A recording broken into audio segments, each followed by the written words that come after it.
To Bobby and Anna for prepping an agenda for today. I think Steve's gonna get us started with some training and then we can jump into the agenda. There's coffee over there and some snacks. What else help you need any?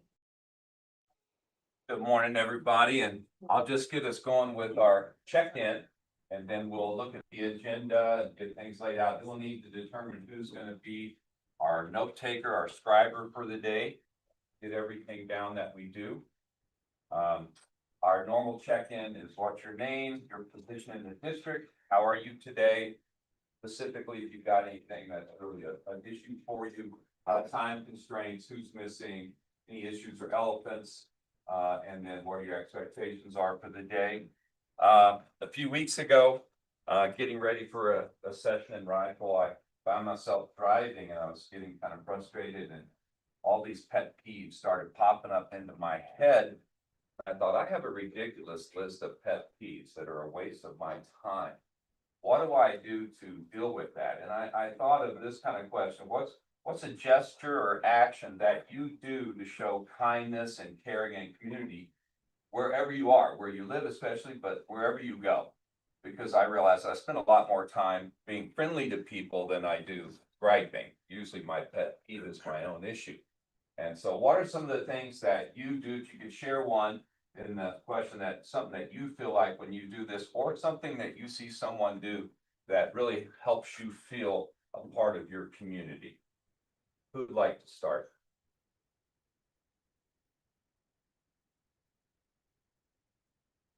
I can start. Okay. Autumn Rivera, I'm a sixth grade science teacher at Glen Springs Middle School. The world is feeling very heavy on me today, so I'm just feeling going on. I don't have any time constraints. I don't think anyone has anything.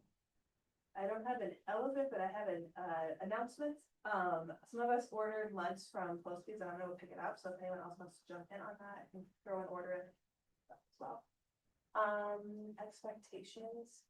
I feel like there's a lot of expectations from my staff to really make some movement forward with salary, with benefits, with understanding around the retirement situation. And as you know, simplify. I wear my simplify shirt. How can we simplify what we're doing? Because we got a lot going on right now. We're going that way. My name is Stephanie. I teach kindergarten at Sopris. I don't have time constraints other than, a reasonable time tonight. Nobody's missing. I don't know if it's an issue or elephant, but just listening to the board meeting, I just have questions about things that I heard, especially the retirement benefit, taking a loan out for taxes or something. I'm not quite sure I understood everything. Expectations, my staff really came to me loud this past week of what they need in order to stay in this district and to stay active numbers of the teaching population and what will walk them out of the district. Yeah. Oh, And you're really not good here. gesture. Oh, Well, I kind of thought simplify was it. Oh, is that- Sure. I'm going to Boston. Yeah, sure. I will get your food if you want. There you go. That's always. I will not pay for it. But I will get it. I guess my husband says like I oversay thank you. Like I say thank you everywhere and my children don't say it enough. I give them the teacher's layer. He thinks we should have a button all the time that I can just hit that comes out all the time. My name is Siva Sparsan. I teach fourth grade at Basalt Elementary School. I'm good, similar to Autumn. There's a lot of things happening in the world. No time constraints, reasonable hour. I think no one that was supposed to be here is wrong. No issues or elephants. Again, Stephanie, you mentioned some questions that came up. I have wonderings, but no issues.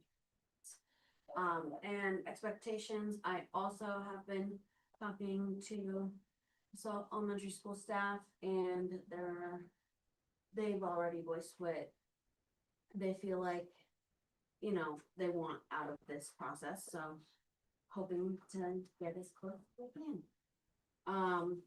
Gesture or action. I tell people that I can be who they need me to be, and I think as teachers we play that role a lot.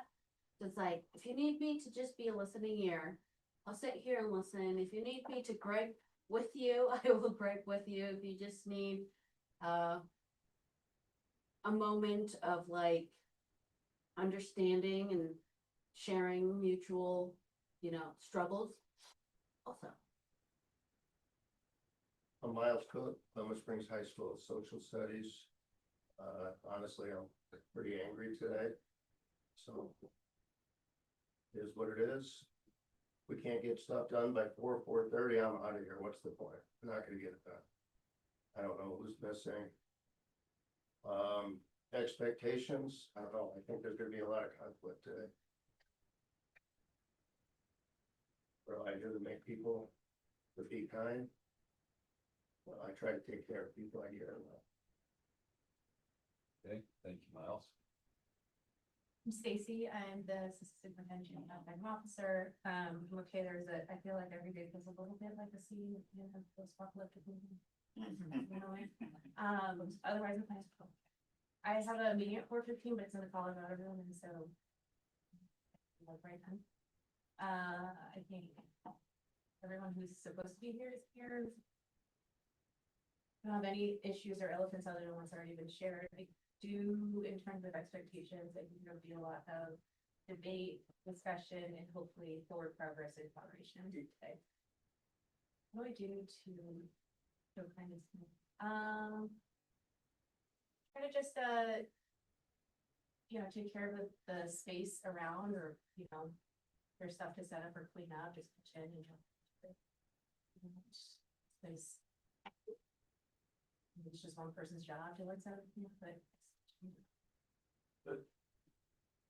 I'm Charlie DeFord. I teach English down at Plymouth Springs High School.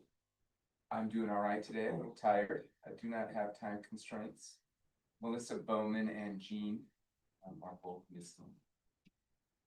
I don't have any issues or elements that haven't been articulated yet. I would hope we can come to kind of some resolution of some of our interests today. When it comes to a gesture or an action I might do to show kindness, like being me, usually it means like taking a minute and realizing where I've gone wrong, apologizing. Honestly, that's it. Thanks, Sean. I'm Amy, I'm the chief of HR. I am doing fine today. I don't have any time for complaints. If lunch aligns with my Greek leisure dinner on Formula Leashes room, I might try to pop over, but I realize that's. And Jean and Melissa are missing, and we haven't had, full participation from people, so I hope we can address that. I know it's been a hard bargaining season, and I am hopeful that we can work together. Okay. A gesture to show kindness. I do really love like living and working and having taught and led in the same community. It's just fun to wave and say hi to people, all over the place. I see you put that as keys, it's in my kid. Trust myself. Remember when you lost your keys at the speed market? Yes. Just that one time. Yes. That's it. I like that, those parts of small town. That is funny.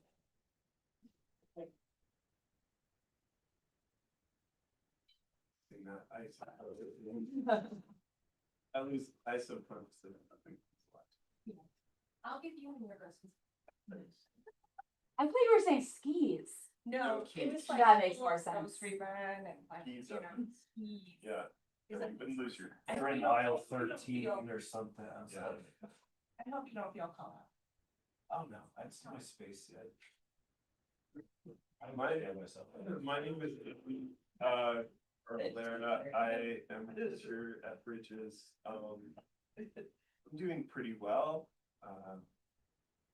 It's a nice day. I have a call that I have to make somewhere between 12 and 1, which should be short, and I have my grad school class at 4, which I don't miss, cause it costs me hundreds of dollars for every session. We already said who's missing. It's interesting, cause I don't feel like there's elephants in the room, because everybody knows what they are, which means that they aren't elephants anymore. I guess my expectation, that I was thinking about on the way over here, is just, to recognize the humanity of the people in the room. We talked about like separating the issues from the people, and that we stick to the issues. Just a little anecdote, I'm teaching a civil discourse class right now because they wanted me to teach civics, and so I'm like doing this debate class, and so we're talking about like how to make good points and not talk over people. And we watched this PBS documentary that was called Us versus Them, and it was how like basically the premise was that when there's a very complicated issue that is hard for the human brain to understand all the parts of, we like to simplify it and blame someone. And that's what creates all of this division. So I think that from my point of view, we are a team, and it's us against some very complicated issues. And the more that we can work together to solve those issues, better off we're gonna be. That's my expectation.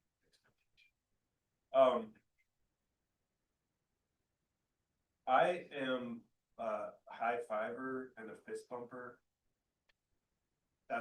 I like to make contact with people. I didn't do it this morning, I was focused on my breakfast burrito, but you know, I just think like people don't get in there enough.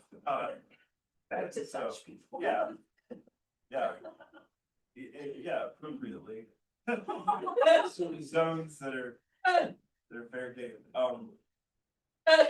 So that's it, yeah. Right. Thank you. Yeah, Jason. As he leans away. HR there, so my name is Jason Santo. I'm assistant principal at Pasal Middle School. Today, my senior in high school, I had this morning, so I was up at 4:30 this morning, so my time constraint might be related to the 4:30, 12 hours of being awake. Period, but I also had parent meetings tonight, so tonight, so that afterwards. James who's missing. I agree with that. Like everything seems to be pretty out there this year, so it's how I keep. At this point, expectations. I say this a lot is to be open. Like this is a challenging process as we go through it, and to listen to people and understand perspectives. Realize that we don't have one. Just trying to listen to them.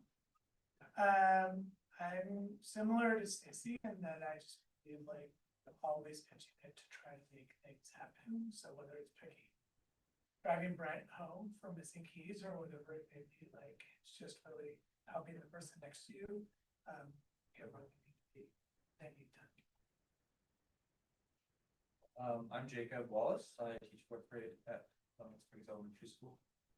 I'm well today. Feels like in spring, like it becomes a roller coaster in elementary schools. Every day is like something crazy. I don't know if we'll have another normal day in school. CMAS and everything this year. No time constraints. Sorry about what's missing.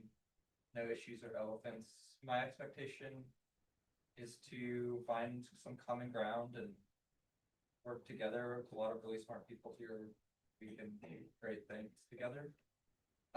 My gesture action, I walk to GSES every day, and there's a lot of kids in the neighborhood that walk too, so I usually walk there.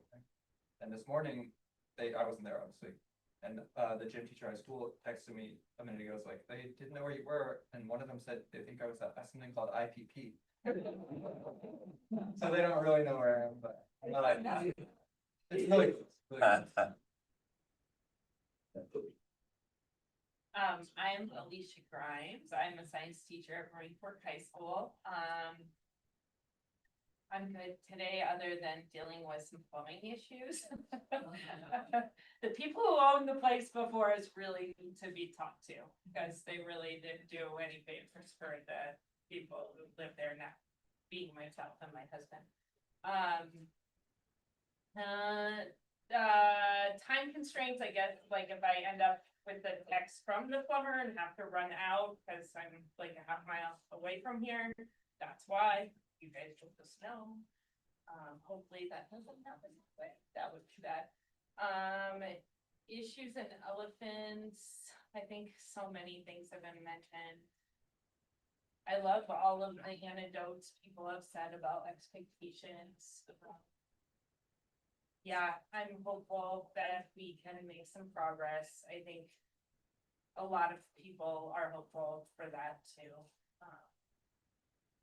And then gesture, action, I think like, I like to share things like my space, at Orange Park, or, speaking of anybody who lives around here and likes fresh, herbs or produce, come by Roaring Fork High School on Fridays.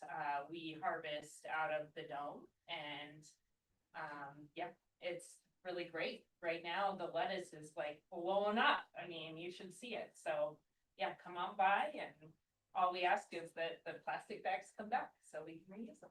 So, yeah, that's kind of my gesture. My name is Megan Hartman. I am the principal at Basalt High School. I'm good. I'm feeling tight and sore, like my hips and legs. So if I stand up and I'm stretching or I'm sitting on the floor, it's just because that's what I need to do. And I think we're gonna be sitting a long time today, so I'm gonna try to not sit the whole time. I have a tiny human and people in town, so my time constraints are kind of 4:30. I don't, besides the people who've been named, I don't think anyone else is missing. We all know the issues. I think when I think of like expectations, I think there's a piece of, and I think it's kind of been said, but like the commonality that we all have, right? Like we are all here and in education for the same reasons, I think. I think it's important to like remember why we're here and like our students and the reason that we do this every single day. And I know that that's really hard given all the other things that are going on. But that's just something that I support as well. And then my gesture, when I was thinking through this, I'm gonna feel really bad saying it out loud because I didn't do it today, but like my gesture is usually baking for people. That's like how, like cooking and baking, I like to feed people. But I didn't know I was gonna get that prompt, so I didn't bring anything. So, my bad. Brent Hayes, science teacher at Basalt High School. Other than my daily existential dread of the state of world, fine. Time constraints, 4:30 sounds great. Issues, elephants. The one thing I've been thinking about just the last couple of days is an issue of we're not going to be able to hammer out something with pay, benefits, then we need to be getting time in some way. And teachers need time or money, and brought that up a lot, but I don't want to walk out of here without something positive in that regard. My expectations are, I'm not quite sure. And my gesture is, I think I'm very good at reading people, and so I tend to be kind of like CEO, like I see what they might need just in their face quite often, or their actions, and I think I'm good at helping people with that. being there. And a cool superintendent, fine today, other than losing my keys this morning. But fine, and they even have a great hand-me-down bag and car, keychain. Apparently I have to call my kids in late because they searched and found them. Which is great. Time constraints, I think we have an interview at 5. Someone to make that. Talked about who's missing, lots of issues and just lots of issues. Hopefully we can continue to approach them with a collaborative problem-solving process today. I think what feels to me sticky about our work today is that there's some really important things we need to solve. And there are bigger things looming, like that we're in it, and I really am optimistic that the group's creative, collaborative, problem-solving process that we can continue to build that muscle, because I think we're gonna need that for the foreseeable future. So I think that feels heavy to me, that we have plenty to work on today, that is very time sensitive about budgets and getting things done now, and there's a lot more that's on the to-do list. So expectations, just that we're coming at it with that, in alignment with that collaborative process, and a gesture or action, I maybe more in that service realm, like at home, I love to fold laundry and clean bathrooms. I don't do that a lot here, but typically try to make sure that I'm asking people consistently what they need and what they need from. Christy Chickline, CFO. So how I'm doing today, I'm a bit tired. It's been, we're working really hard to try to get to the right answers for everybody. And I'm just gonna go right into expectations. My expectations are for me, not for anybody else in the room. I had my pastor actually put this G on my hand, and it really means like grumble. But what it's supposed to mean is gratitude, is that I want people to hold me accountable to that level of expectation despite any circumstance. And that's what I do for people, is try to hold the room with expectations of myself. And that's how I love people in this room and throughout the district, and for the schools and for everybody in this community. And that's what I want to do today, is that expectation is on me. I know that everybody else has different needs, and to listen and educate and be thoughtful and to really come with everything we have, all of the information we have, the best information we have right now, and be willing to look at things from other places and other ways of thinking. That's going to be really important for me, to just be very open-minded as I'm providing the information in, trying to be transparent, is to try to also work towards trust by being somebody that can listen and to hold. And that is what I really try to bring for my family too. I try to bring building people up and not tearing them up.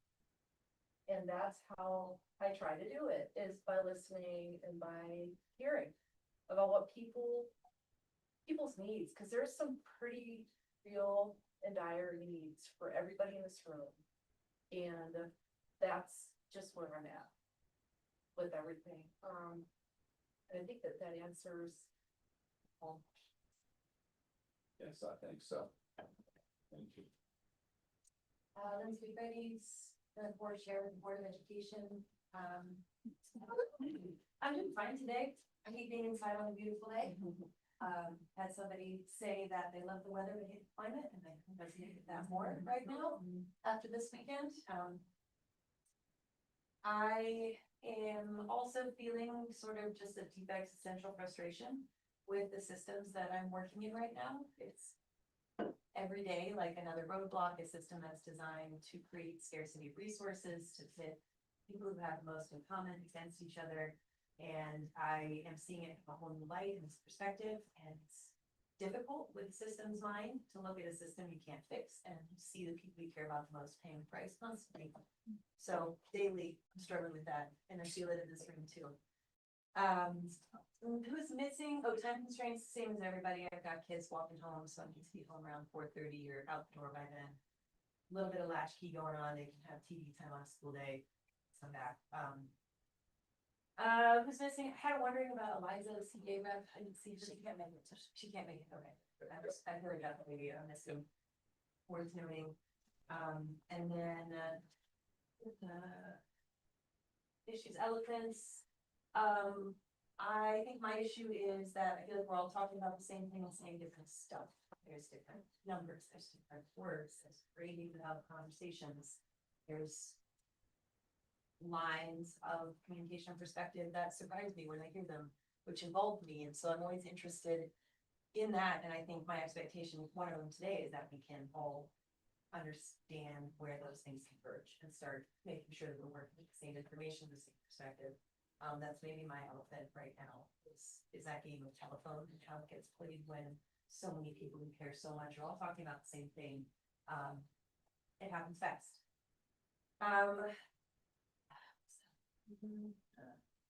And then I'm interested, expectations. Again, just a safe space in a room, the same way we've created for students that we care about to have difficult conversations, to honor and have for each other as much as possible. And then what's a gesture? Well, I was going to say I do dog food karma pickup, but then Charlie said, you got really good at apologizing, and I resonated with that as well. I gained a deep ability to sincerely apologize at a very young age because I tend to charge ahead and have a lot of opinions, and then realize I maybe said something I shouldn't or veered in a direction and have to come back to it. And that's something I've it's grown, continues to grow, or continues to grow as well. So dog food karma and apologies. I'm Susanna Michael. I teach 7th and 8th grade at Riverview. I'm same as much everybody else has said today. I have the same time constraints as everybody else has said around being at work.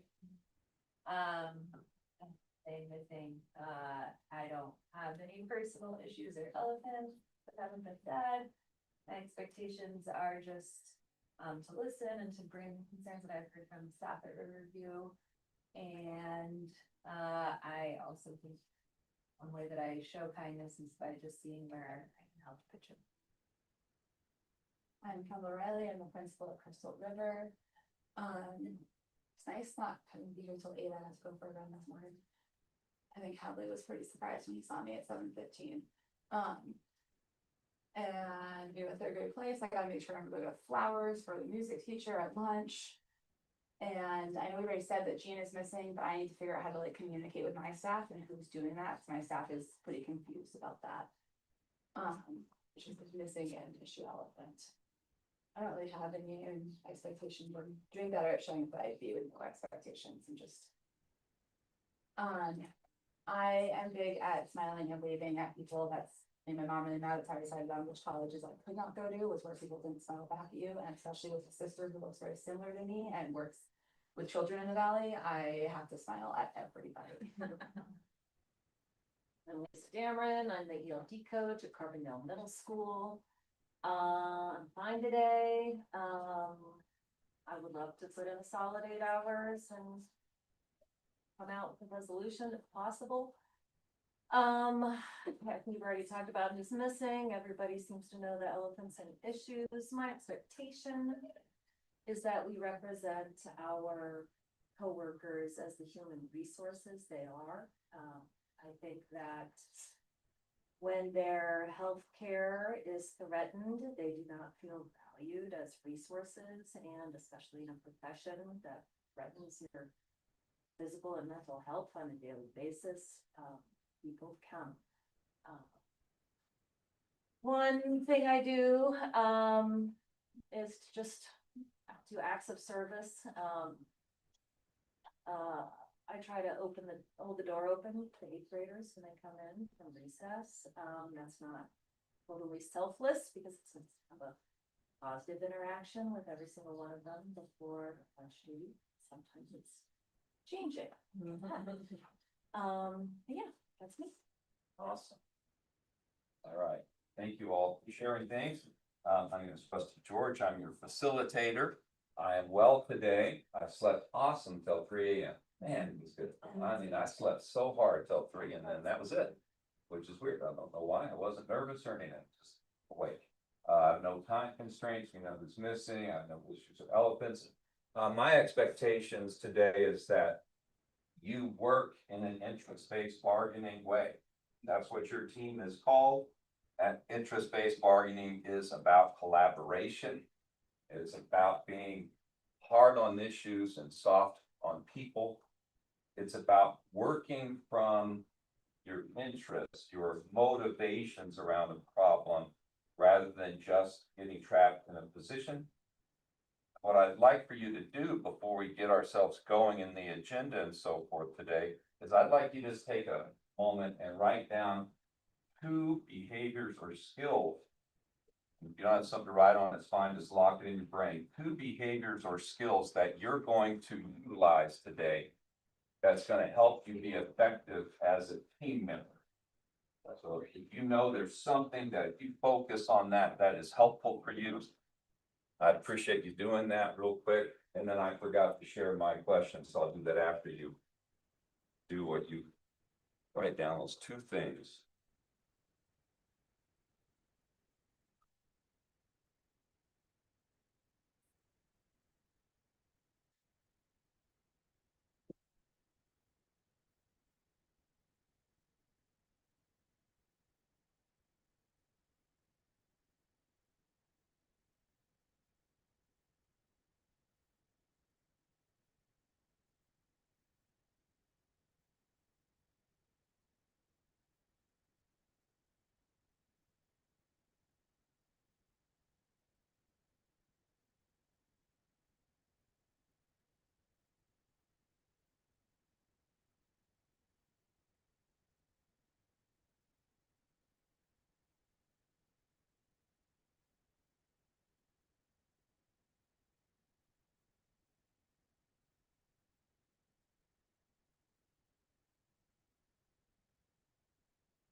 So I love the things that people shared about what they do for community. And Lisa had the one I was really thinking about. I love opening doors for people.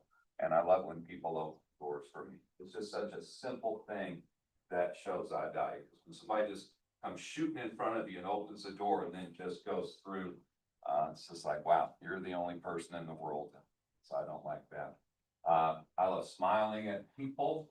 I think smiling is a wonderful thing. I will encourage you today to recognize that it has been studied that smiling dramatically improves production and a positive attitude in a room. So when things get really heavy, a smile can be a great thing to help you.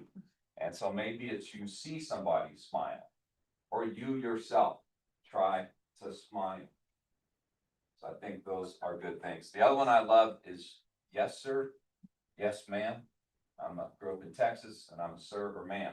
I can say it to anybody that's an adult. I've even said it to kids before, just to show a simple little sign of respect. Now, in terms of those 2 things, if you have one of these name cards, it already has some basic simple behaviors to think about. But if you struggle at any point in the day and you got your computer, you can always go to your norms. Just go to those norms and look at those things and keep those in mind. So smiles at the top of the list there. You want to ask a question when you have one, and what type of questions are we looking to ask? What are the best questions to ask? Clarifying questions. They should be open-ended, clarifying questions, not just simple yes or no. Really try to get as much information as you can. Today, you're going to be challenged because you've been given a lot of information you've already seen. You've gone over that information. How can you find mutual understanding in that information? So we really need to have that to be successful, is that we have everybody's voice in the room. We know we're working together, all of us, to come up with a solution. and that we need to be able to have mutual understanding on all the info that's going to help you today. Keeping yourself in an open mind is always a great one. And then really thinking about listening to understand today. Listen to understand. It's a very important thing. Remember, we're being hard on issues, soft on people. And we want to focus on our motivations around the challenges that we're working through today. To use those to have the options that we have that we can build. And then we're going to check these options to see how many of those motivations behind the why we're interested in this to come up with the best solution we can and apply as best a criteria as we can to think. Is it fair? Is it equitable? Is it legal? Is it just? Is it applicable? Can it be ratified? All those basic things and more that you might come up with. Okay. In terms of the, please. The live stream is on. Oh, it's happening now. Yeah. Okay. It's Back happening. way. We go to lunch or something like that. The one that just Get back. this and- down. We have an agenda that was shared out with everybody. This is the basic agenda here, and then I can't not. Can't get to it. Fine. I put the agenda that is this basic layout into the shared folder. And then whoever is going to note take could utilize that to fill in. I'm not certain what your exact methodology is each time, but I know I've seen this a lot where you just fill in from where things roll through in the agenda. I don't have time limits on anything. I put lunch in at noon and we'll have breaks when we need them. So the basic layout is to start with the do less better team. Any presentation information that they have there. Then work into salaries and benefits. And there's a lot of information to be shared. And I believe that we're looking to find a solution today in salaries and benefits. So that would mean that we would want to make sure we've got a lot of story that's already been shared. We want to make sure we have that put into whoever's doing the recording, we have that laid out. And then we want to go around and make sure we have all of the interests, all of the whys. What's your motivation to solve this particular issue that's going on? Because it's those that we want to work from to create options and then be able to match those options to the interests that we have. The key thing to understand is that you have motivations that may be unique from other people or constituents, but there are also a lot of motivations that are going to be shared in the room, that you're all going to share a lot of these motivations around the particular issue, and those things are really key to get at. Okay, then, in the do less or better team, we're not really negotiating a solution here on that at this point, are we? We have something for thumbs. Okay, great. That I didn't know for sure about that. Okay, so we got something for that. We'll do lunch on our own, and you guys do an hour for lunch. Is that what you normally do? Or half an hour? To be determined how far we are in the agenda. Yeah. 45. Okay. Yeah, that's that happens. Okay, so we'll talk about that when we get to that. And then the next thing would be a timeline, IBB process calendar proposal. A retirement incentive section, what's going on with the MLO. And then finally, just continuing work on the DO and school staffing levels. And what are our next steps as we wrap up, and then a checkout. So I don't have time, so thanks to the salary benefits to definitely push into these other things. It's just a basic framework. And who's going to be recording for us today? Maybe I can do it in the draft agenda, I guess. Yeah, yeah. Well, yeah, that's the basic layout there. It's in our, so if everyone doesn't have access, it's in our RFST certified IBB shared folder. It's called RFS draft agenda. I did not type it up. I found it in the folder and clicked on it. Not sure who created it, but. So that's from Anna and Charlie, and then I just copied and pasted basic stuff there. Share it with that you. And there is, you know, a lot of other information. For example, when we met a couple months ago, a month ago, there's a lot of links and things there that show all the work that the committees have been doing. And some of those things could be brought into it. So that's something that we can work on through the day. Well, we're talking about agenda, sorry, can I just, Yes. so Tammy Nimmo is a new board member from the fall, she was interested in stepping in today to listen in for a little bit, but I was wondering if we could, I mean, we won't be a quorum, just be two of us, and it might be useful for her to hear some of these conversations, but if there's concern about bringing a new voice at this point, I'm also, you know, willing to kind of, I just didn't want to surprise anybody, but I don't know that it'd be a bad thing for her to see and hear the real concerns and directly from teachers in this moment. She can also see it here. Right, yeah, that's true. I mean, she's more than welcome to come in. Yeah, so it wouldn't be any different. I just might recommend what we do when we have BLT visitors, which is that they're more than welcome to listen, but like when it comes time for voting and stuff, they normally can't participate in that because they haven't been a part of the group. Oh, voting or vote. Yeah, my thumbs don't count. My thumbs don't, yeah, so she would just be listening. Yeah. Yeah. Great, I just didn't want anyone to be surprised when you showed up, hope that's okay. And it would be good for her to. The more the better. More than. Find it. Say the things you do. Hey, anything else before we get ourselves moving? All right, so I just shared here, but we can pop up whatever we need as something in a folder. We can come and pop it up here for the, We have a presentation. yeah. I just linked it. Is it, I don't know, is it that button? Yeah, it's that, I just linked it. Okay.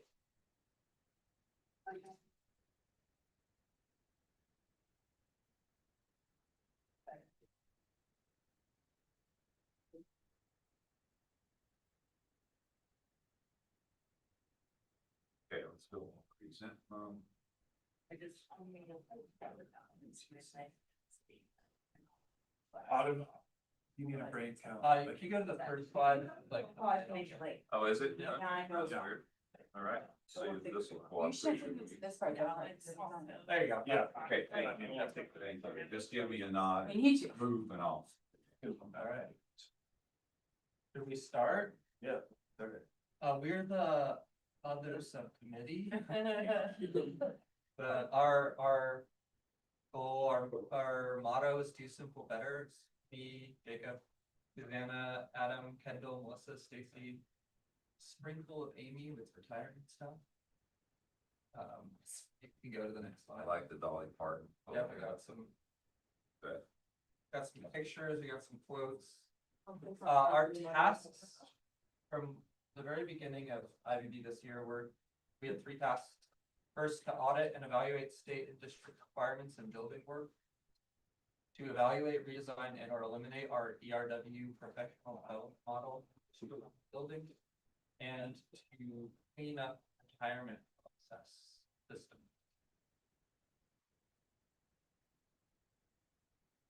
The first challenge, how do we capture all the things that we're doing, both old and new? What do we do with that information? So if the question is how to do simple better, we decided that before we can unpack that, we need to evaluate or determine everything that we are already doing. And so we created just a document that was a list of, you can click on that link to the audit. Or there were 3 columns, elementary school, middle school, and high school.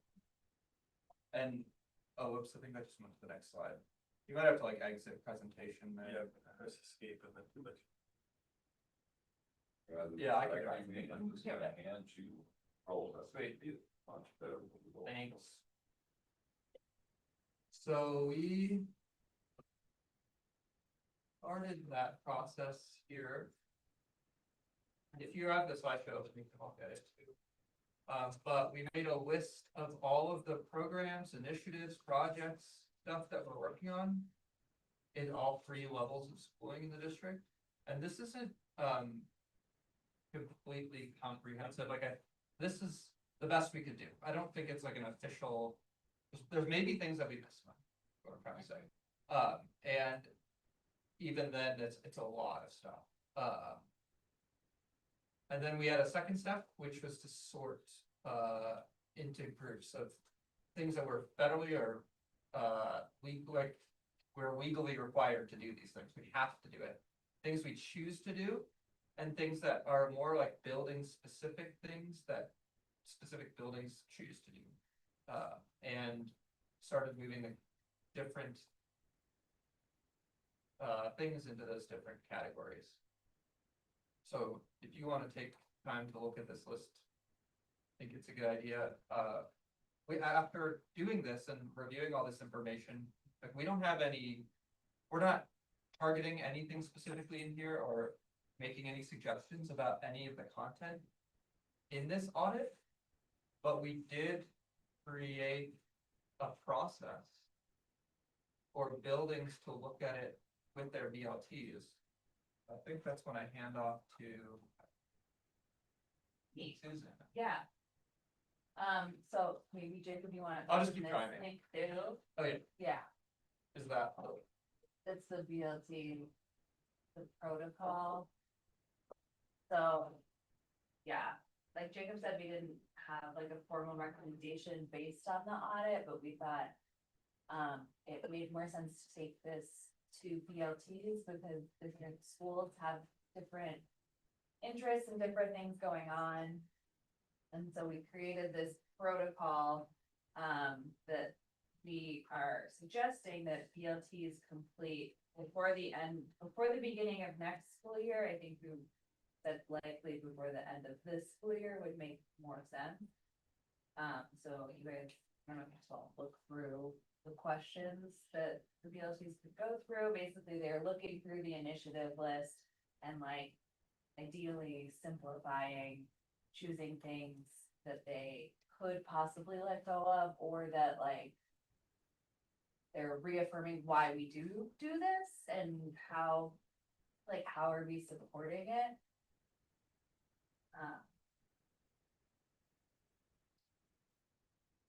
Yeah, Yes, please. part of why this came up is because obviously time is finite, people's like energy is finite, and so. The hope was that in like compiling this list together, we can get a better sense of like what are all the things, and actually as a group, we looked at those a lot of stuff. And so you look at the questions in the protocol, I think Susanna, you nailed it, like why do we do this? Is it because we've always done it? Or because it is really important or for like part of our school, like that's an important question. And then if it is something that feels very important to keep, how do we actually make that feasible with time and people, and what would that mean? Or is it like, we'll keep the spirit of this, but actually think differently about how we execute it, or like stop.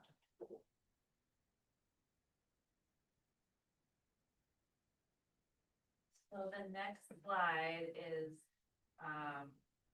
our concrete ask of what we're suggesting. So step one would be for all BLTs to do this protocol in spring of 2026. And then we had a question about like how to ensure that this is followed through with in each building. So Joel and Stacy would be holding leaders accountable to ensuring that happens. And there would be a spreadsheet with the dates and notes that from when it was done with BLT. And then finally, the next steps and commitments to be shared to schools and leaders before the end of this year. And this is where we're asking for a thumb vote, like, yes, we agree that we should have all BLTs do this. Or no. Or if anyone has any thoughts or questions. Autumn? My first question is looking at the protocol. Well, first off, thank you for making the list. I feel like every year some committee makes this list. This list like continually gets made every year, so it's always a little overwhelming every time I see it, but thank you for doing that. When we're looking at the protocol, or I'm sorry, looking at the protocol and the list, I'm only hearing things at a building level. Have there been no conversation about anything at a district level? So the only concern is limiting at a building level, or was there also conversation at a district? Yeah, there were one thing, actually in that conversation about K-8 literacy adoption, like part of that was like you see this listeners like there's at least 5 or 6 things just for local literacy as an example. And it's a lot, but that's one thing for launching in that process. I think the things that are currently listed, and there might be actually stuff that's missing. That's why like this group's eyes is really important at the district level. So we did list like curriculum because we do need to educate kids. Like we're not gonna like all of a sudden we're not doing that or or anything. And so those are a lot of things that are listed there. I think what felt clarifying, and team chime in if I'm wrong with this, what felt clarifying is that there are things that folks thought were mandated at district level, what were actually school or building choices. And so like their buildings actually do have more control over a lot of those things than I think originally thought. Okay, so that's what we're hoping to just better understand. Okay, Adam? Yeah, I mean, when I was looking at this list just now, I had the same thought, and I'll just, chime in, you know, like Stacy said, some of that stuff we did talk about that could be consolidated. It's pretty interesting how much longer that sort of district required list is, at like the elementary and all level, compared to like the high school level, there's not that much. I guess the other thing that came up for me, and this is separate from our committee because I didn't talk to them about it, but it was sort of after the fact that I was like, I think, I just want to kind of ask a question about the strategic plan, because I think sometimes when we have these conversations and we just say, oh, we're doing that because it's part of the strategic plan, and that's where the conversation ends. And I think a lot of this stuff is kind of in line with that. And, you know, I think the strategic plan is good, but, I don't know, I gave like a military analogy earlier and I don't think it works, so I'll make a personality. You go into the game with a plan and all of your best personnel and all of your highest expectations. And then you start getting your butt kicked in the game, fall, you go down by a lot. And maybe you need to make a different plan that has different set of priorities, because you got people injured, maybe the person that made that initial plan isn't even here anymore. Maybe you don't have a lot of data that supports that plan is working, based on your score of the game. So I think, like, in just response to your question, Adam, that this is something I think moving forward, a conversation that needs to happen and that I would like to be, I would volunteer to be a part of it. There was, but since we're in this like really dire situation that we weren't in when that plan was made, I think there's a real potential to do a lot of simple, do less better at the district level. And we didn't talk about it at length, and that's because it didn't feel like there was enough people in the room to make those decisions. And we had some recommendations, but we were kind of operating on like, you know, choose locus of control, like take charge of what and so much of that is building level, and we did kind of realize that yeah, a lot of the things that are most overwhelming for teachers are things that the district isn't requiring. So, we wanted to have those conversations. Thank you, Adam. Brent? Yeah, thanks. I like the BLT thing. I think that's a good start, especially for the school level. I guess an issue I have is just from the first slide, and I know in talking to the teacher subgroup about, you know, eliminating, redesigning, or evaluating the ERW. I don't hear anything about that. We'll get there. It's later slides. It's later slides. We're still on the task force, right? The audit, so. So on task. Okay, thank you, Brent. Megan?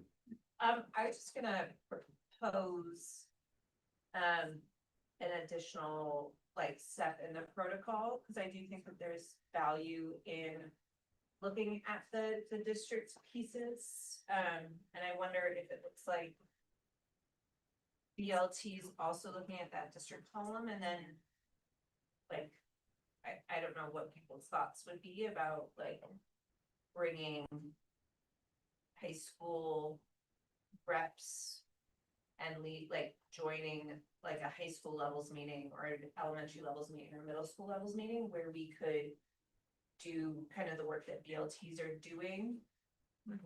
But at like each of our individual levels, but where BLTs have a first look at the district stuff, and then like it could be Cookie and Brent and Alicia could join high school levels where each of our BLTs looked at it, and then we could also do it at that like high school levels meeting, just to have that like analysis based on the district level. So that's my thought, but I think there's value in still doing that. I do think, like Harv said, that a lot of the extra burden on teachers can come more at the building level than at the district level, but I don't think that that means that we should have actually like looked at what we're doing at requiring at the district level, and we should have eyes on that. It's just a thought that I have. Thank I you. just wanted to invite you to another meeting. I like Good spending luck. time with you. Stephanie? Here, punch you on the outside and stop in the middle. Good luck getting you there. Looking at the audit the BLTs do, I'm just wondering why in the do less subcommittee, we added a what would schools add section. Oh, because things that are existing, like we probably Oh, didn't capture everything. Yeah, okay. We intentionally didn't put schools, like at my school, 3rd and 4th graders do tours. Could we maybe change the wording then from add to what is missing, just so that From we're the not list, so we're not saying, Yeah. we should add extra. Do things. more. Yeah. Do Do more. more. Good point. Yeah, that's great. Excuse me, I Do more than do less. Yeah. And then my second question, I love that the Joel and Stacy follow-up. Autumn and I actually sat on a committee like this a few years ago, and we had change in leadership, so all knew that, where they were supposed to follow through the BLTs, and they didn't, so I'm wondering what that looks like for you and Joel, like, what is your vision on what a follow-up looks like, how it gets communicated, just a little bit more for me feeling reassured that it Yeah. really happens this time. Yeah, well, this is a space where I can discuss with first. I think that then is, hey, leaders, we're asking you to do this with your BLTs by this date. Please share your notes, drop them into Slack tracker. Then we'll follow up, review the notes whenever you wish.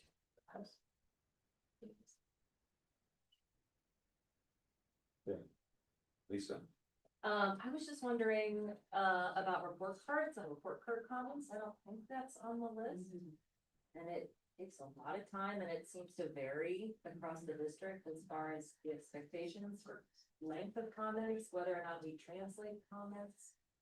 But I do think it's an expectation from families. I also wonder, we've been talking about possibly switching to semesters at the middle school, so that seems like this might be a good place for that discussion. Well, I can add that, is that choose to do by building? Do you mean the length of comments in building?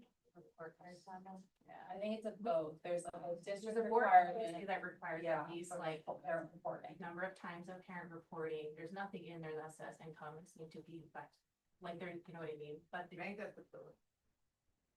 Say that again. I think it's at a building level, not a district level. Kind of both, because you have to write a footprint. But what you write, footprint changes the. Yeah, what we're hoping to do is actually put together a working group that's representative with elementary and middle to just like identify what's the common expectations for like length of depth. I also think there's an opportunity to revise the template a bit and the progress reports. From schools. To keep your scholar, for example, like that's a lot of it. Schools have to, we did ask schools. Schools said less than that. Those are the kinds of things I think that are important to understand and totally open to being like the certified expectation. I also, you know, we have the responsibility to families to make sure that they're understanding how their child's doing, so like what's that balance? Great ideas. You said a working group for elementary and middle, but not high school? They're already out semesters. Oh, so this basically for the semester switch. Yeah. Got it. And I just wanna make sure the translating of comments gets in. That's an extra step that some teachers do. So can I just say something about that? Because, this document is editable. And, I sent out an email and a text. Try to get as many people's eyes on this as possible. To add things that you know that we're doing that are not here. In like February. Yeah, and I got like 2 people that responded, so. If you have like I've heard a few comments, like this is missing, or this is in elementary, but we also do it, so just put it on right now, put that on right now. We know there's a lot of stuff missing. Yeah, I put a line at the bottom where, of the top table where it says what else. If you could just put it under that line, that way we know it still needs to get sorted into the bottom table. But, I mean, we need as many people building this list as possible because everybody's doing stuff. But clarify, if you think, you might not know it's just your school and not please put it on. If you know it's just your school, like 8th grade Albert trip, don't put that on here. That'll be, that's the kind of thing that BLTs will put on there.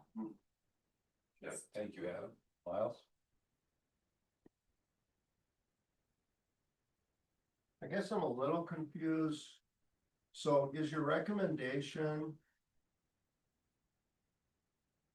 to pass the buck to the schools to do this work? To identify what's too much?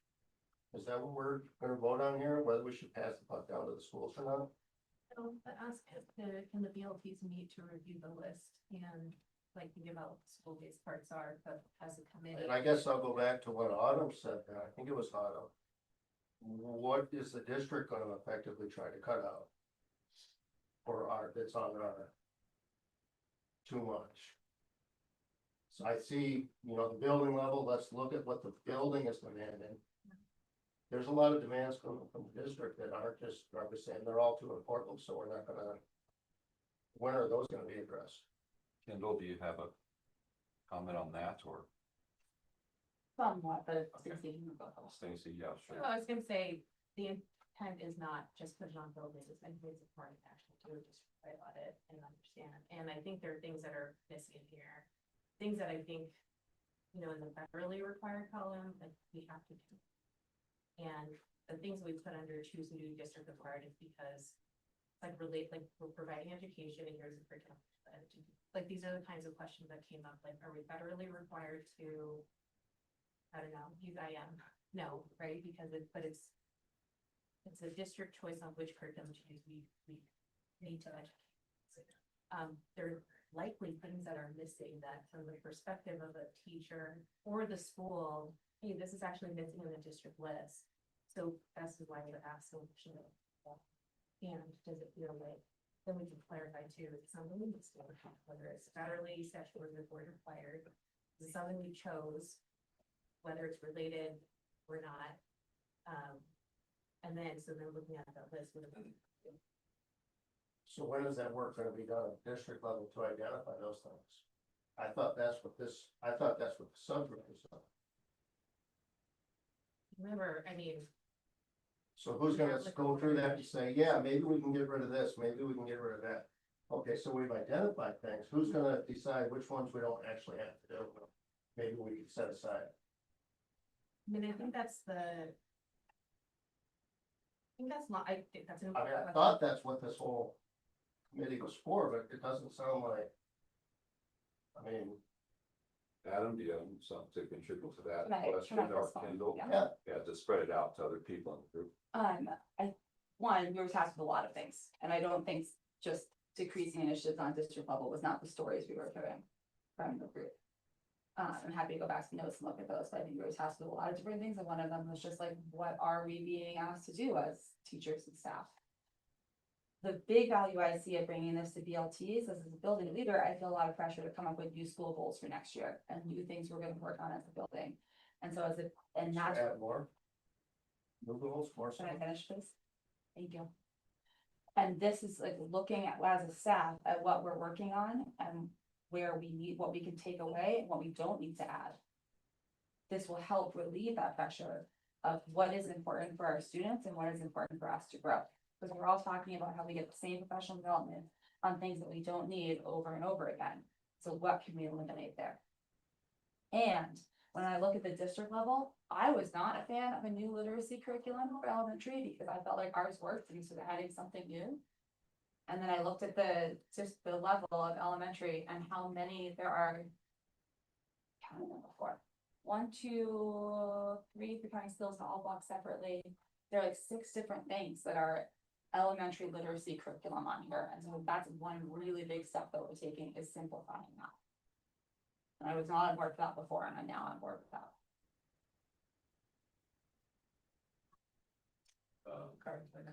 Yeah, so just, to address your point, Miles, if you look, I mean, I don't know if you read what's in that second column.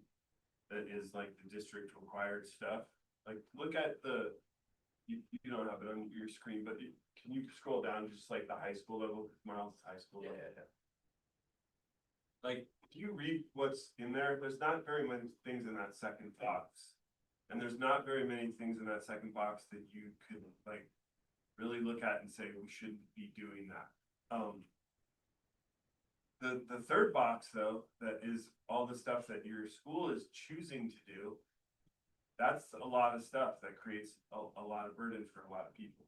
So in our subcommittee, like, I think what we realized that we didn't know before is that a lot of the stuff that is making people feel overwhelmed is actually coming from the building level. Now, where we need to push back is that some of the administrators are going to be more willing to cut that list down than others. And that seems a little bit unfair because we don't want there to be, you know, like one middle school that's like trying to have teachers do all this stuff than another middle school where they're not. But that's why we wanted to kind of make a mandate that every school needs to look at the list. There needs to be teacher input on the list. But I mean, if you look at that list, there's just not that much stuff that the district is pushing hard on that is burdening. A lot of the leftover things are a lot of the things are things that the district used to require, but now the schools, they don't require anymore, and the schools are just kind of choosing to continue. So that was our conversation, and I agree. I mean, I think I would like to see a protocol where the district looks at their list and asks themselves, like, we have the personnel, do we have the resources to continue to do this? Not just do we like it, but can we, you know, sustain it, and is it a priority? And that's kind of where I brought up the strategic plan, but what's in our control, you know, is mostly that third column. I just don't know what I'm gonna go back and tell my staff will change for them next year as a result of this committee. It doesn't feel like anything. You get to talk about everything that is happening at Colorado Springs High School and decide with your BLT what you guys can let go of. Okay. And I also think there's like I think I would have been uncomfortable if a group of 6 people were like, we've decided we're cutting this at the district level, right? Like, without actually being able to provide input on it. Especially if it was related to like not high school, some middle school, right? And so I think there's value in saying, like, here's our list. It's not comprehensive because we all don't know what's happening in every individual building, so I'm sure there are things to add.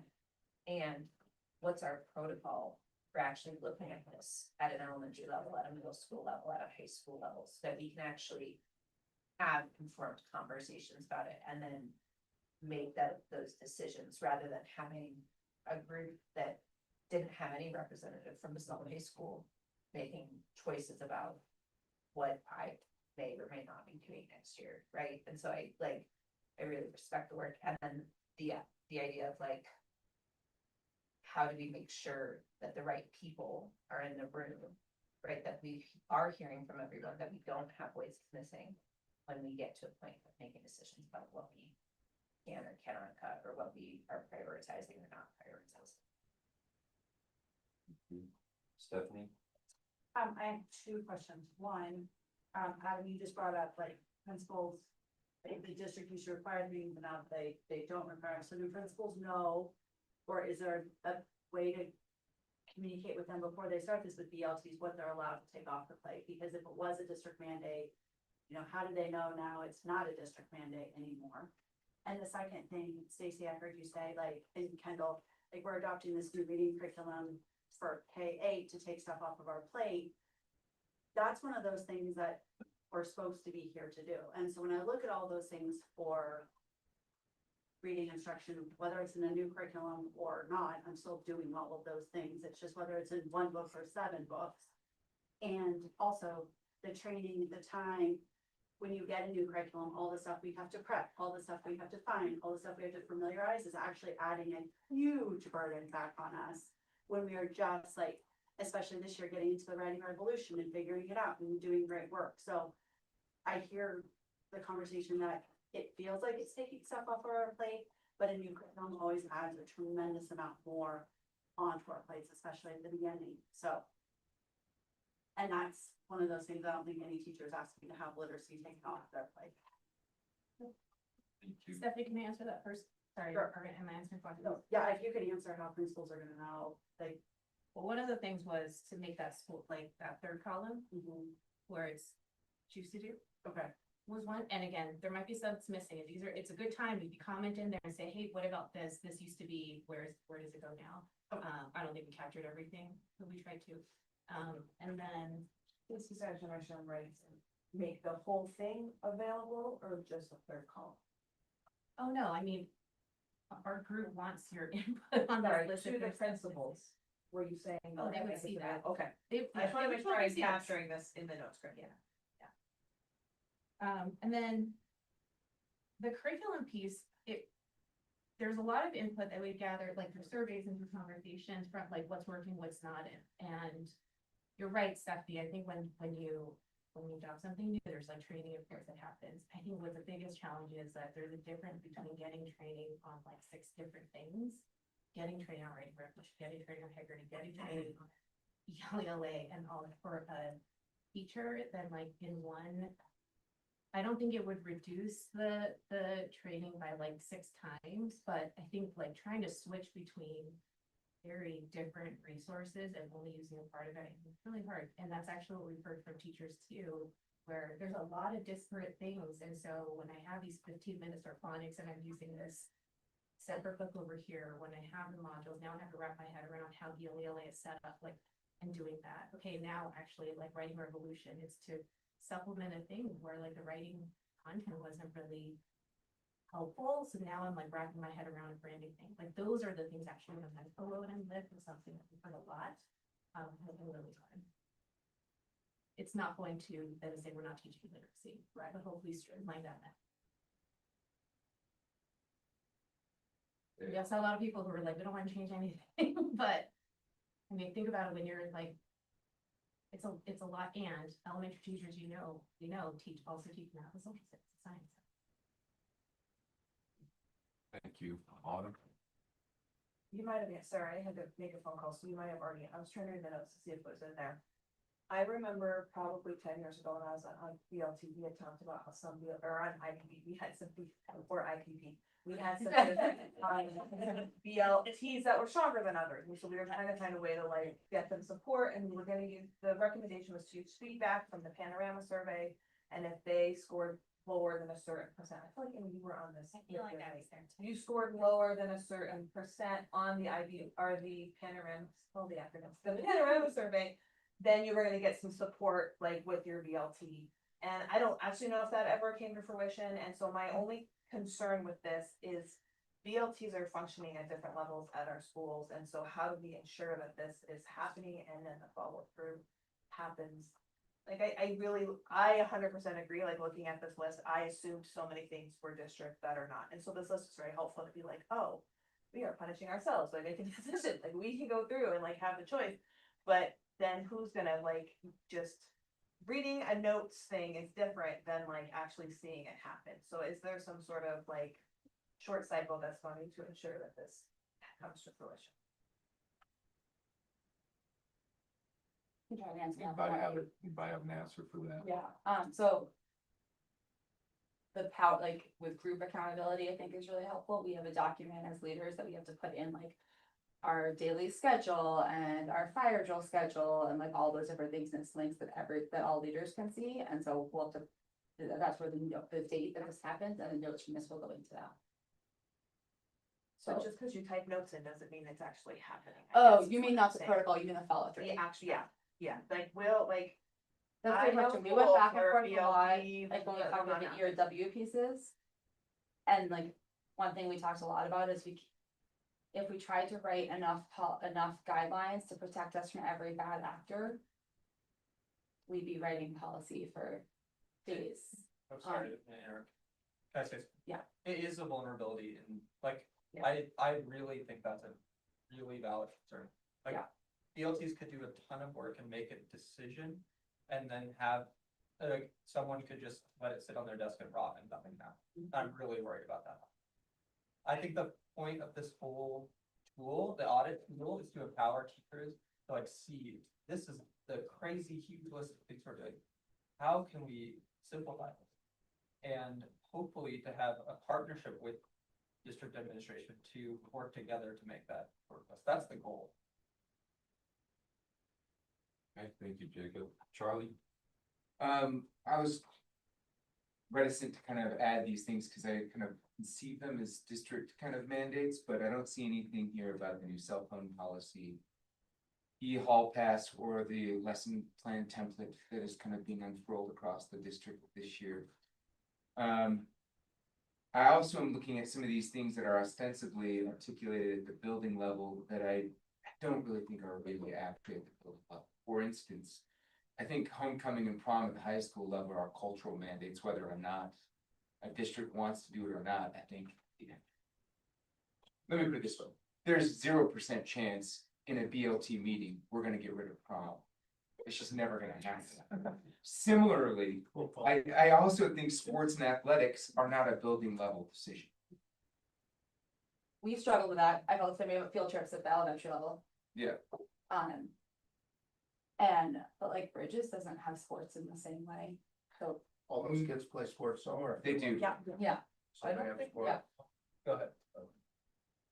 We have 3 student athletes at Bridges that play sports at other schools.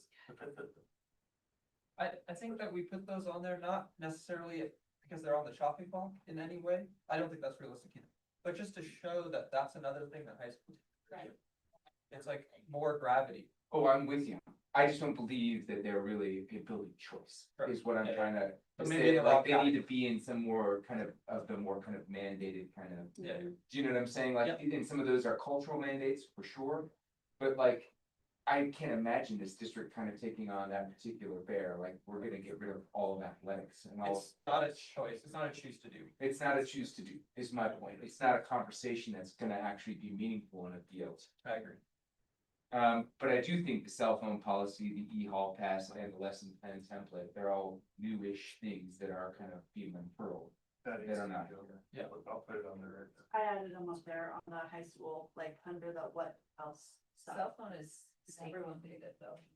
Well, there is a policy. Yes. What that policy is far more nebulous.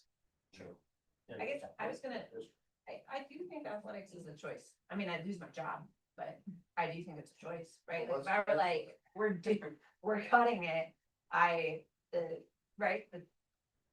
Lindsay would need to fire me, right? Like, that's what it comes down to, but it is a choice, right? And so I don't know, I think there's like you said, there are cultural pieces where we have to be like, we understand that we are doing this because it is something that is critical to like the culture and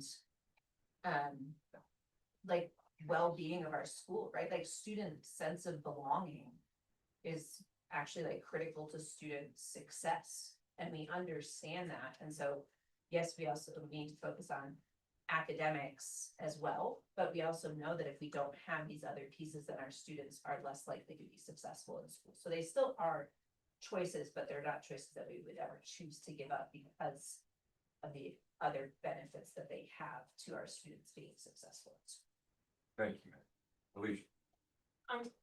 I kind of want to bring up the implementation piece. I don't know, one suggestion is that BLT members, like that our IBB rep has to be on BLT. It's like currently I'm not, so like, how would I get this to my team? I would have to be like a guest and then I couldn't vote on things because I'm not part of that team.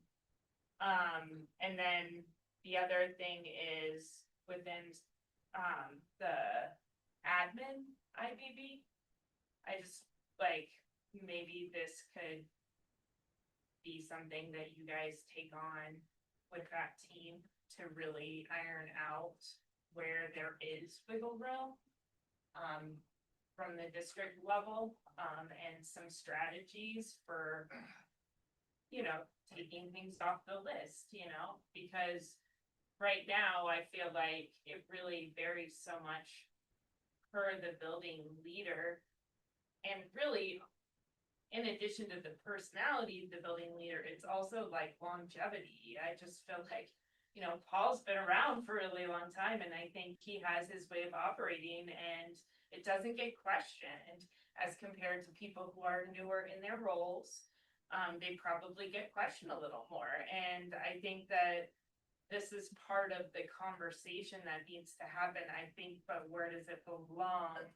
Yeah, it started here, but I think it really belongs in admin IBB, because I think this is a administrative decision. Like you're saying, you wouldn't decide to take sports off because it has so many additional things, but it's also something that you have the ability, it is in your purview or whatever. And what I hear people saying in this conversation is similar to what somebody said. I think it was Lindsay, and our like expectation is that sometimes we say things in here and we're like talking kind of past each other. And I feel like it's because we're seeing it from our perspective and it's really obvious in this conversation who's an administrator and who's a teacher. Because if you're an administrator, you're seeing it as, yeah, this is something that we can have a conversation and we can control and we can talk about. But as teachers, we don't feel like we have a say in that stuff at all. It just kind of happens to us. Like we can voice our opinions in our BLT meeting if we're a BLT member. But even then, a lot of times, like you voice your opinion, it is noted, and then next week's newsletter comes out and it's stated like, yeah, I know that a lot of teachers have voiced their concerns over X, Y, and Z, but you know, we're just gonna keep doing it. We don't care, basically, and we're gonna give you a paragraph about why we're doing it.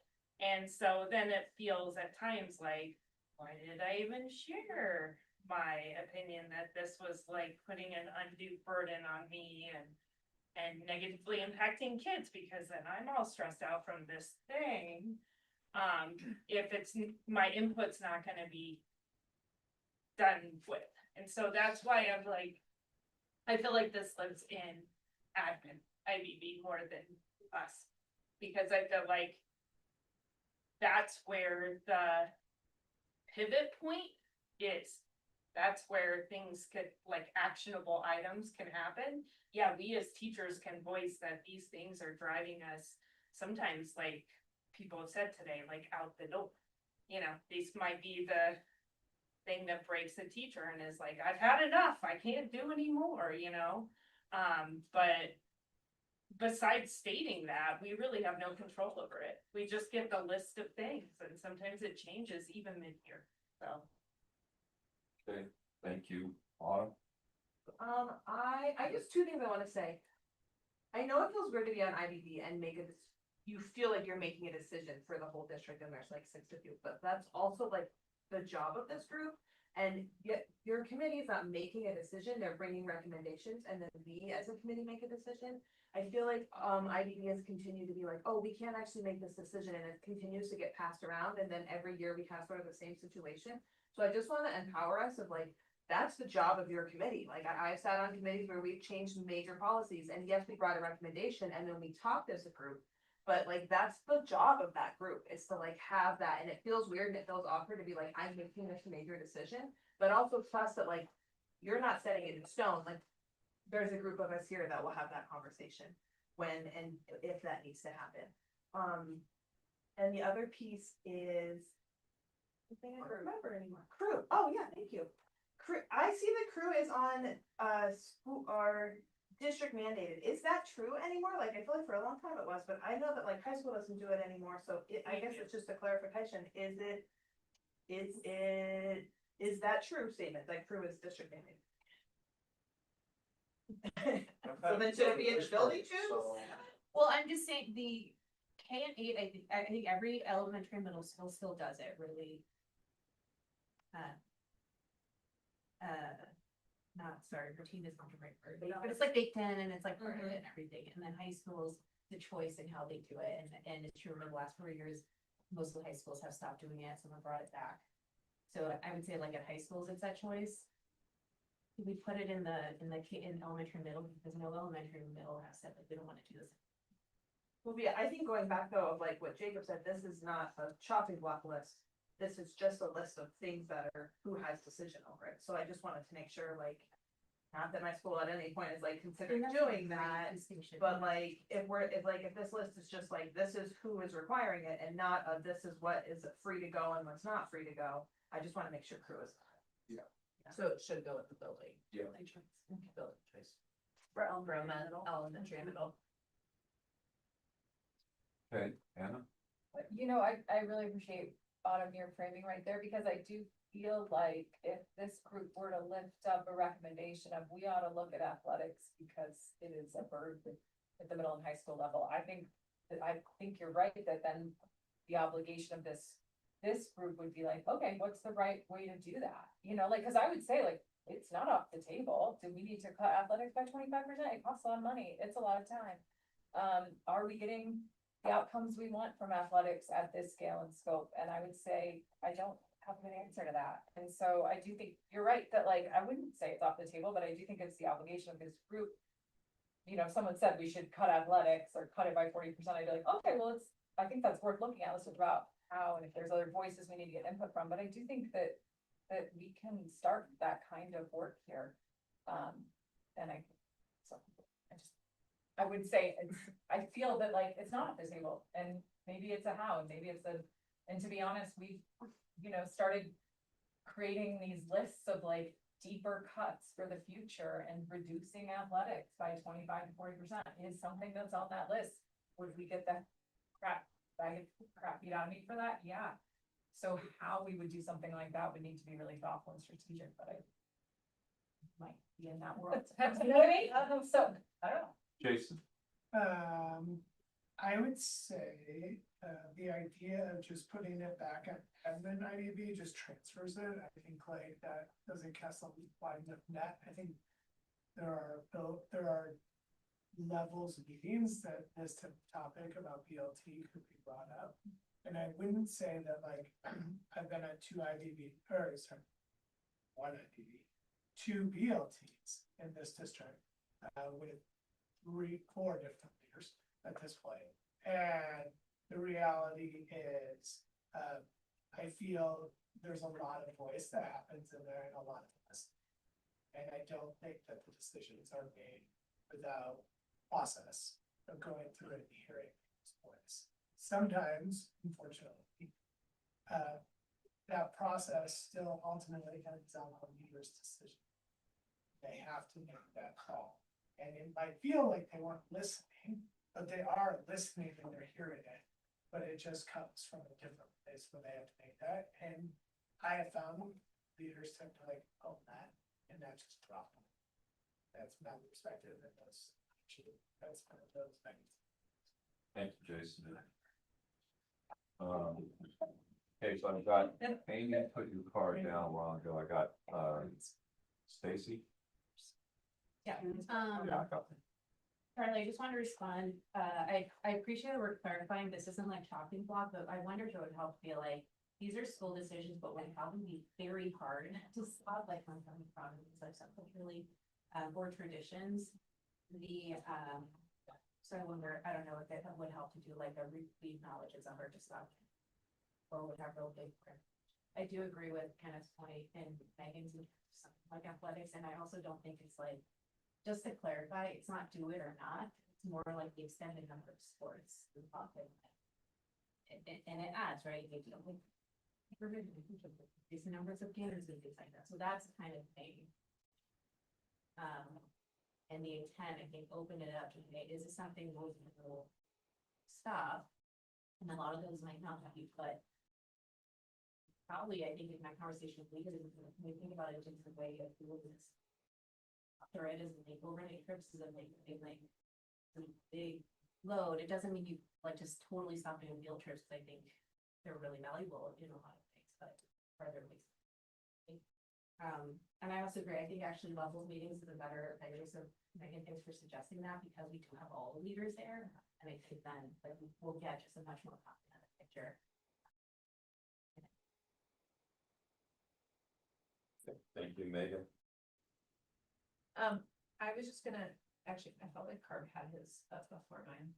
I'm gonna- You go ahead, because I was gonna try to get us back to Thank the you. Oh. proposal. Okay. That's what I was about to bring up. Yeah. I just wanted to say, I think, I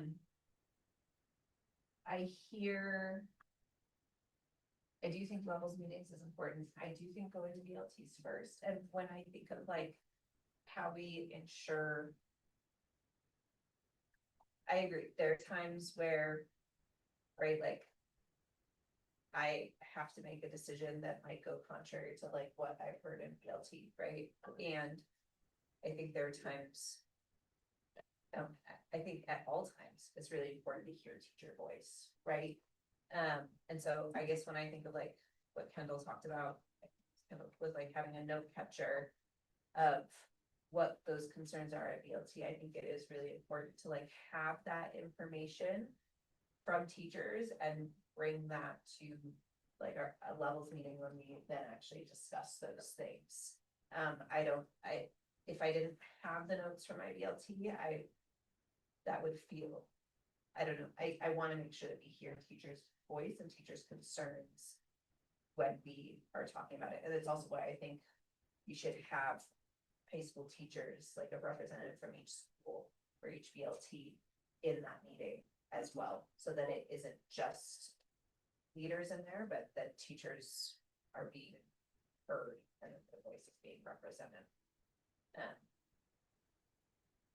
I guess that's my. Thank you. Lindsay, do you need to connect into the dialogue here real quick, or should we do Ab's process comment before we? Just do a quick emphasis of a bunch of comments that I heard in Dr. Parks as well. Social mandate weight of some of those things, I don't think is fair to leave in the teacher level or building level decision. It's not fair to say, oh, well, if you really wanted to, you'd be able to just stop doing these things when it's something like athletics and it's something like prom and homecoming. And the district does have a hand in offering that direction and taking some of that heat when we come up against a resources issue of this is a social mandate that everyone in the community expects we're gonna be able to do and meet for their students' well-being and have a lot of return. And so if recommendations come from this group or from other leaders, that that's a direction we need to go. It's not fair to just leave it in the column and like, well, if the buildings really wanted to put things off teachers' plate, they wouldn't. So I just think the weight of that social mandate is very heavy. And when that's tied in, I think district policies and board direction can help put that focus where it should be, which is on us and the direction of the district. Thank you. Adam wants to. Okay, well, the one thing that I'm just like looking at this list and I'm moving stuff around, and I think, maybe we need a middle column that's like cultural mandate that is sort of in between that building and district level. I think you're totally right that like, we were gonna do away with one of those things, we want that to be like, not just one school carrying the weight of that, but Add it up, so everybody's mad at us. yeah. So, anyway, whoever sat in that, thank you for doing that. So if you could go back to the slideshow, Jacob, I amended, slide 7. And I just added, on the first part, no, it's the same one, yeah, that one, yeah.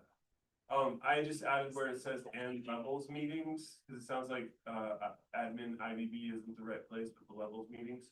So could we just have everybody put eyes on this? I wanna clarify that, sorry, I need to card.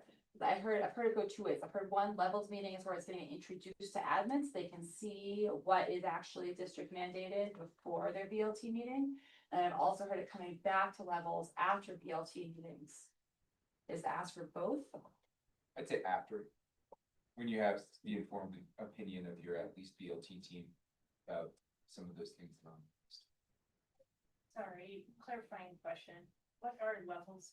Like, this just keeps getting thrown out and I have, but what does that mean? Like, is that happening like, Month that happened with all the elementary leaders. okay, okay. Yeah. I just, sorry, it keeps getting thrown out and I'm like, I think I know what that is, but I don't know if I know what that is. So it just happens once a month. Yeah. Per. Okay. And I think But I'll it's clarify. only admin, sorry, I'm just clarifying. And some continuing cases this. teams, like Yes. Octavio might show up, maybe as a food services ask for us type thing. Okay, It's admin, ACES, the ACES team. okay, For Okay. for that level. Yeah, for that level, and Special district. then district people randomly will pop in for things like Ben or Dustin or, yeah. and again, one more clarifying question. When do these meetings happen? Is it during the day though? Yes. I guess that's why I'm asking, cause like, if you're saying teacher is like, this is part of the puzzle, like admin, maybe it's easier to meet during the day, but if you are asking that teachers would go, then that would be difficult possibly. I'm just saying, based on it. So I'm gonna bring us back to this proposal that we built. Let's have all these teams look at this. Like, this is like what our proposal is, to force all these teams to look at this list and talk about it and fill out the protocol and then make recommendations.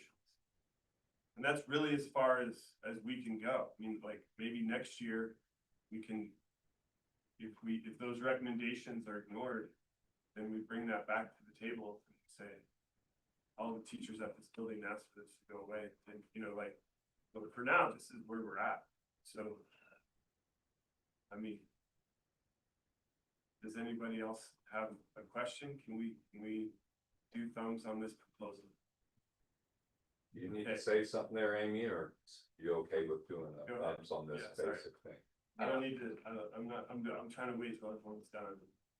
Yeah. No, I think you're right, to keep us going forward. I see this new column going, I'm just gonna say quickly. I think there's this, it's the wording that says choose to do that I think is challenging, because with that, it doesn't feel like a choice. And Charlie's right, like, I still have to bring in prom, but I still feel fun in this like building initiative category, because I've seen high school homecoming so many ways, and I do want buildings to have some choice about it, like the bonfire in the rally, Billy, you can change it up, do you know what I mean? And I don't want to take that power away from high school BLTs, but there is that, the choose to do language, I just wonder if it should say like building initiatives or. Decision making. It's not the what, but it's the how. It is and to how what extent, doing and like how big homecoming it is. activities. I do want buildings to be able to do that, and I want teachers to say, I don't wanna be here.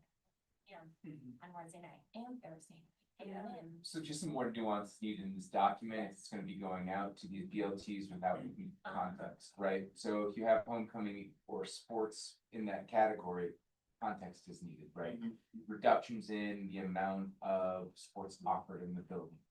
Electives. Yeah, how we approach some of the cultural practices associated with prom or homecoming, right? But when I just see homecoming there, I'm like, that's not. it's on the. No. It's not, but like, there's some nuance there. Yeah.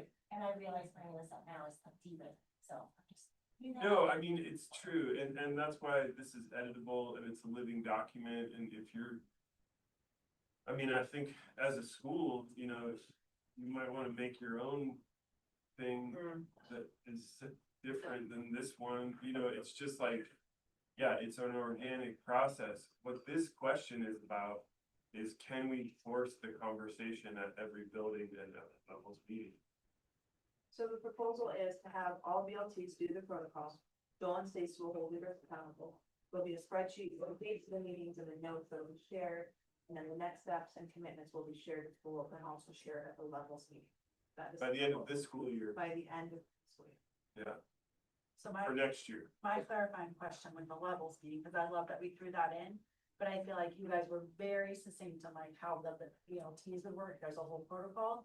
And I would like to see something similar with the levels, and Megan threw out having teachers there, and now we're just having it presented at a level, so I feel like. The levels is the next step, but I feel like it needs succinct, thoughtful, something, accountability, like you're asking the BLTs, otherwise. It feels like it's just a checklist, we did it, not accountability. And I find if you use the exact same protocol that you created for BLTs, make a copy of it for leadership, but the conversation of, are we having teacher reps there, are we not? Like, I feel like we have to have that in the proposal as well.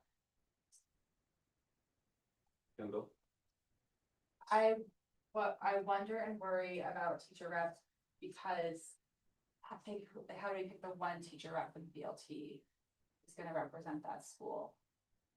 It doesn't feel like it needs to be the IBB rep because they may not be on BLT. It might not and I think we can very easily modify the process we have for BLTs. So I think the question that we're bringing to levels is looking at the district initiatives, right? Like that was the point. I just want to clarify the point of bringing it to levels was to look at the district initiatives across schools. Yeah, we can easily, I think we're kind of modified. And I mean, We're trying to and modify hopefully protocol. You are, they would yeah. discuss like. What are all the things you're doing at your building level, like maybe Yeah. trying to find some equity? Yeah. I mean, I guess like, I agree with you, Stephanie, I don't know if we have time to. Pack into all of the protocols that we built, like, yeah, we need that, but we have a lot of other stuff to talk about today. Also, and I guess like what I'm throwing out there is the benefit of the doubt that like, there's nobody in this room that doesn't want to do less. Like, we all know there's too much going on.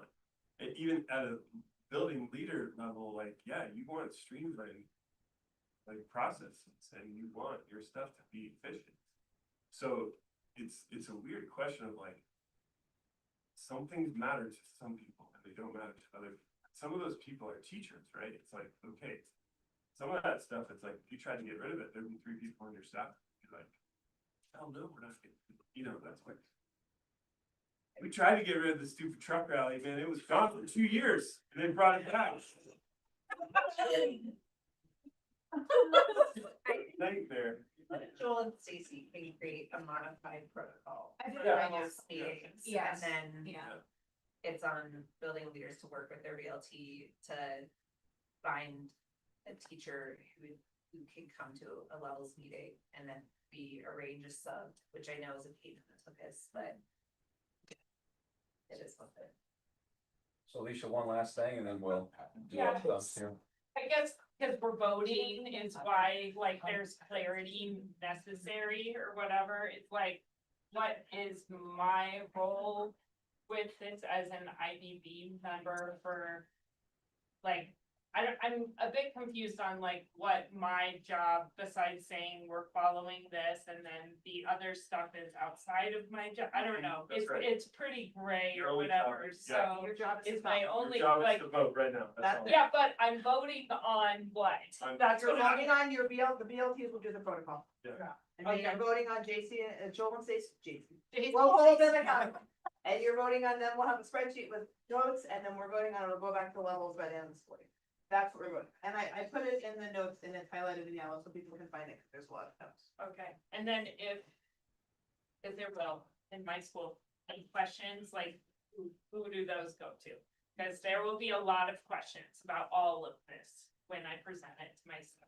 So I wanna know, like, who do I send them to then? Cause I don't know, I wasn't on that subcommittee and I don't know what is negotiable and what isn't.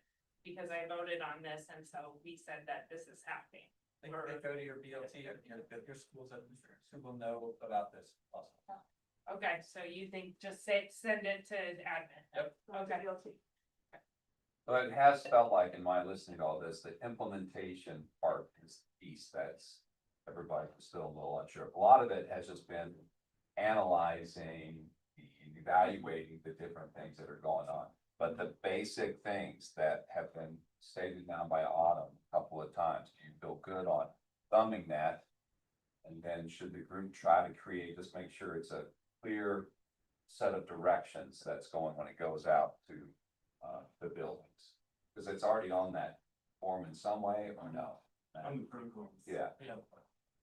Okay, are we clear to go thumbs on this? Okay, thumbs means that you're for it, 100% up. You're sideways, you don't fully understand everything or support everything, but you're not against it. I don't see any thumbs down, so we'll put thumbs on that. We'll take a 10-minute break and we move on to the next part of this team presentation. Team, do you guys want to have a real quick?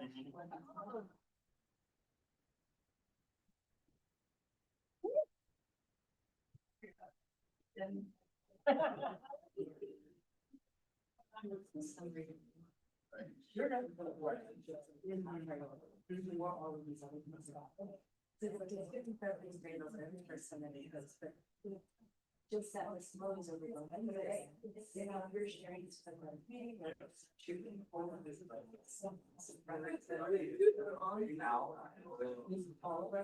Yeah.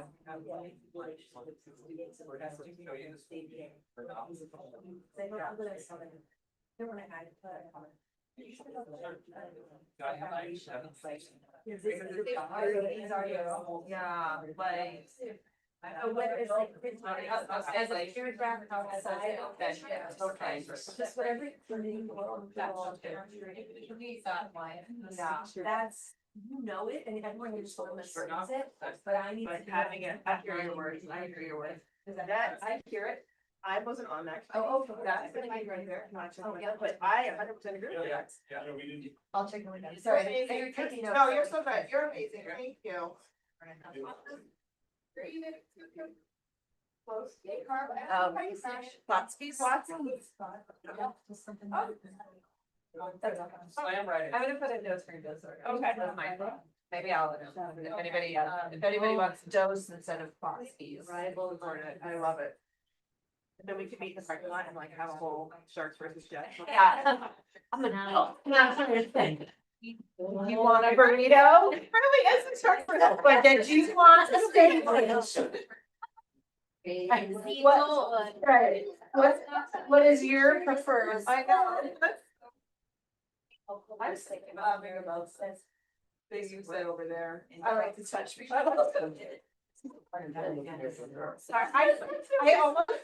I mean, like, what's your gesture? I'm gonna be like, saying inappropriate things to make people laugh. That's a good one. Right, that's a nice strategy. Stephanie, Helps me feel also. Oh, good. Yeah, but it makes sense to you. What I need is. Just like. I-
running through each piece. Think about how much time that would take, what does that fit in the priorities? Just to lay that out there. Okay. Autumn, you have a comment? I was just gonna follow up on what Anna said. In the past, we've had subcommittees make a recommendation for when the calendar committee gets together, this is what they should plan around reducing.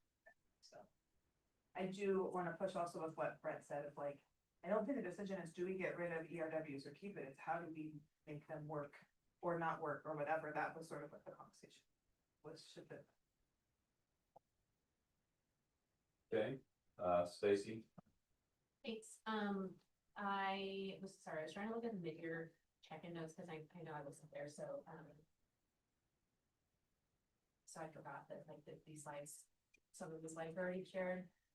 I agree that having been on the calendar committee, I think it's more, and I agree, like a like you, IBB does it, calendar committee does it, it will continue to come back and forth. We did spend as a committee a lot of time thinking about what's working, what's not working, what feels really frustrating, whether it's at a building level and at a district level. We spent a significant amount of time talking about that, and then what would make it feel more meaningful. And so the, you know, you have the slides, there's like building level, but also district level. And I think in this group, we know that there's also a lot of different opinion on ERW itself. Is it student contact time actually and just dismiss at the same time every single day? Or is it like not have contact time, but switch up what it looks like or something in between? And so what I do want to make clear is that we didn't decide, you know, as a subcommittee a long time ago, say we're not even going to touch that. There actually spent a lot of and it's, I think we have some ideas, but the reason they're in the recommendation right now is because we're still engaging a lot of discussion on that. In the mid-year, Kendall, did we talk about the building level? Because we heard a lot too, was like choice would be really helpful, and we have a lot of buildings actually providing choice at intentional times to really positive feedback from teachers, but we do know it's not so that is a thing, or even like feedback on how were the PD sessions, to how we, you know, the leaders started tracking how effective it was or how effective teachers thought it was. Because that's information that's not consistent either, and we pull leaders as well. But I just wanted to provide a little bit of color on the first discussion. And I think a shared interest in making it useful.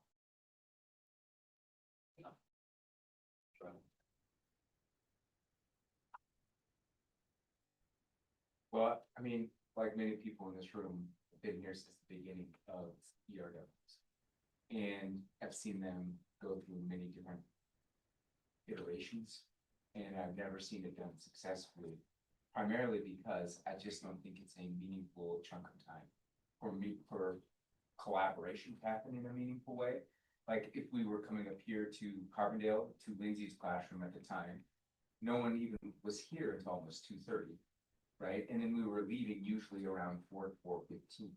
And so the only conversations that can happen in that kind of venue are superficial ones, in the context of even when I'm meeting with people who are teaching the exact same grade level, if I'm not sensitive to the same exact content. And so it doesn't really feel like I spent more time traveling than I did thinking about education or my students.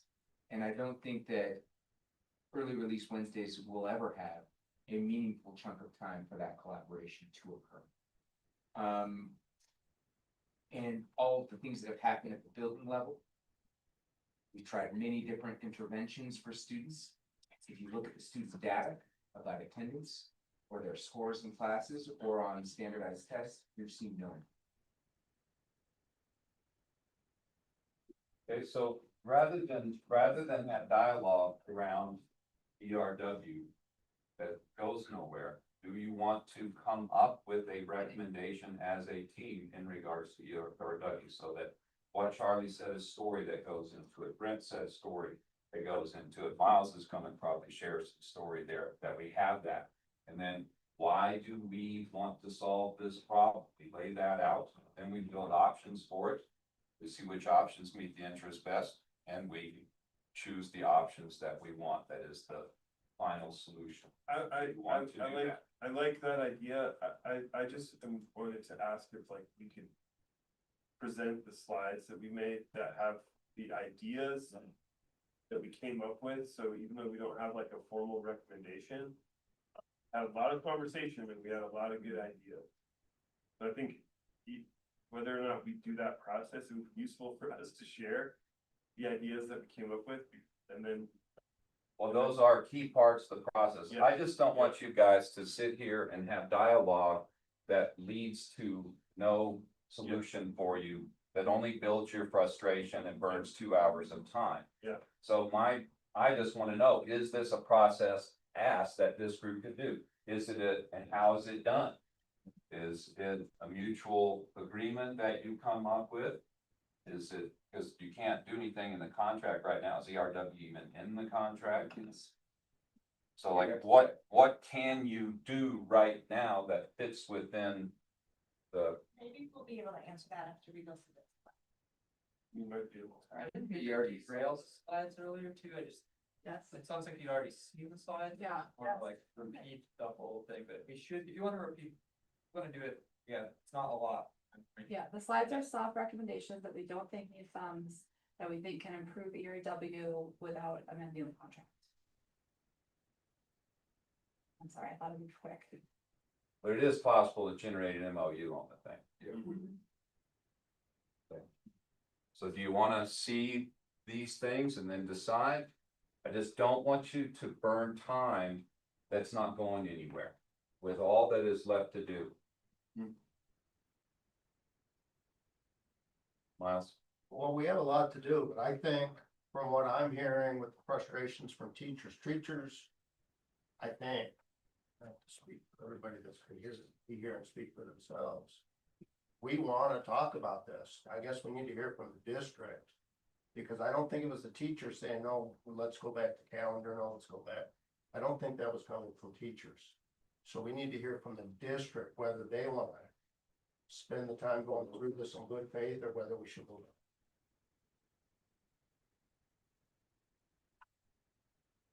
on. Okay, so do you wanna see run through the slides real quick?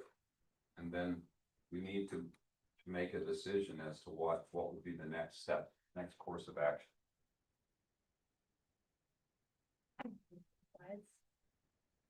We had some recommendations at a building level, which was the slide before this. For teacher voice and feedback. And then our other building level recommendation was on the next slide. Can we go over these points? And Yeah, Sure. yeah, there's good time for everybody to read. Yeah, it's all there on the slide.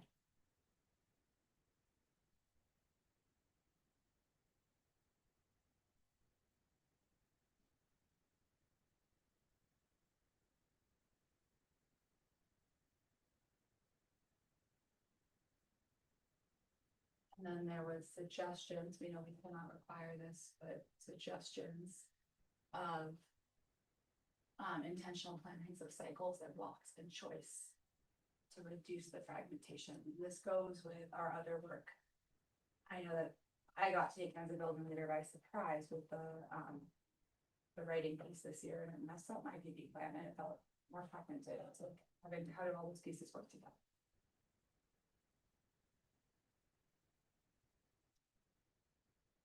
And we did talk a lot about one PD per month is left unscheduled for teachers.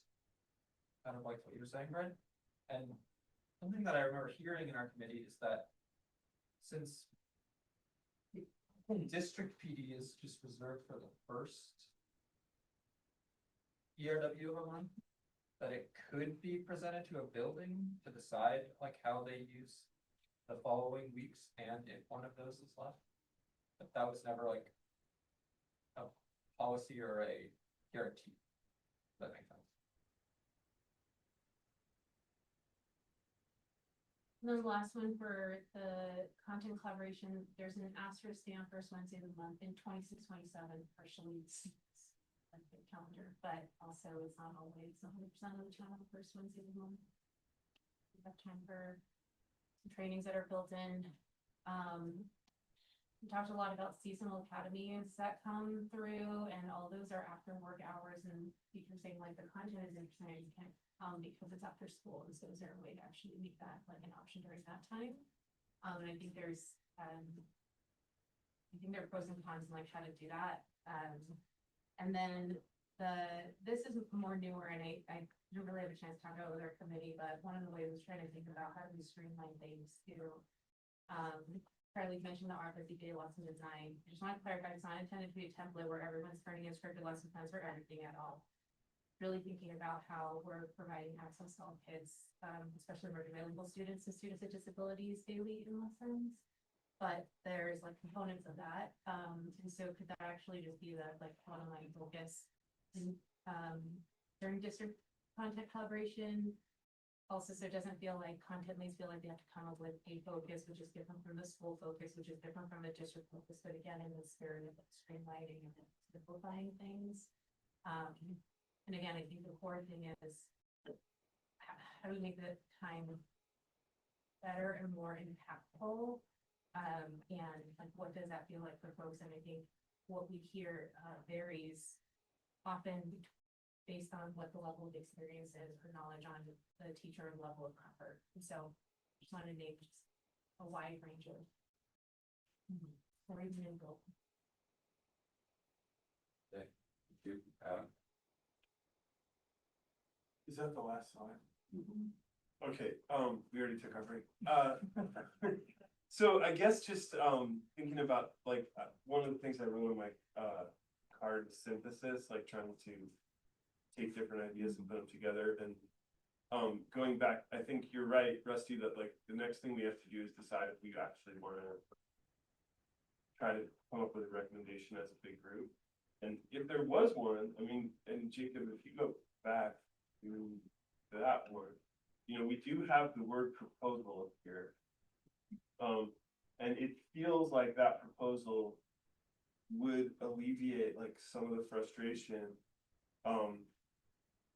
in the sense that, you know, one of our big topics of conversation was like at the elementary school level, which I didn't know, it's sort of hard for them to tell what the district PD is and what the building PD is. At the high school level, that's very obvious, and there's a lot of different opinions about the expectedness of that, and the structure of that district PD, and then also the building level PD. But like, this is a possibility. So I guess what I'm saying is, if we wanted to talk about something right now, we could talk about that, which is the idea that there is one of those Wednesdays a month given back to teachers, especially foreshadowing the difficult time and money conversation that Fred talked about earlier.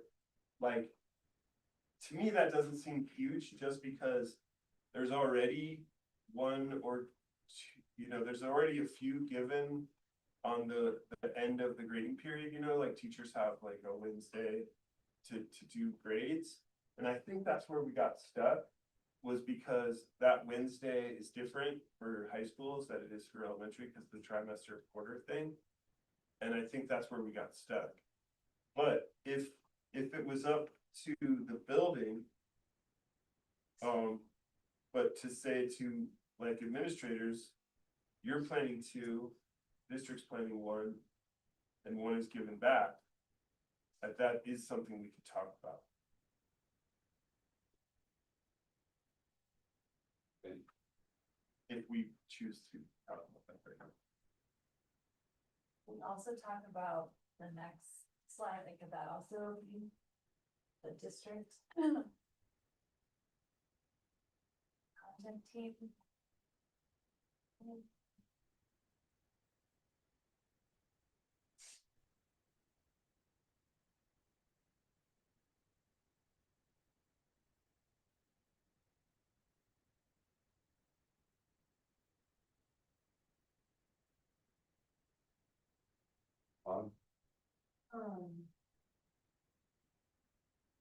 I don't know where this decision is gonna get made or how it's gonna get made, but it needs to be made. I mean, since we've had it, since it first was, sprung on us when we magically got rid of late start Mondays and all of a sudden magically these early release Wednesdays were proposed with no conversation to anyone except for you have to drive to Carbondale now once a month. Teachers have felt a certain kind of way and it has not gotten better. There's been pockets of positivity throughout, but it's not overall a general thing. And I guess I don't want to leave here without a decision made on, at least if it's not a decision here, on when a decision is going to be made, because I have sat in this room now for 7 years, and every year this comes up, and every year it's like, oh, well, it's not the time, it's this, and it's just not fair to our teachers. Like, I guess that's really where I'm at, like, it's not fair to my teachers to go back and say, we couldn't do anything, we don't really know, we can't. So there's just gotta be something, or at least a decision on how to make a decision, and I guess I wanna say specifically to our district administrators, like, hear my words. The conversations I hear in my school of how much they hate ERWs is not like, I would say it is the number one, if you could put on their list of things that they do not like, it is this time. It is the meeting for meeting's sake. It is the, I have to sit in this thing. It's not a lot of time. I'm exhausted and now I have to sit here and concentrate. You're making me do these things that don't make sense. And I want you to just hear that, okay? And I do agree that there has been so many times we've had these meetings and it hasn't been communicated to the ACES team. So I also really encourage that that gets communicated to them. It is not any sort of like saying people aren't doing their job, but like, it's just one more thing. When we talk about simplifying, what's being asked of ERW is not at all taking workload off of people. It's making it be one more thing. And I know even for probably a lot of administrators, planning one more meeting is also one more thing that maybe could be looked at. So that I don't think it's like, oh, we need a little tweak, we need something else. Like this needs a major systems overhaul in order to be better by it. Alicia? I guess I would also just say like, if certain content teams are like working. I say that because Brent is my content team, for the district level with flexibility. I guess like, I don't want ours to be thrown out with the, the baby with bathwater, so to speak. Like, if we have something that's working for teachers and a team, like, just to say like, we're overhauling the whole thing, like if it's working, like, that also would be nice to have flexibility that if enough people say this is working for them or whatever. And really it's just being flexible, I guess, like that's what's working with ours is the flexibility and freedom, in respect of honoring us as professionals, during that time. And so that's the part that I don't want it, if we were to pass something different, I wouldn't want it to, all that changed and then all of a sudden the flexibility that I have and freedom to do things as a professional goes out the door because we decided to overhaul everything and change it all. All right, so I want to call break here unless Charlie, you have a process thing, because we're just going to continue doing the process, but we're not doing it in an organized way. So do we want to tackle this time at this point in time, or do you want to say, let's set another time to meet as a team in April and attack this in the basic process? We share all these story points. We hear everybody's story, and that includes your constituents. We write them all down, and then we go through the interests. What are your motivations around this? We lay them all out, so we hear them all. And then we go through and start building options, which we already have some options as recommendations. And then we evaluate those by comparing them to the interests to see which things of those interests are really important to group that match, and then decide what to do. What are we going to do thumbs on? How are we going to implement it in an MOU? Because I think just continuing to talk is just going to make you more frustrated, and that's not helping anybody. Yeah. Well, I guess, that question to me is sort of for Anna and Stacy, because, I think if there was a possibility that we could win back one Wednesday a month for teachers, that would be something that teachers would be very excited about and like feel seen. I think if there was a possibility that we could have a conversation about restructuring the district level meetings, then I think a lot of people in this room would be willing to come back and have that conversation. But if it's a non-starter and we just are not gonna have either of those two things happen, then I don't think we want to keep talking. Okay. I think my question, and I feel like I've heard different things from different people. Like, I feel like what I've heard from Autumn is we need to look at ERW as a whole. Like the fact that we get out early on Wednesdays versus like having professional development days. Right, so there's that interest of like this structure of how we do professional development, what that calendar looks like, what that schedule looks like. And then there's a separate interest or concern of like the district content collaboratives and the possibility of one Wednesday a month being given to teachers. And I think that those are two very distinct concerns, and I think this group needs to decide, are we going to tackle either of those today? And we need to delineate between like content collaboratives and like one Wednesday a month for teachers versus the entire year structure. Megan, that's really important, because if we're gonna do this process, we're gonna specifically state the issue. Right. The And those are specific very- piece that we're going to work on, that has to be clearly laid out, so it focuses the team. But just need to think about the timing of this, what's left on the agenda, what's the biggest priority for the team, so forth, so. I don't know if that means the leadership group gets together to talk about it, how that works out, but I think it's critical so that we can just move and feel like you're accomplishing something.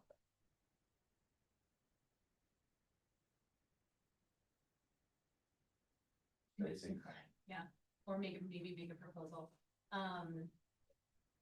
Things definitely on the table in terms of discussion.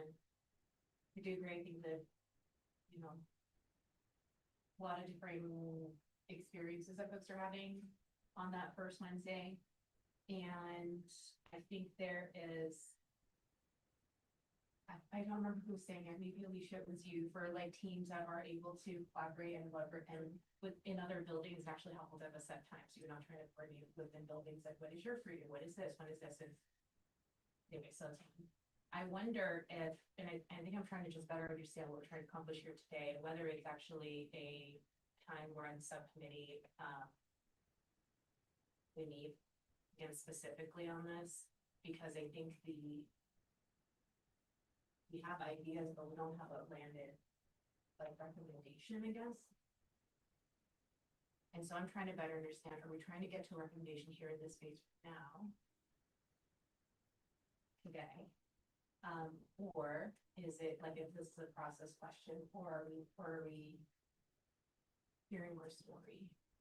Typically, if a straw committee comes back, they don't have a solid recommendation that they want to make and have the team decide, okay, if we'll just thumbs that. If that's not set there, then we run through the whole process. We tell the story, and if there's already story that's documented, that just puts down and people can read through that, so we don't just restate what's already been said. And we run through the whole process. In my opinion, from what's going on here, it's a minimum of 3 to 4 hours of time. It's not a fast thing. Thank you, yes, Miles. So Rocky, I think Don't worry, we're good. Yep, I think I've heard you say this like 3 times now. Do we want to tackle this today or not? yes. Let's thumbs up or thumbs down. Thumbs up, we're gonna tackle it today, thumbs down. No, we don't think this is important, we're gonna move on. Or do we look at, do we want to take it on? And if so, is there another time in this springtime that you would want to take it on? As a subcommittee or as a group? As a group, as a team. The subcommittee could meet again and come back and share more info. But do you want to take it on, and how does that look? And it looks like to be an MOU of some sort that would take it down. Yes, ma'am. I think that, like what Megan was saying, we're kind of tackling two things. I think that getting rid of ERW Day doesn't like, because of the calendar things and what we've talked about previously, it doesn't seem very plausible, but it does seem plausible that we could look at that proposal that was on slide 8, and like thumbs up that potentially. And so then it would be like a step towards the direction that we might want to be heading towards. And then leave it at like MOU, this is gonna be on the table for next timeline. Okay, thank you. And No, I agree with Sio that I think that big question of like, why are we doing ERWs? Are they needed at all? Should we be looking at taking the district ERWs and trading them for 2 full PB days? Like, I feel like we don't have time for that. But I think it's a worthy question. If you're on the notes, it was really helpful for me at the top of page 3 to break down what we're doing with the ERWs. I feel like, and so because what I'm hearing, and if everybody's following me, it seems that this is the current breakdowns. I'm making an assumption, so I think there's a technical fix that immediately will need to happen, which is that column that says grading, because the CBC says high school teachers get 1 per quarter because of semesters, and then there's other things for K-8. If we're moving to semesters, we need an MOU, we need the MOU to say everybody will get two per. Is that, am I assuming correctly? For next year, we For are next year. redoing the entire CPC, so an MOU is just. Okay, so we could just do like an agreement, like, I just want, it feels like if we're moving to semesters. Am I right? Like, K-8 computers needed to align to that, and so we would clean that up, I hear you, saying, we'll clean up that, but I don't wanna move that. Sure. So that to me feels like that grading column, we just need to attend to that. Sure. Once everybody moves on to semester. So then it sounds like the current proposal is in that remaining column. Right, I mean, we've heard lots of recommendations on the district flexibility. I don't know if there's a set of recommendations on the district channel or column, and so I think the proposal would exist in that remaining column. You guys follow me? Good. Is this right? Sorry, I don't know. if we it's need to possible. put this up. Autumn, do you see what I'm looking at? No. Sorry, I don't, in our Certified notes, IBB top of agenda. page 3. The ones we're currently doing right now. It's in Yep. this, it's in this. Oh, Where, sorry. I Is that just what you're put it- I talking? Where is it? Mentally conceptualize this, yep. Oh, Harvard thing 3. Okay, am I right? There, a new table has been added, I had. Sorry, I just put that in because I Okay. couldn't conceptualize it. So do you see how I'm breaking it down? So it looks like the district owns 4 and 4, semester 1, 2. We've got a lot of recommendations on how to tighten that up, keep flexibility, potentially academies. This team's given us a lot of pushes on that. I feel like we could roll with that. Then there's these grading that are held for the high school, which I'm assuming we're gonna clean up in the MOU, the CBC. That's gonna be everybody. Once we all move to semesters, everybody's gonna need that dedicated. You can see it, I linked in the CBC where it says. I just- Everybody would get, I'm making assumptions there. Anna, can you let them pinpoint where you No, are? that's what I meant. We didn't know we were moving to semester, so I guess like, is that a? Okay. We've been trying to gather a lot of feedback on that semester shift, And that would mean no quarters, just 2 grading periods a year, not before where we had like 4. Yeah. It would be, the intent is actually to be a lot less than what's happening right now. Every trimester is really, it's like, here's the stuff to print out for folks and they have a read plan, make sure they get it, you talk about that. It's not intended to be common for every subject. One thing. We were in the dark, trying to. That's the thought. And Stephanie TS goal doesn't change. Yeah, Yes, so then I, Go ahead, I Ann. think what we're talking about, right, the proposal would be to allocate of the remaining 10 in semester 1, 16 in semester 2. 1 a month, which would be 4 in semester 1, 5 in semester 2. To teacher time, which leaves school leaders with 6 and 11. And so my question for school leaders on that proposal would be, can you get done what you gotta get done? If your remaining semester 1, semester 2 goes to No, 6, it's 8 and 13, 8, sorry, Mama. right? Well, Not 6 and 11, it'd be 8 and 13, because you're just putting 2 over. well, no, because I think the proposal was 1 per month. That was not, right? So there's 4 months, and we already have 2. Oh, I thought it was above and beyond, right? Oh, okay, I didn't know that. So I think the question then, I mean, I think to your point, Sia, like, I would love a deep dive on should ERW exist at all? I don't know that we have time, but if we march through this, I think then that's a proposal on the table, and I would love, because then I think school leaders own that remaining column, right? Well, I mean, I guess we could negotiate the district one, but I also see the committee had a lot of thoughts on the district one, it feels a little mixed, I feel reluctant to ask that at the moment. But I guess my question is, do we feel like we have enough information from school leaders to say we could allocate additional to the proposal? But I'm trying to see if there's a ways to see what I was saying, to like push away some things and could we make some decisions today? Well, I think, sorry. So you? No, Lisa was up. Oh, sorry. I was just wondering about this, time money continuum, if we are paying people back in time, during this presentation, how does that affect the money conversation? I just wanted to make sure we were actually aligned on process, which we're like getting to a proposal and whatever. Like what we want to try and have a proposal on is usage of ERW time for next school year. And then we're saying that, and again, Charlie said words that I don't understand, which is for huge. But that part of the collective bargaining contract or that the process, all the shenanigans that will go through next year will involve whether we continue with ERWs or not, but we cannot actually make an adjustment to that for next school year because it's part of the collective bargaining contract. Good, you'd have to sign an MOU, but to get rid of it or make it like substantive change, like it's gonna take a huge process of consideration. Right, and so maybe we say that will actually just be part of what we do next year, rather than making a distinct adjustment.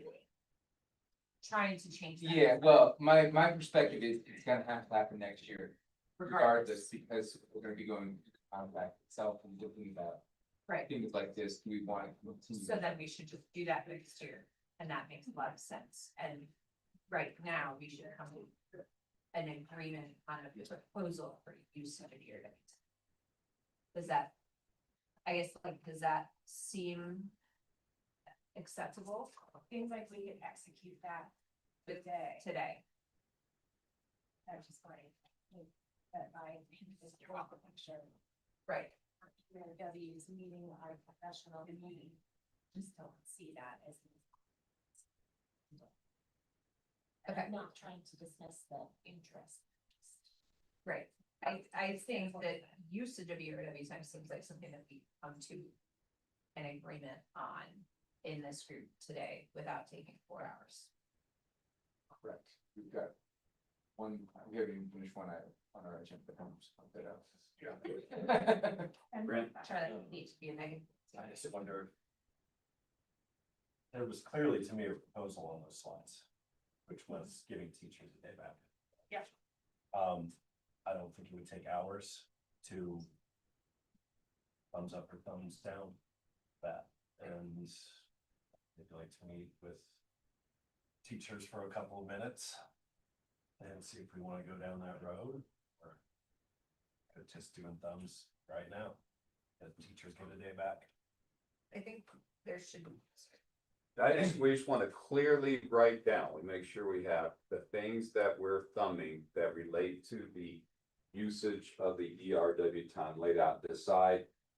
Are people okay? They've gotten enough information. This is a proposal from a working group. If everybody's good with that information, then you can choose to thumb if you like, okay?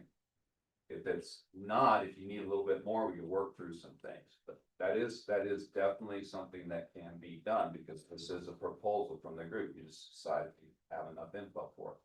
Do we need to caucus? Yeah, I was gonna say, can we do like 10 minutes and then come back and do a thumb Yes. on this? Yeah. And then we'll decide from there Yes. how we use our time. I need to clarify I think it's There it pretty is. clear. The one- It's highlighted right there. Proposal 1 ERW a month is given to teachers to use how they see fit for their classroom, and their students. I think we need a second proposal, whether or not we're gonna commit to try to restructure it entirely after next year. Yeah, and we can bring those back after the little 10-minute Okay. time Yeah. to decide. Lindsay, And I was just clarifying if we were to agree or this decision being made between administration and, you know, RCA, is that an MOU that would come into play beginning of next year? Yeah. And just making sure that everyone has that timeline in mind before it's even, yeah. Next year. Meg, Yeah, I do think, I feel like I've heard the concern around district ERWs as well, like around the content collaboratives, and so I don't know. I think when teachers caucus, I don't know, as there's the grading one as well, so I just actually think we need to be really clear, are like, and people should discuss it, is it, we're keeping the 4 content collaboratives, we're keeping 2 grading, and then there's 1 per month?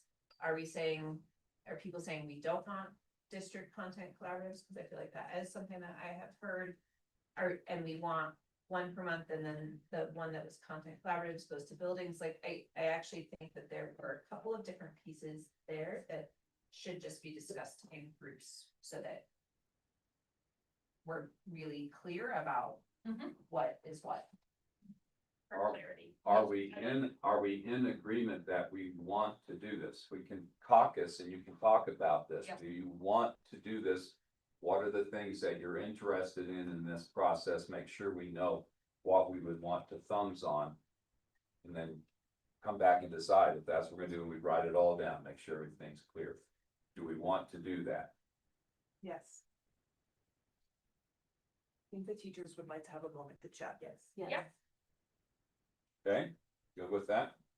Okay, so as you caucus, make sure you're looking at that proposal and thinking about what are the pieces you'd wanna have in. And kind of what those steps are when we come back together. Okay. You want 10 minutes or Yeah. 15? Oh, here, we Would have be like 11. Okay, 11 o'clock. No, That's actually 11.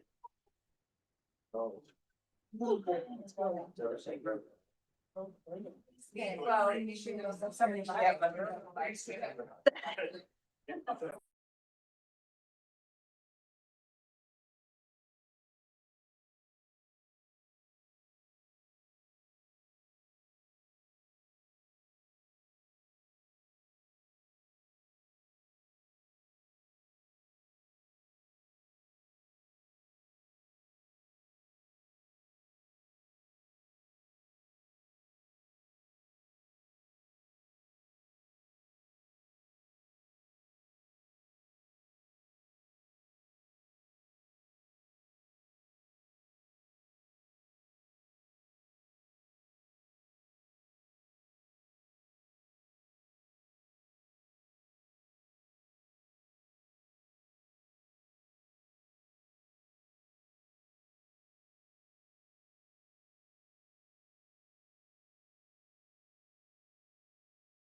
have each team report out what they talked about. And what, No. No, No, we were gonna vote. yeah, you're gonna come back and say, are you wanting to vote on this, or this? Yeah. Just so we know what each Yeah. group is talking about voting for. Sure. Yeah. Agreed. Yeah, that's why you took the time. That's me. Time is up. Okay, so who would like to say what your caucus talked about, came up with? What was the, We talked about mostly proposal one that's highlighted up there. okay, And we were just trying to kind of gauge whether there was alignment within our group about that.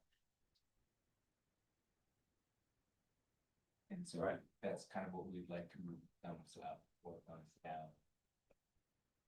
okay, so you're wanting to focus on that proposal one. Uh-huh. Correct. Okay. And admin, Sure, I would say there's general strong support for number two of like really doing the deep dive overhaul of to what end is ERW. I think proposal one felt sticky, and folks felt that we weren't ready to release either district or remaining ERWs yet without clarifying from some leaders and department teams, specifically on CLD, SPED, that time isn't, does that sound about right? Well, they're not a no, but not, just like not that. We didn't have, we were unaware that this was something that we needed information on from either other building leaders or from different teams, like SPED team and the CLE team use certain ERWs, and so like we hadn't talked to anyone about this, and so felt like we need more information before moving forward on proposal one. Not that it's a no, but that we need to actually talk to people. That's some answer. so did the straw committee have any dialogue or feedback from building administrators in their process, or did you decide we're gonna work on this other piece, and so that bit of work wasn't done? We didn't obviously get all the information that we needed, it sounds like, but I think I brought it up almost every meeting. The proposal one, like teachers to like one ERW or PE a month of unscheduled time. Okay, Kendall? I strongly disagree. I feel like after the January meeting, every subcommittee meeting we had, I asked if we wanted to do that work around why we have PD and why we meet, and every time we said no. So, yes, Lisa. I think you're saying totally different things. Mm-hmm. You're talking about the purpose behind PD, and you're talking about 2 hours a month. But it sounds like there was perhaps not clear feedback from admin on this. As I said, yeah. Okay. Sure, will the thumbs? We certainly can do thumbs, that's no problem, we can do that, but when we have down thumbs, we just have to figure out what's the next step, what is the why there. Certainly can do that. I want to look and see who's got their thumbs up and who's got their thumbs down. I feel like at one point with our norms, if you thumbs down, that you had to offer an alternative. Am I correct? What? Either we thumbs up or thumbs down, hold on. Okay, all right. Well, everybody has a right to thumbs down, but that thumbs down requires some interest and rationale behind that helps guide the group in some way. Yeah, it just like productive. Like if there was a way to, I guess that's what I'm saying, if there was a way to make the thumbs down, at least the thumbs to the side. If that could be written into the proposal. Do you see what I'm saying? If there was a way versus if it's just the thumbs down, you're right, then we just move on. But if there's a little thing that could be added in to make a thumbs down go to a thumbs to the side, that's the part that I'm trying to get at here. So we get somewhere versus just we did the vote it was a unanimous move on. Well, there is another way forward, but I think we should. Okay. All right. What's the actual proposal? Proposal 1, as written. 20 RW a month is given to teachers to use how they see fit for their classroom and their students. But this ERW would come from district / school. Not grading, it feels unclear to me, Not great. So the, no, I don't, right, but is it coming from district? That would be up to you guys to work out amongst yourselves, where it would come We from. didn't feel like we needed to, I mean, that could be whatever, or what's best for you guys. But yeah, it doesn't seem. we're not thinking we're gonna lose the grade. No, That's not great. great. Yeah, Not we're great. saying not great. So can we add some clarity to it that would make, We don't need to People because feel the more grading comfortable. one is already in the CBC, so that's sort of separate. did that answer your question, Megan? No, it's important. Right, like, they're all in the seats. So I do actually feel like we need to be explicit about where things are coming. Like if this is, District one. I'm looking at page 14 now, and it only has the grading part of it. And that we have that. I think it's very big. Right.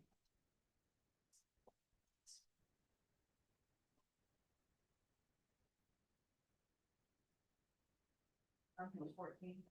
Yeah. 1.2.2.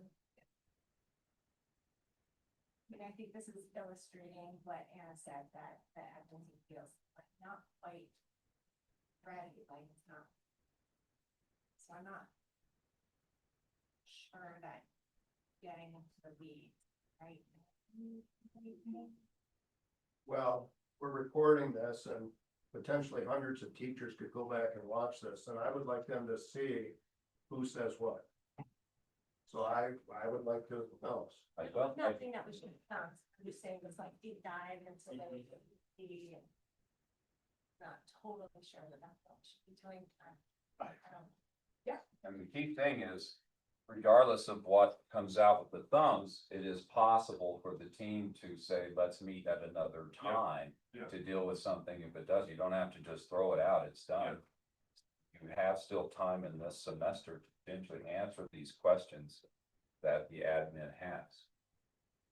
Yeah, I totally agree. I mean, I think that, if we can vote on it and then we get that on the record, and then if it can't move forward, then I think we keep working on it this year. Because what the admin team just said was that they just needed to ask a few other constituents. And, yeah, so, I think that that's an easy way forward. I mean, I'm starting to feel nervous about the time also, so. Christie? Yeah. The only thing I was gonna say is that, given some of the legislative uncertainties, I was looking at proposing another meeting in April anyway, because we wanna be able to provide as many benefits as we can and salary increases. And we don't have all the information. And that's just an unfortunate reality, but it could provide a space where we could be able to, revisit this after additional information is gathered, if that is. Well, just to clarify my role here, I don't have a thumb in this decision. This falls within the scope of targeting laid out in our policies. And we expect as a board to see recommendations that are aligned between our CDA and administrative values. And so won't see me offering a thumb here as well. But if someone is giving a downward thumb, it may not necessarily mean they're opposed to it, they may just need more time, they could explain that. Which is already been explained.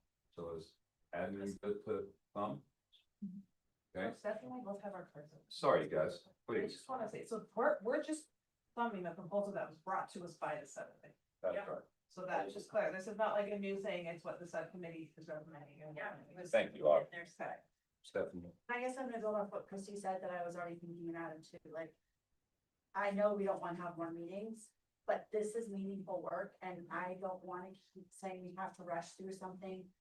And not come to a resolution and not do what's best for the staff, just to say we completed it in one day. If we need to meet here again another day, this is important enough work that we should be here another day to get this done the right way.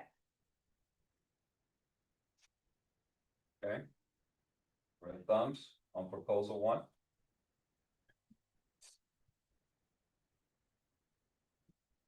Okay. So we have downward thumbs, and those people with downward thumbs want to make an option suggestion for us. Yeah, I'd be open, or, sorry. Yeah, go ahead. I know that I and some other schools use ERWs in a more flexible way where we have like committees that meet, and I would rather have it. I give my staff probably the equivalent of one ERW off a month in a more flexible way where it's like a half hour.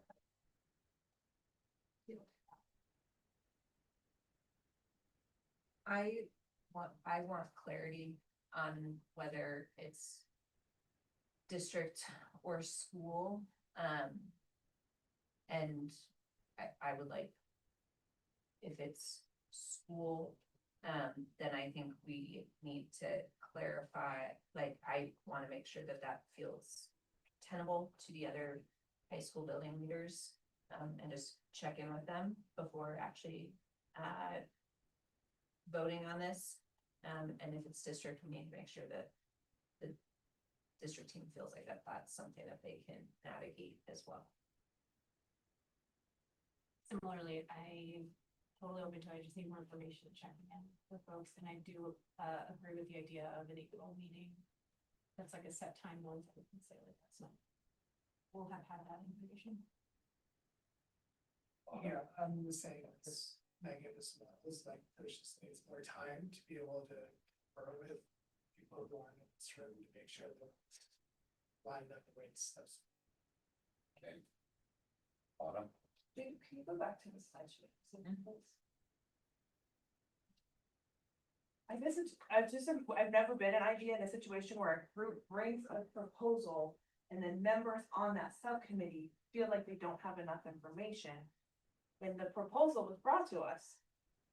So I guess I just have a question on like just procedurally, like typically the subcommittee has checked with other people and has had clarifying things. And it's there, here's our proposal, here's what we want to do, and then, but even within the subcommittee, people are like, I still need more information, so how can we help this not happen in the future? Cause that committee met a lot of times. And then still doesn't have the information, and now we have just spent an hour talking about something that worship had done earlier. I think you bring up a great point, and what is done in a lot of districts is as the straw committees meet, when they reach a point where they feel like they have a recommendation, then that recommendation is shared to the leadership team and basically run through each of those different groups there that are being represented as saying, yeah, I think that the group could potentially go for this, or no, what might be needed.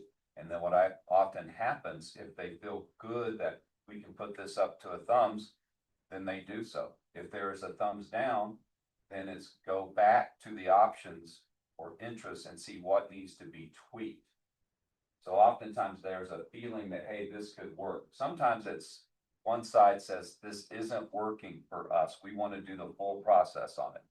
And then we run through the whole full process. That's pretty much where we were. I was thumbs down in subcommittee, but I was trying to not shoot the thing down before I made it back to the group.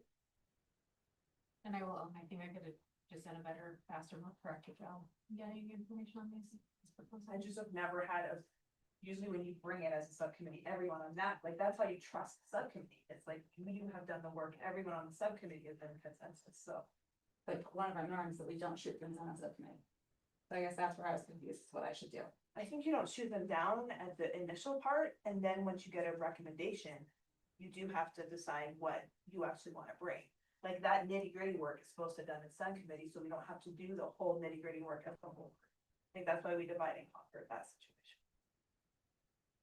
So I would recommend that as this process moves forward next year and subcommittees doing their work, that those findings that they come up with, the proposals are shared with both teams in the leadership to say, hey, we need more info, or yeah, we're ready to give this a vote. And then if there's a thumb down, if you can, that person that gives a thumb down could come up with stuff to keep it moving, and it moves, otherwise it's done. So. Because it can be tough, and it's oftentimes very difficult on subcommittees. I've seen districts where they say the subcommittee work is not being honored. They put all this time in, and then they make a recommendation and it's voted down. And so it's just a challenging balancing act there. And it's also hard time-wise with a day as busy as today. I just want to say, I think to end, and I'd like to think I can speak for all the teachers here, that this was brought up as part of compensation for teachers. It wasn't really brought up to do the district's work and to decide what we're gonna do. We're gonna talk to all the leaders. I mean, this is brought up for compensation since we've had pay cuts for the last 2 years. And I just want to be clear, like, we're done, I think, talking about this. We need to move on to the next thing, but it was brought up in that vein of compensation versus what are we gonna do? We can do that song and dance we've done it for the last 9 years. Well, that's fine. So what you do is when we talk compensation, salary and benefits, then that is an option that's put into that. Yeah, I think, but yeah. That's fine, because we Moving on. just want to clarify, are we gonna have another meeting to deal with this particular point as the admin would like? Megan? Actually, I think if it's a part of the compensation, we should talk about compensation. Yeah. Which is a different piece than doing simple, better, thank you. If it's about doing simple better, then that, like, we should come back and we should meet, but if it's about compensation, we can talk about it again in compensation. Where are we gonna be any different? That's happening now that we start. Are we going to shut down all of compensation for this thing? Or are you going to say we're gonna work on this particular component at another time? I just wanna make sure the group has momentum to move forward. Yes, ma'am. And the only thing that I see is the momentum piece that maybe we can all agree to is that we could consider bringing this back in April to honor all the work that the teachers and what's important to the teachers, and also honor the work that the administration is trying to do, is doing it thoughtfully. And so I don't know if that's even a possibility, but it's a suggestion. There you go. Yeah, I mean, I am happy to, like, I want to be clear, and I think everyone who I talk to is on the same page. It's not a no for me. I would like clarity before I know what I'm actually agreeing to. And so I would be happy to, like, talk to at these high school levels, other leaders, to make sure that, like, what are their thoughts on if this is coming from the school. And then I think there's a different question on what if this is coming from the district, or if there are compromise between those things. But I would like to know what we're actually, like, I'd like to have a clear plan, and maybe that's just part of my issues that I have as a human being, knowing, having a clear idea of what things are. But I'd be happy to come back to this in April and have, like, a real clear proposal that I feel could have agreement. Not a no, it's not a no ambiguous, or for me, it's a no with the ambiguity that I feel like has been proposed. Okay, thank you, Megan. I would like to propose that we move to the next Thank you. point on the agenda. Yeah. It's all part of the same conversation, but get rid of that. Let's go. Let's go. I got stuck driving the bus. We're on steering. Thank you. We'll move the steering wheel to somebody else. Christie will potentially need it unless she can interrupt and dive. Oh, gosh, wow. Yeah. Is it a Studebaker or roll? It's a bus. Okay, a bus. All right, that's perfect. Get rid of it. Precious cargo.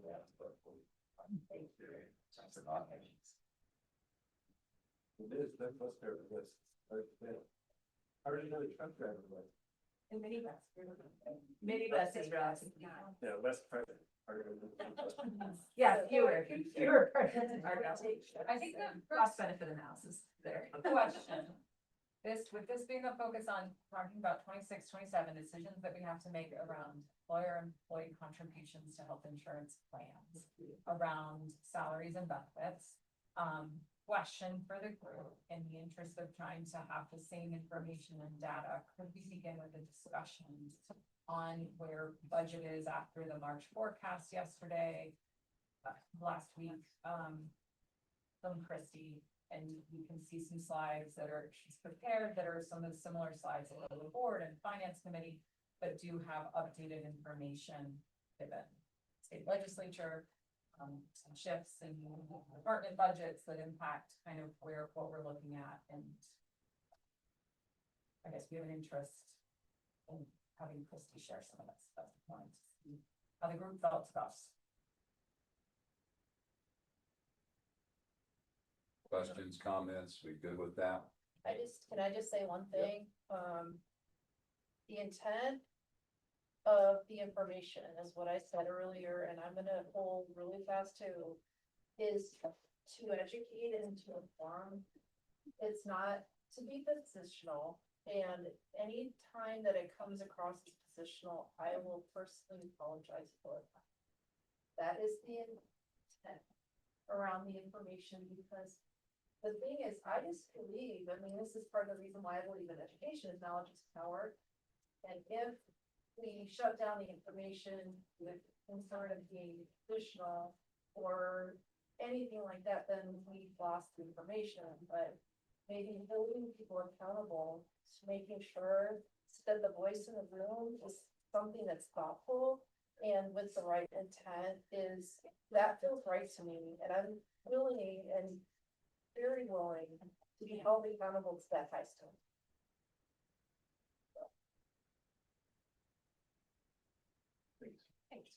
Okay. Can we possibly, with the slides, focus on the, like, additions or the new stuff? Because a lot of this has been, and just in the sake of time, if we can really just spend the majority of the time on anything that's been added that we haven't seen, that would be awesome.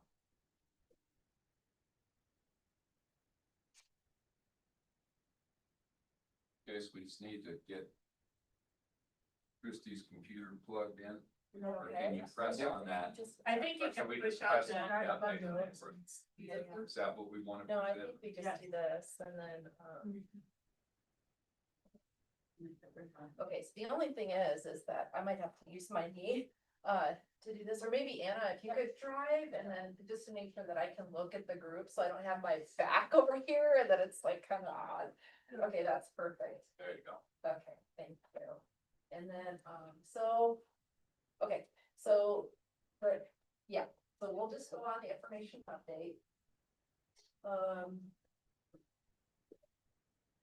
So the one thing that I, in retrospect and really, thinking about the February meeting and trying to look at transparency for everybody and having microphones and speakers and all this kind of stuff where it was felt very staged, is we didn't have the space to talk about it more on a realistic basis, and I wanna own that. And I want to provide that space to everybody today for questions. That's why I'm like, feel free to ask questions. That's what I think happened, is that, in retrospect, looking at the February 24th and trying to get that information out there and having all the speakers and all the, everything for everybody, is that we missed asking the questions as we were going through the presentation. So I just want to make sure everybody has that ability to stop if something doesn't make sense. And, obviously next time we'll have to, continue forward, but that's the intent of going through the slide as well. So the outcomes, increasing, everybody's understandings, next points, and next steps. Looking at additional context on 24-25, making sure to help answer questions that have arisen between the 24th of February now. Looking at, FY 26, I don't have a lot of new information, but just what our next steps are, and update on FY 27, legislative updates, and an update on 27, 28, and 28, 29. So this was something that I personally grappled with about like estimations.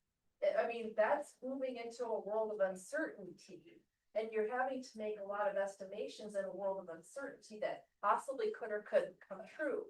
So I want to once again express the intent on the forecast. Of not to say that this is what is going to happen, but these are the challenges that we're faced with, that the board is going to also get that same information. So everybody's there with the same information.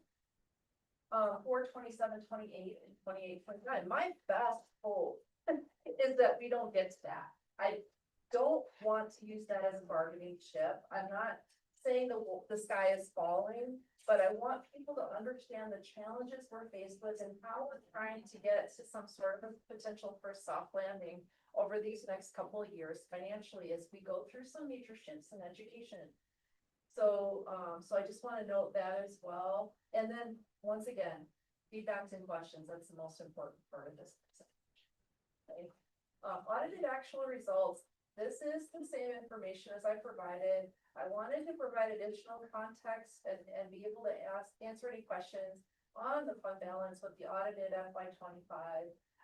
Where that number came, the 18.7 million versus in the audit versus what I was showing 17.5 is a difference in the board policy. And the reason why that is there is because we want to make sure that we're taking away funds that are restricted for a specific purpose so that we're not overstating that fund balance. So I'm trying to add a little more transparency to that slide for understanding the context.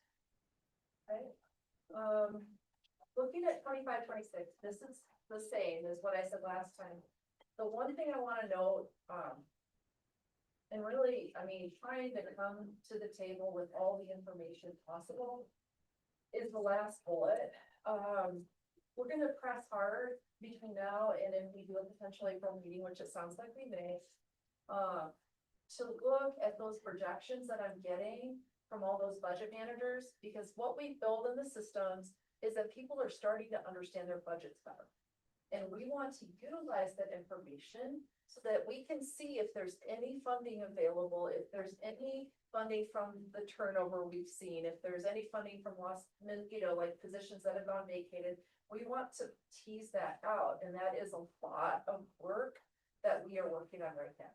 But hope to continue, because that would be another piece that is trying to get a little closer on that 25, 26. That's our next step. This slide is the same on the budget discussion. And I understand everybody's seen this. The only thing I want to note on this slide is that the total program funding is our largest piece of funding. In the past history of the district, what has happened through rural school funding and some of these other grants we've received and other miscellaneous sources, including like the levy, or excuse me, not the levy, including specific ownership tax, continue to be potentially rolled into that total program funding. So the sources of funding that can be favorable for us during the year are becoming less. And that's just something that I wanted to add as a context. And we have these detailed spreadsheets on the charter schools that we're already discussing with charter schools to make sure those numbers are as tight as possible, based upon the current information on the legislature. So, and I'm keeping the numbers the same for right now, but as you see in April, I'm going to show this more into a pro forma standpoint. Okay, this is just to keep the same context, so I'm not changing everything midstream.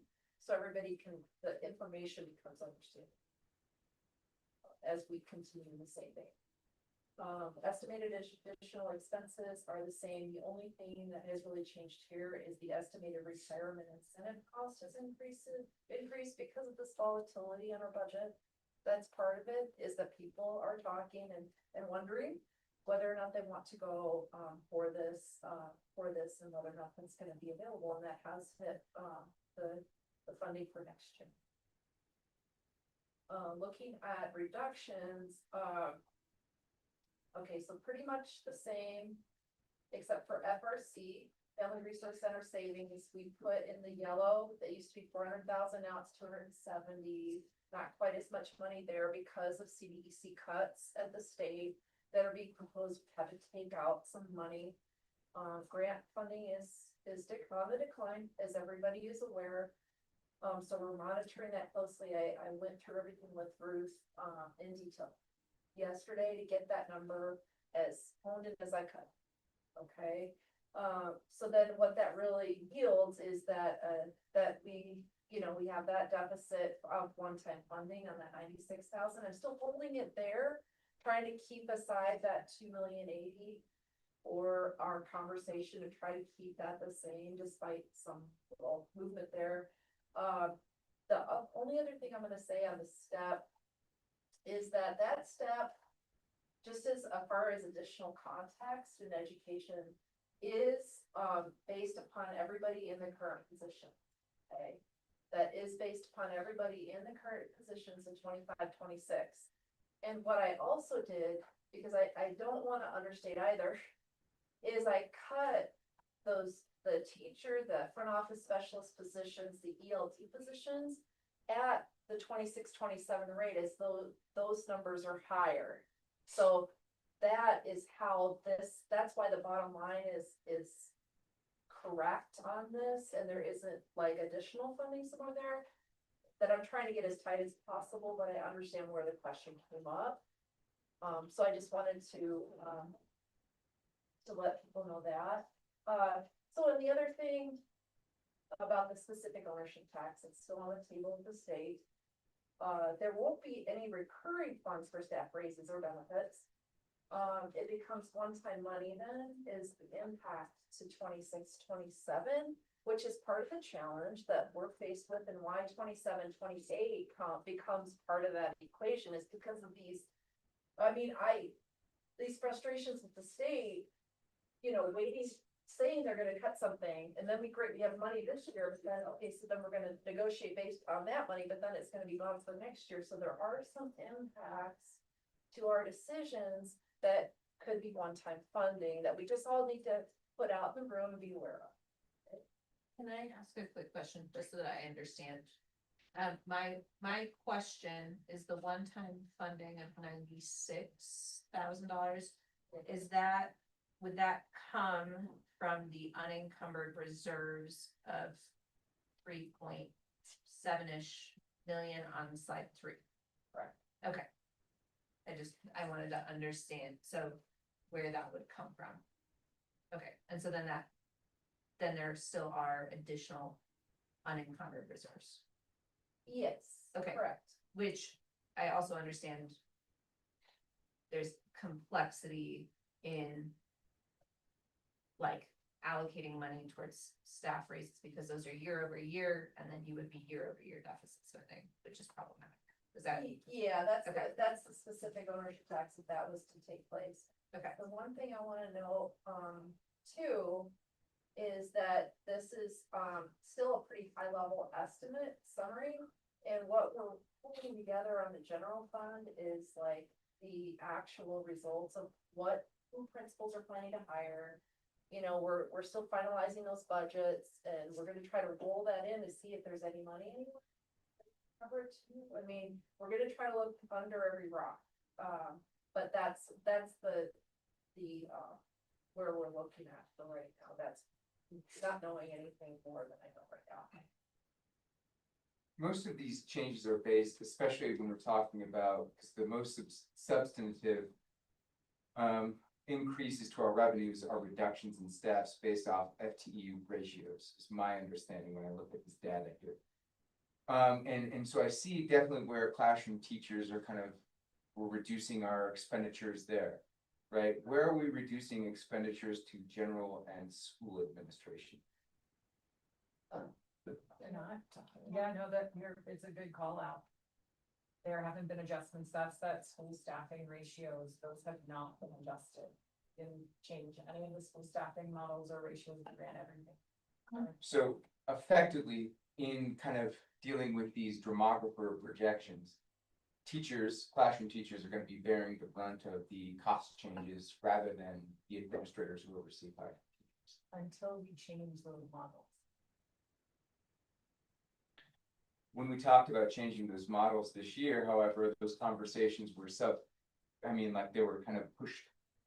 Similar to the conversation we just had about Wednesdays, right? They were pushed down a year or two, right? Because we were uncomfortable letting people know at a certain point that their position will be available for that next year.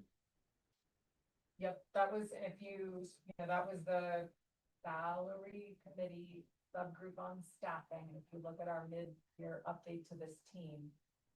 When we looked at the student enrollment projections and knew that schools were gonna be hit with these reductions just on, without changing the ratio. What that group shared was it felt like the next round of adjustments where we start hitting those admin, anything that's not set in ratios. We felt at the mid-year update for IBB that we needed to try to slow the. And so. We did, but we slowed them for administrators, but not for teachers, it seems to me. Well, because this isn't saying, we didn't adjust, you're right, we didn't adjust the ratios for anybody. And so then the Because only ones they don't that moved. exist for They administrators. do, but not at such low levels. Like they exist for 400 to 800 schools, Mhm. but not when you get below 400. And how many of our schools are below 400? Almost. By next year, I think everybody but Clement. Not us, 402 for next year. GSES would still. And maybe GSES is still above.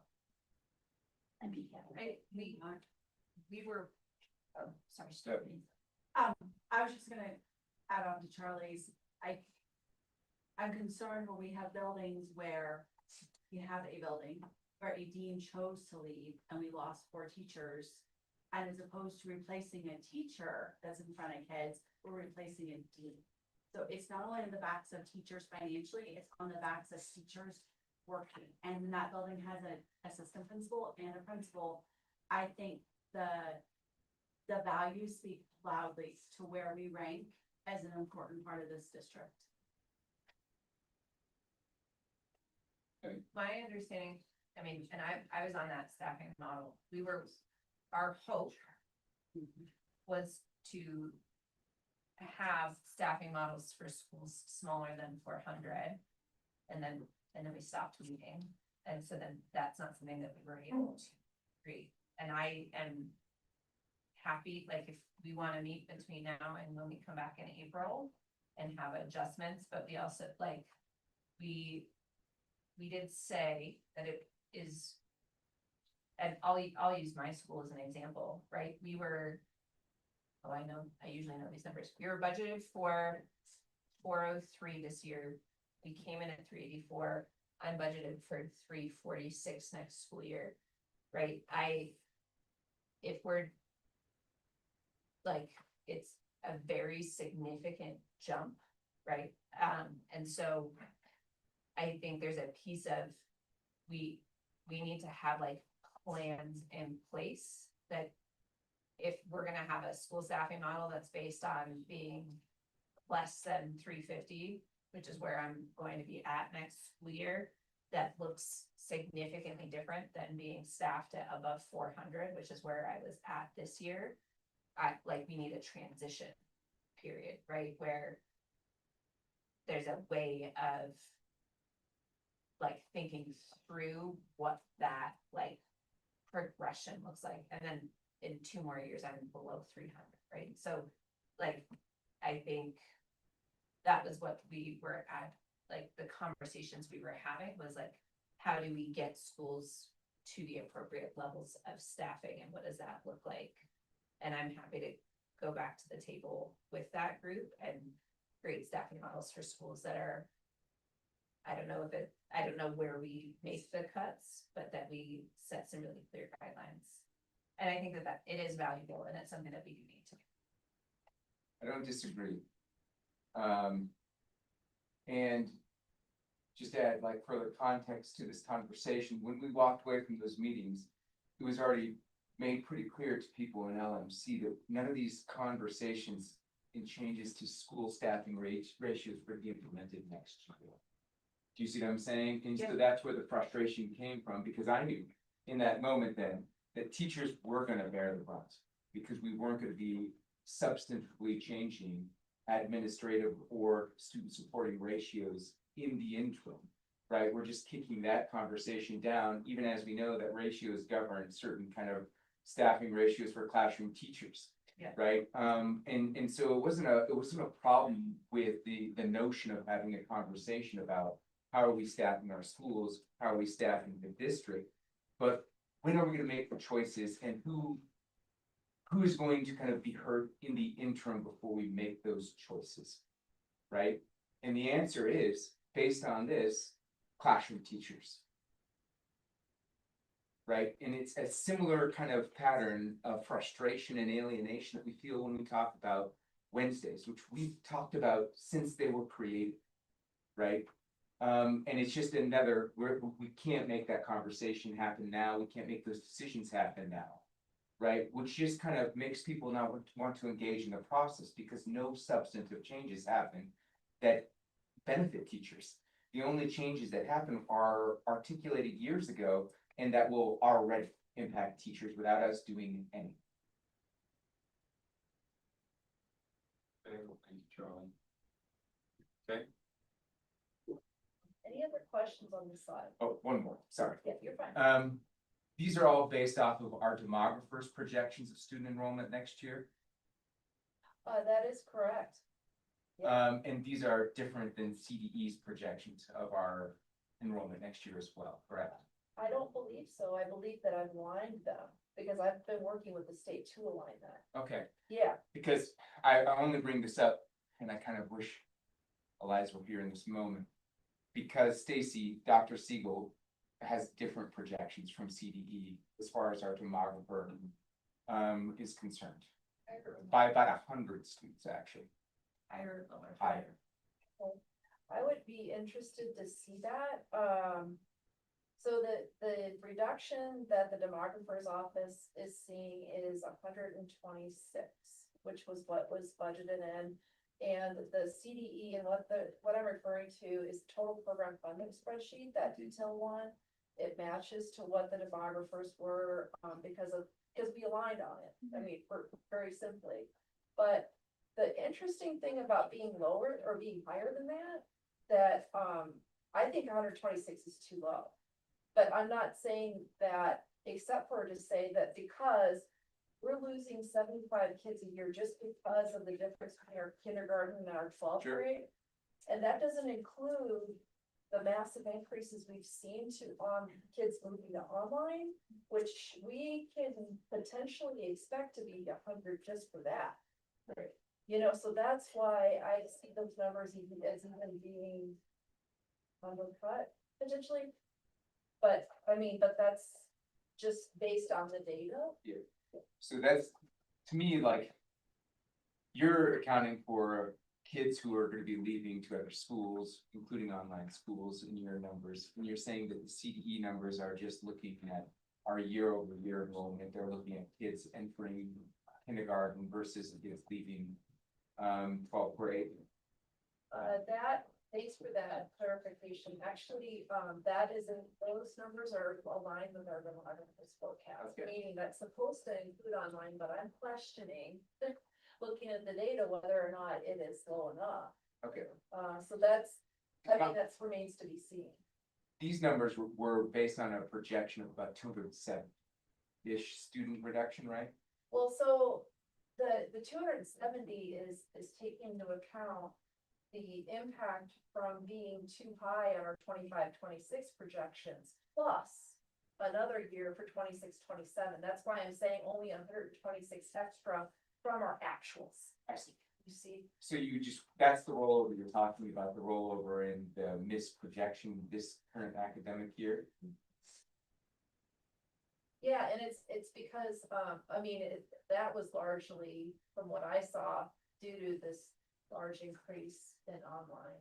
That was a big driver that the demographer is even saying, even with other districts, it's been really tough to get to the correct, number, just because of all these big parts. that we're seeing and, people really, looking at other options. Makes sense. But it just kind of calls into kind of question then if we're talking about a 2-year real number, right? Because you're kind of adding 1 year on the other, which explains the huge staff reduction, right? That it becomes like even more frustrating as a classroom teacher that this has been a problem for 2 years. And we haven't considered adjustments to any administrative position. Yeah, I think that yes, you're right, the declining enrollment has been a conversation for 2 years. I think that what changed this year is the level of cuts. Well, the level of decline in students wasn't really understood of how that trajectory was steeper than what anybody really originally anticipated.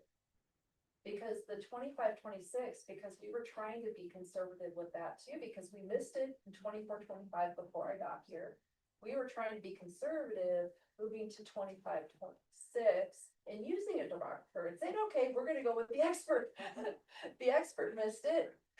So then it's like, okay, so then now, you know, it's like, what do we do? And this is why that's a really great conversation in this group and just for all of us collectively to have is how low do we go? What is the right number? Stephanie, did you have another? I have a clarifying question. So when you're budgeting for teachers for next year, you're budgeting off of the current teachers that are sitting in the classroom this year, or you took into account all the teachers that we let go of? So when we're budgeting, when I was looking at what that, like the 2.4, I'm looking at the $3.6 million deficit number, that's before any reductions in staff. Okay. Then, so just, and the reason why I did that is like, it's for complete transparency, this is my attempt at complete transparency to say, okay, then this is, if everything was rolled forward exactly the same as our prior year's budget, this is what it would have been. But we cut 2.5 front office specialists, we cut some ACES positions, we cut the teacher positions.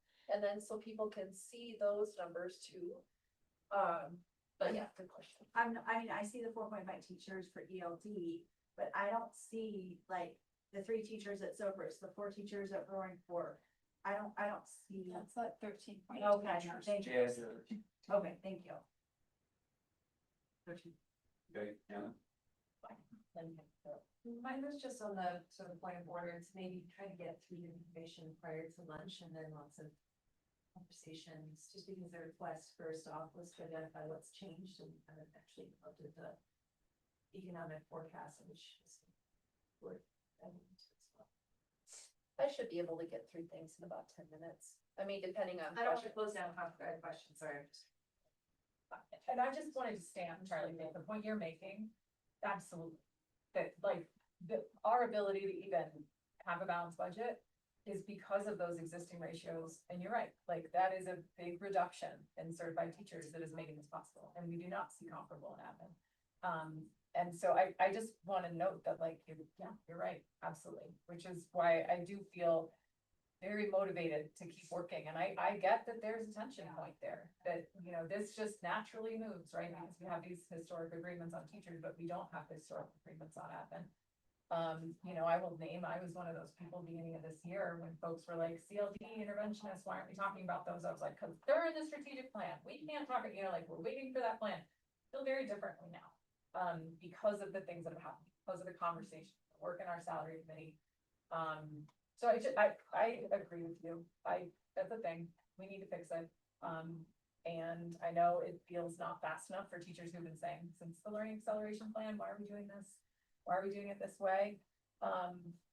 And there's a tension point when we looked at those numbers and school leaders were rocked and said, I don't know that we can deal with additional adjustments to staffing plans in 26, 27 without completing gutting culture. And so I feel like there are, I hear the feedback that the pace isn't fast enough on admin. I think that's fair. And I would say there's, you know, reasons behind that in terms of like how much can a school tolerate, and I recognize that there feels like inequitable impacts, and I think I want to validate what you're naming, that I see that, and I think like you're right, Thank you for sharing that. That's a good story that we want to make sure we have down. Okay, Yeah. Let's continue. Thanks, Rusty. I just was gonna say, I know I'm gonna keep going, but if somebody wouldn't mind just writing that in the notes to make sure like highlighted as something that it sounds like is really important. From this conversation, yeah, that we need to keep track of and maybe do something as part of that conversation. Okay, so I'm gonna move forward, the, budget estimate, additional information, this is just to provide additional context, because to have all the information on one slide is really hard. And to break it down just a little bit more, is that, the one piece that this, because it's not a pro forma yet, I'm exactly looking at what 26-27 is gonna look like. Any legislative cuts over 375,000 could yield a recurring deficit of the 282 to 2.8 million. It just depends on what version, and we'll talk about legislature and what the oddities that are going on with their different versions and like the confusion that's causing, but that's why there's a range there. That'll be helpful in that April meeting to talk about where that is looking to land. We talked about the second bullet already with the cost of the staff partially being offset by the reduction of the cut the positions, because that is budgeted at that higher rate for 26-27.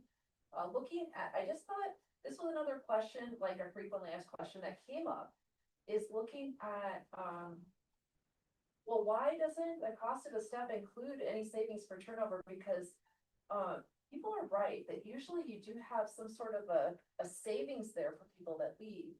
The challenge is it's almost a double whammy when you have this compression on your budget and you have a reduction in staffing, because usually that turnover then it happens with the positions that are gone.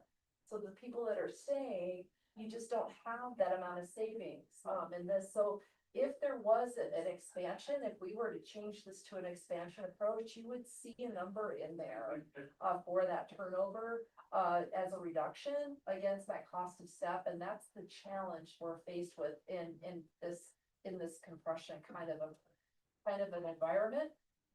The other thing to note, and this was in the 25-26 slides also, is we continue to have 242,000 budgeted for turnover savings. That is the same as 25-26. And so we do have an amount budgeted in there. And then the lanes and vacation, sick leave payout have historically been paid out of turnover savings. They don't have their own line. So what I've done for this budget is I included that $200,000, which is fairly actually low on the lanes. But $200,000 increase estimated for the 26-27 budget based upon the 25-26 actual. But then the actual lanes that people take and increase their salary for next year are paid for through turnover. So that's kind of just one of those perspectives on the budget for transparency. And this is where the 126, we talked about that a little bit as a group. Where that 126 came from and why the difference between 275 and 126 being 2 years.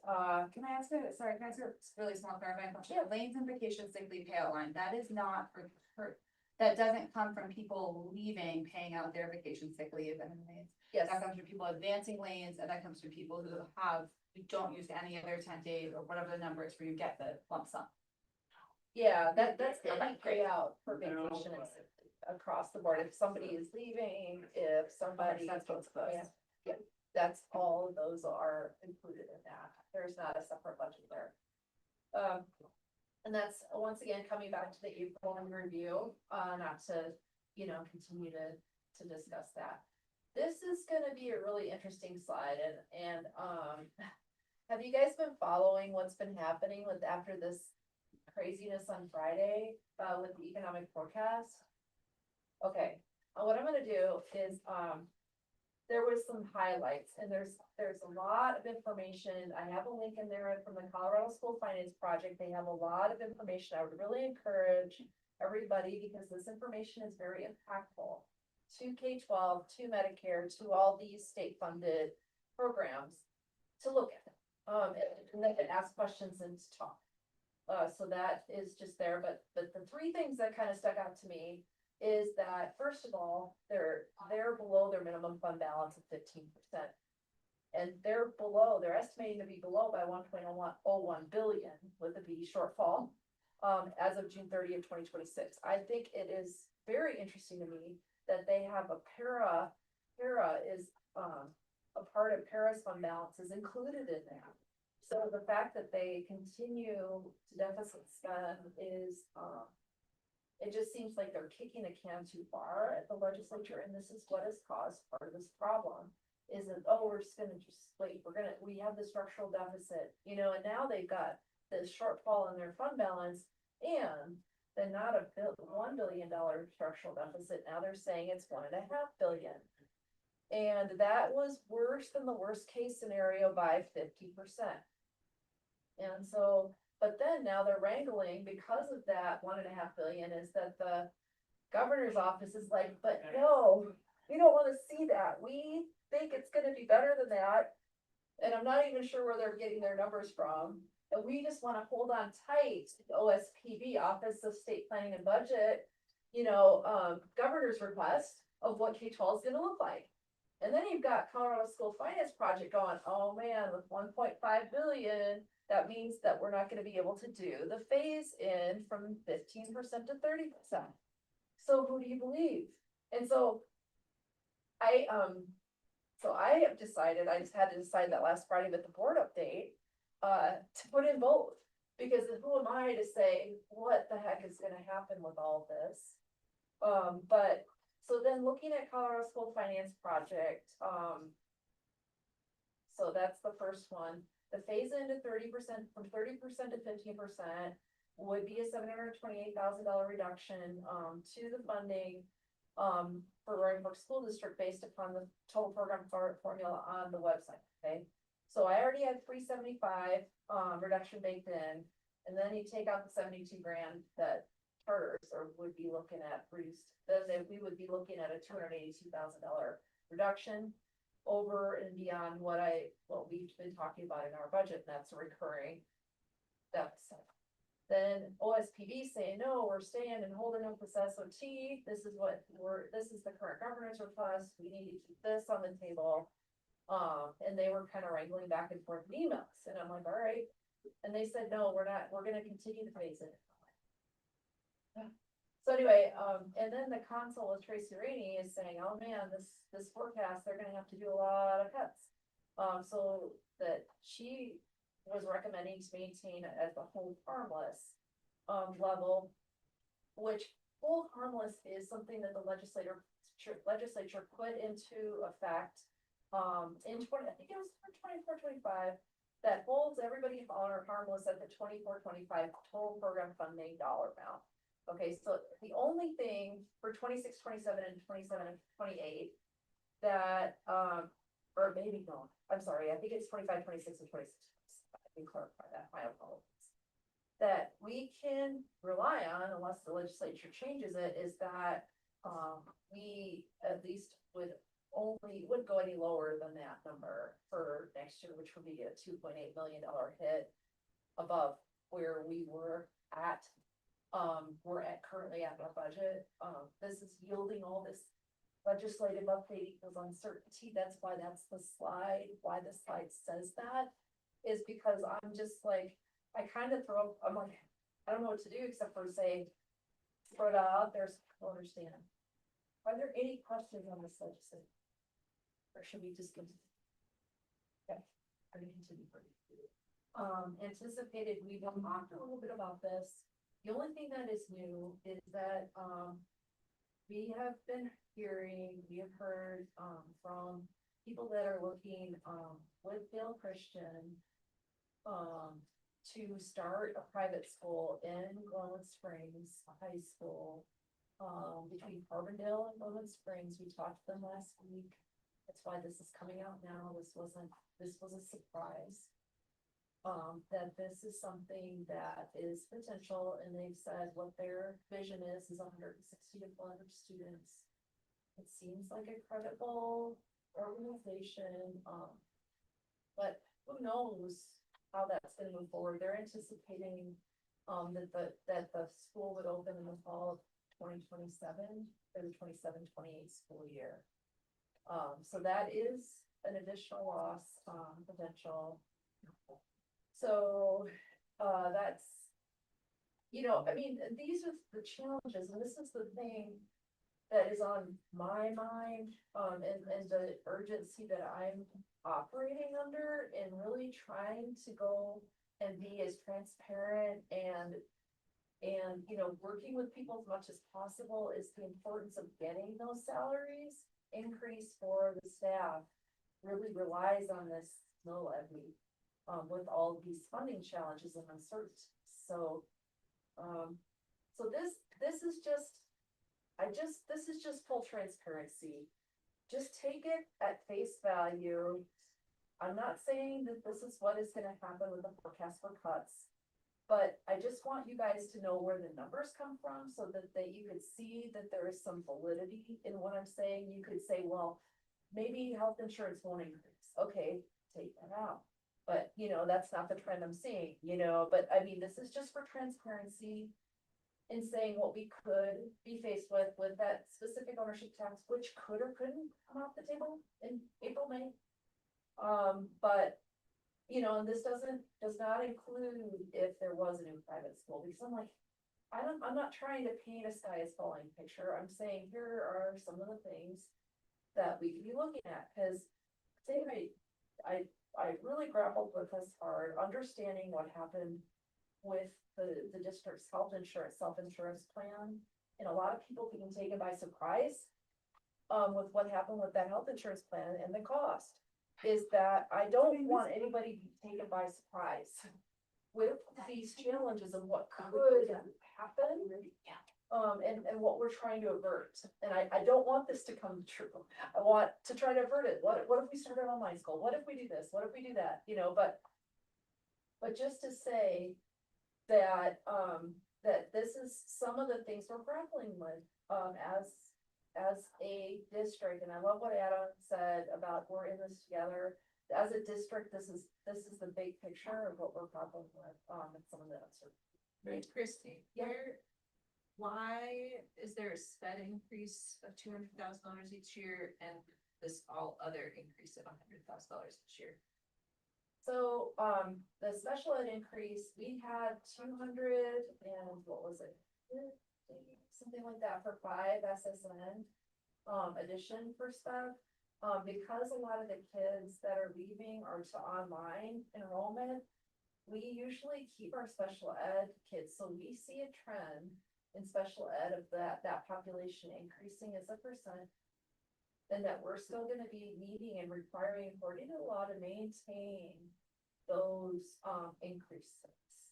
Not all other things remaining constant. We could talk about our BOCES, we could talk about, some of the other things and some of the other reductions we can make, but all other things remaining constant. That's a trend that is in there. The all other increases are, this is a great example, is fuel costs. Is that we're seeing inflationary increases and the potential of talking about, and I love how some economists say this, and I kind of chuckle at it, stagflation light. There's nothing light about stagflation, because that means increases in cost without growth. And so that is really trying to capture the potential for that, but you could, have a different storyline, but these are just some of the things that can come up in transparency. You could say, no, I don't think it's gonna happen, but I'm just trying to put some things out there, that we're looking at. Does that help? Not really, but. Inflationary increases in costs for maintenance, for things like, utility costs, that can really affect the budget. Like 300,000, you have a $300,000 reduction just because utility costs were lower this winter. If utility costs are higher because of the higher therm cost, that can go much higher than even just for maintenance, and we're talking about a $95 million budget. So.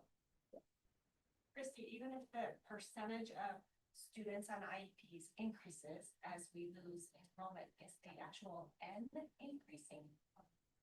is the actual Number of students. We saw an increase in SSN students this year. So you had to hire like another SSN teacher at GSMS. We got like additional pair requests this year. Those are things that we're not doing for, and it's not like a regular time thing for kids. Right, I guess that's why, and it is. But Is that a year over year increase or is that a? Yeah. Right, so I guess I I, haven't actually, I don't think we've had a year where we've had no unexpected spend costs. So we're trying to like anticipate that. that makes sense. Yeah, and it's not a straight 18.35 ratio, obviously, it's like SSM ratios for the intensity program. But with the massive reduction in number of students, it seems. We don't have a proportional decrease in numbers of students, even if the number like slows down or what. Right. I hear that. It's something that is a hypothetical. Yeah. Right? I mean, I but hear it's that. something to talk about. That's the whole point of this is these, these are the challenges, and there's a lot of assumptions in this. Okay. Go ahead. No, we're ready. Okay, consequences, looking at, like potential for extreme 27, 28. I hope that doesn't happen. I hope that it does not happen, but there's a lot of things that we're looking at. Continuing diminished student averaging, the legislative FY 27 cuts, which we can talk about more in April, what that's looking like. To continue declining enrollment, diminishing student averaging by the legislature, health insurance, total program funding. That total program funding thing, I just wanted to put this out here too, is with the mill levy, is that also can impact our 30% cap. With the mill levy, as we look at our student enrollment numbers declining or changing, I hope we keep them up. I hope we get to some really great solutions to keep them up. That's what I'm hoping for. But we, that, because it impacts things like the mill levy too, so it's almost like a double whammy. When you're looking at, all of your categoricals and your mill levy, all these things, there's definitely a cumulative impact. And then there's the recommendation for the meeting. And so, okay, try to get through it and answer everybody's questions. Okay, so 12:04 or so, do half hour, 45 minutes, what do we? It's probably. 12:08, 45 minutes. Okay, so 52. 35 would be. Should we just? Maybe if we round to one? Yeah. Okay, down to one. Sounds good. Just. Round to one. Did everybody know Tammy? Tammy? Tammy! Thank you. Oh, that's good. Yeah. Welcome. Thanks. A lot. All right, so we're gonna get started right out. Thank you. I'm gonna pick it. I didn't bring my ball. Yeah. I've been doing kind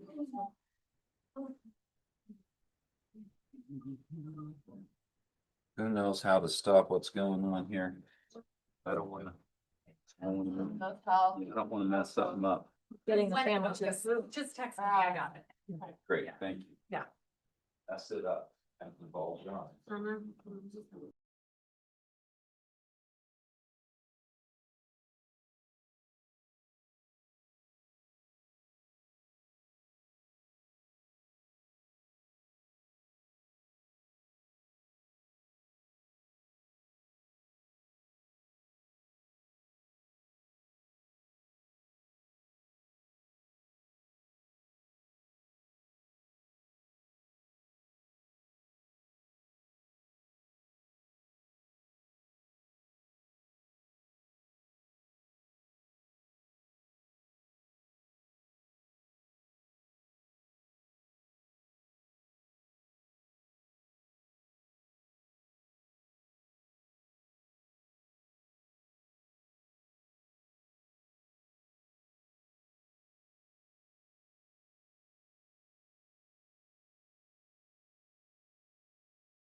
Once we get going. Chihuahua. Yeah, and it's a tiny little town called Matachi. Oh. Okay. I'm quite. It's beautiful. It's not my. All right, so we're back on to our notes page. We had the budget presentation. Do we have an agreed upon number to operate from in terms of how much money is available to bargain for? Is that something that we have? Do you want me to talk to speak to that? I think I'll answer that, and if I can add one other thing as well. Okay, so the money that we had talked about, February 24th is at 2,080,000. So that number has not changed, and that was what we were looking at, the negotiation number. There's a lot of factors in the state, that, you know, create a challenge with the number, that are unknowns. But, I believe that the intent of the presentation was to show kind of where we're at, some of the risks of where we're at, and creating that context around it. The other thing that I want to make sure is that everybody feels comfortable with this information. If they have questions, something else that needs to be clarified, more information as well. Any other feedback on that question from folks? I bring this up because it's nice to have some point to work from, so that you know where the budget is and work from that point.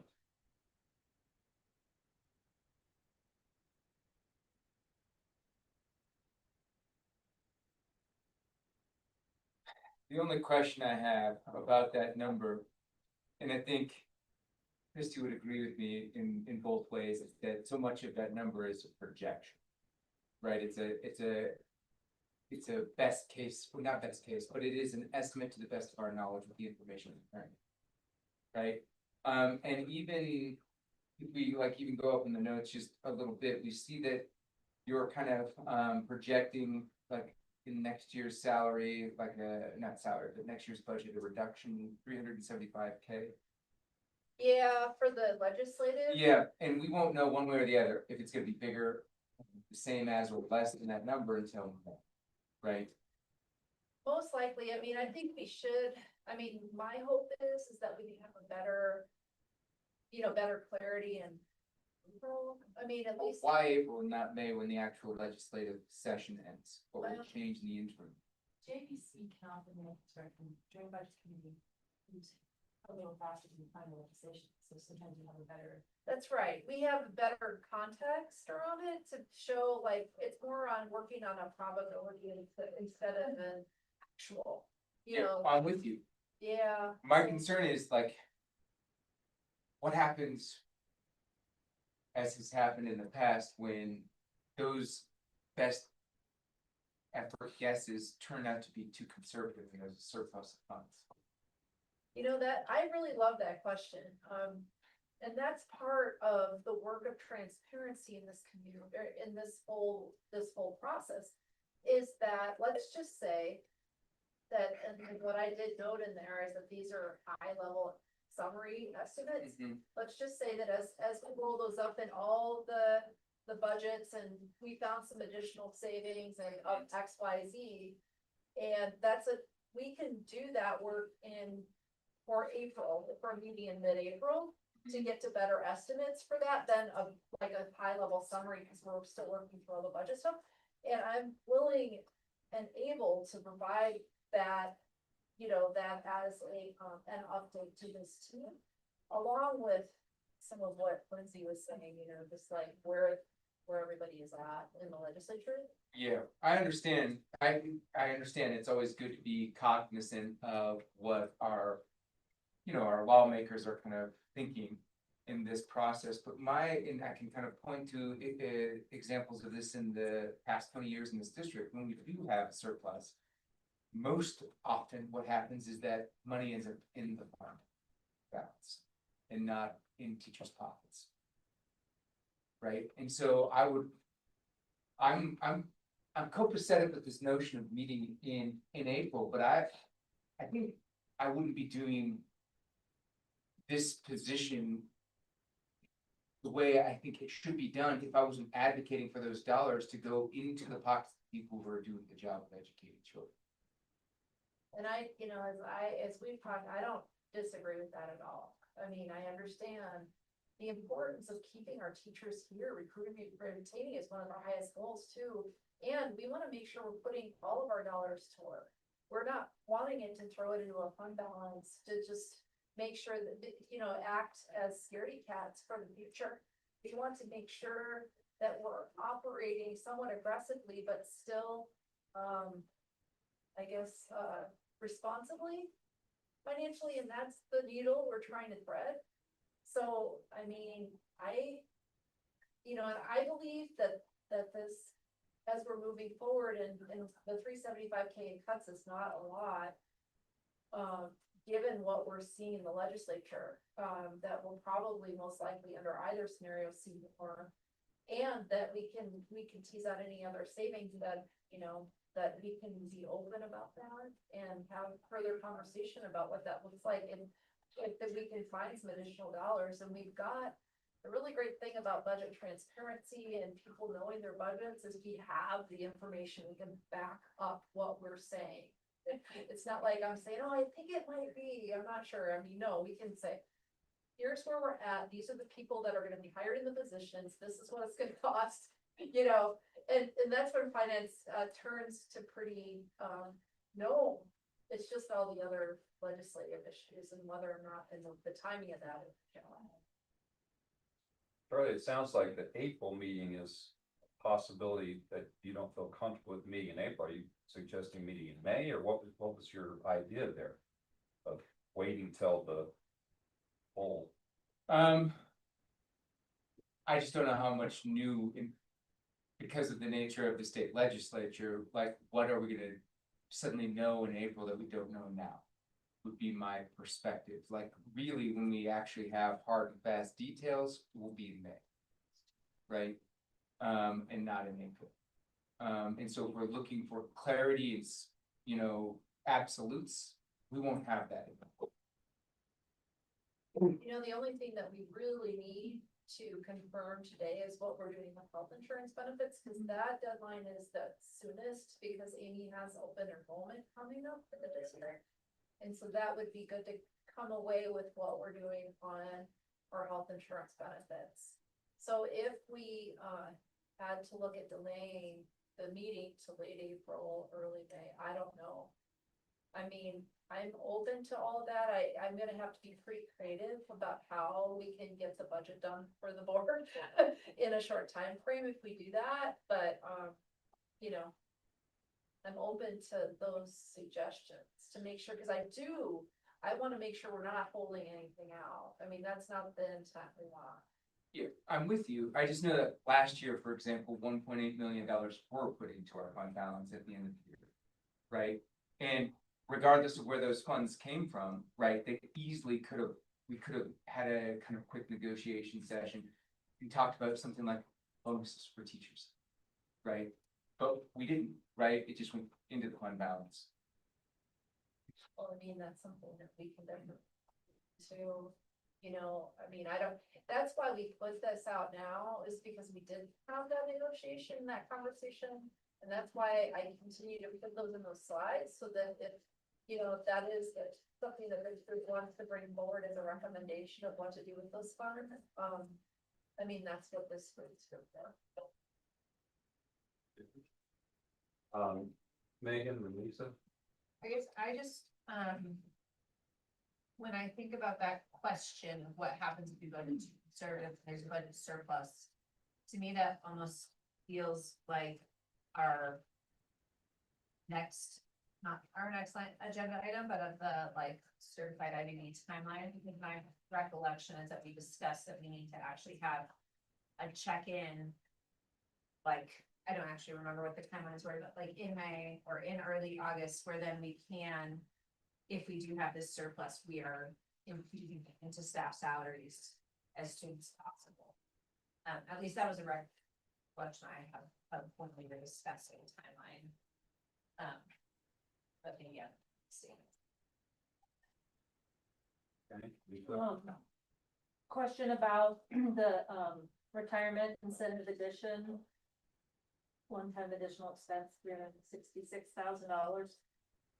And I know we have retirement coming up on the agenda, maybe I'm getting ahead of myself, but if we use some of our 3 million in unencumbered reserves to pay out the retirement, would we then have an additional $360,000 towards salaries? You know, that's a great question. That is one-time money, that's, like we've been using that against the FRC one-time savings. So not necessarily, because I try to, just to make sure to avoid funding cliffs. I'm trying to find, the one-time savings versus one-time money-based expenditures and align those. I mean, I think adding that cost right now on a recurring basis would be very cheap. So, but like it could come out of reserves, right? Yes. And then it was the one-time deficit would come out of reserves as a one-time issue. But I guess if we're applying it to our annual budget, right, which is what I think you're saying, Lisa, then there's an implication, if it's being applied towards our annual budget, that's a year-over-year calculation. So I guess I hear what Lisa's saying, like if we're saying, we're not gonna, this isn't a part of the budget for next school year, because we're just taking it out of the fund balance, then doesn't that mean in the budget for next school year, which should be something that we're looking at year over year, then that money would be there? I mean, Well, that's just, I don't know, that means that the district is deficit, is using that fund balance for that purpose, and then that turns into a more discussion, and that, if we want to utilize that fund balance for that. No. but when we add, like, on slide 6, we added 5 SSN pairs, that's a year over year expenditure. Right, the cost of lanes for certified increases, that's a year over year expenditure, the estimated sports coaches is unsettled, that's a year over year expenditure. But we have a retirement cost that's just a 1-year thing, but we're putting it into a bucket where everything else is year over year expenditures. That's right, because what I'm saying with that is that the increases that we're seeing on this retirement incentive are not, there's not a way, because we have to fund sped parents, we have to fund the athletic coaches, there's nothing else really in there that I don't have to fund, you know what I mean? But if we're like, we know we need to address the retirement incentive issue, right? We have 3.7-ish, right, in extra money in our reserves. Right, couldn't we, I mean, our goals, we have plenty in reserves, we have 3.7-ish in reserves sitting there, like extra that we don't need to be in reserves. Can we say, until we get retirement stuff sorted, we're planning on taking that out of the additional that we have in reserves until, and we know that that's an issue that we actually need to address and get sorted, but we have this extra money in others. Am I? Yeah, why don't we use our savings to pay for the retirement promises that we've already made? Because we have that money and there's no price tags on it, and we've promised it to people. So as and we'll hear more about retirement, but it seems like we need X amount of dollars for next year, we have X amount of dollars in savings. Seems like a no-brainer. Yeah, I mean, it's possible to use that towards that option. The only thing, I mean, for this year and then looking into next year, we don't know, there's a lot of uncertainties so then. I mean, I just would be cautious. I mean, I think for this year, that's a possibility. But I would just be cautious about kicking the can down the road and saying that we are gonna do that in perpetuity and utilize that fund balance, cause I think there's a lot of potential needs for that fund balance looking into the next 2 years. So that would be my thinking around it. So, and I wouldn't say that then that funding for FRC is available for additional salary and benefits, because that is that the FRC is, they're seeing that decline in their grants, and you know, we're not anticipating that we're gonna have that funding available. We're gonna have to move that back up to the next level for 27, 28. So, I mean, to throw that into a recurring cost, such as like benefits, salaries, stuff like that, I would caution. And I think that that's where the funding surplus are created, and I would almost rather show a deficit. I mean, that's just my perspective and transparency, just to show what we're doing. Instead of trying to play that shell game and then, oh, all of a sudden, well, I didn't realize that really meant this, you know? So, but that's just two ways. Yeah, I mean, I get it, we need savings and there's dismal forecasts in the future, but we need healthy employees too, and if that's $300,000 is gonna keep us at DPO 9. That just seems like what we should do. So how about we leave that as an option for when we start going, but it is nice to hammer out each little detail to know your range of money. That's certainly an option of money that could be looked at. Simply when we get to that point. And you have. I wanted to make sure I can do this right, Lisa, because what you're proposing is to use one-time savings for one-time cost. Yeah, those people are only gonna retire once. And then, I mean, my sense is, and I want to see Christie, because I hear what you're saying about like, yeah, we might need to show this stuff. Or, I mean, I guess I would just, and I know this is part of where we'll go with the retirement work, but I would want to just, I think it's a cool idea and an interesting way of thinking about that. I would just want to make sure that we commit to acknowledging that we've done that, as we also commit to like trying to create parameters around a retirement and transformation. That we do the work, that we don't just not do the work on the retirement, you know, to Megan's point, you know, well, I don't know that we know we're gonna work on that, but if we, I would just wanna, that we, you know, that we can create some parameters around some sort of retirement incentive 2.0, where we agree to acknowledge that we use one-time dollars to address it, and that we commit to coming up with a new program that reduces the volatility so that we don't. Anyway, that's all. Yeah, my question. My understanding. From what I heard from Lisa, maybe, whatever, is that the one-time spending or one-time cost, right, of the retirement incentive for next school year would come out of unencumbered reserves. I don't understand the connection between the Family Resource Center addition, like the one-time saving. I understand that there is a one-time savings of Family Resource Center additional use of fund balances. I get that. But, well, I don't know what it is.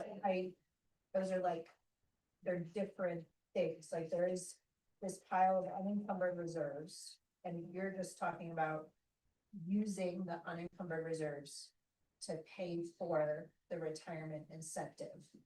And that is a different, like, that is an unrelated issue to the Family Resource Center, right? Like those are different potatoes. Yeah. Vegetables. Yeah, and I see the vegetable family, and then I see the family. So like the vegetable family being non-recurring and the meat family being for the recurring, but you know, no, I understand what you guys are saying, you know, the thing I see too is looking at, you know, everything, even the use of fund balance is a deficit, so it's almost like you're gonna go out and feel the expenditure on the books either way, and it's not just gonna hit your balance sheet, it hits your net loss. So it's kind of like saying two different things I mean, has the exact same outcome.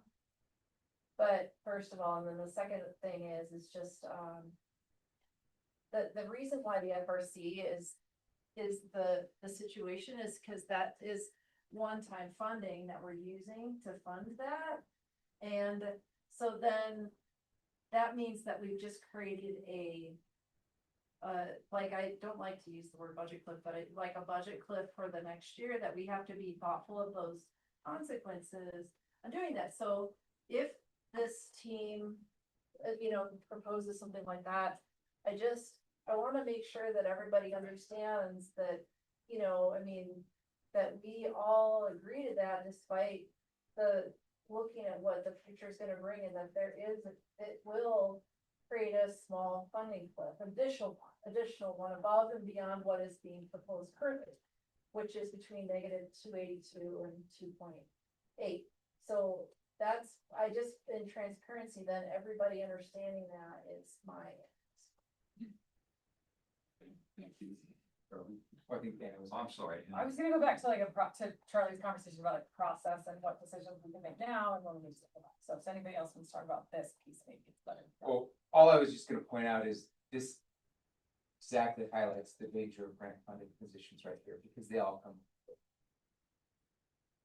If you keep them. We always. And the alternative is we Always get rid of do. all of these positions, but that's not a conversation you've ever engaged in. We don't always do either. I mean, we have MTSS coordinators that were grant funded and are not returning. Yeah, it's one of the few examples of a grant funded position that I have. I've got to hire a grant funding position, for a bigger navigator, and I'm very aware that it's one-time funding. Yeah, but when you leave and someone takes your position and that grant funded position is still around, I hear what you're saying, but I do think you can go into it. I may not have been. how many of the project acceleration positions were hired as 1-year position? Well, a school board member told me they were. I don't.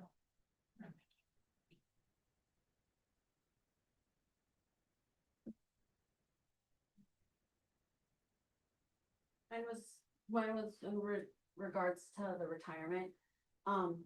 I think we're talking about the same thing, and really what we're talking about is trying to make the transition between what you've previously talked about in school board meetings and what we've kind of talked about, in that spreadsheet, Amy, that you created, for the subcommittee or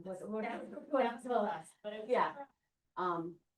About like trying to make sure that transition between the people who will not benefit with any changes in salary will securely get what they were promised, and the people who are not, are who would benefit if they're far enough out of retirement.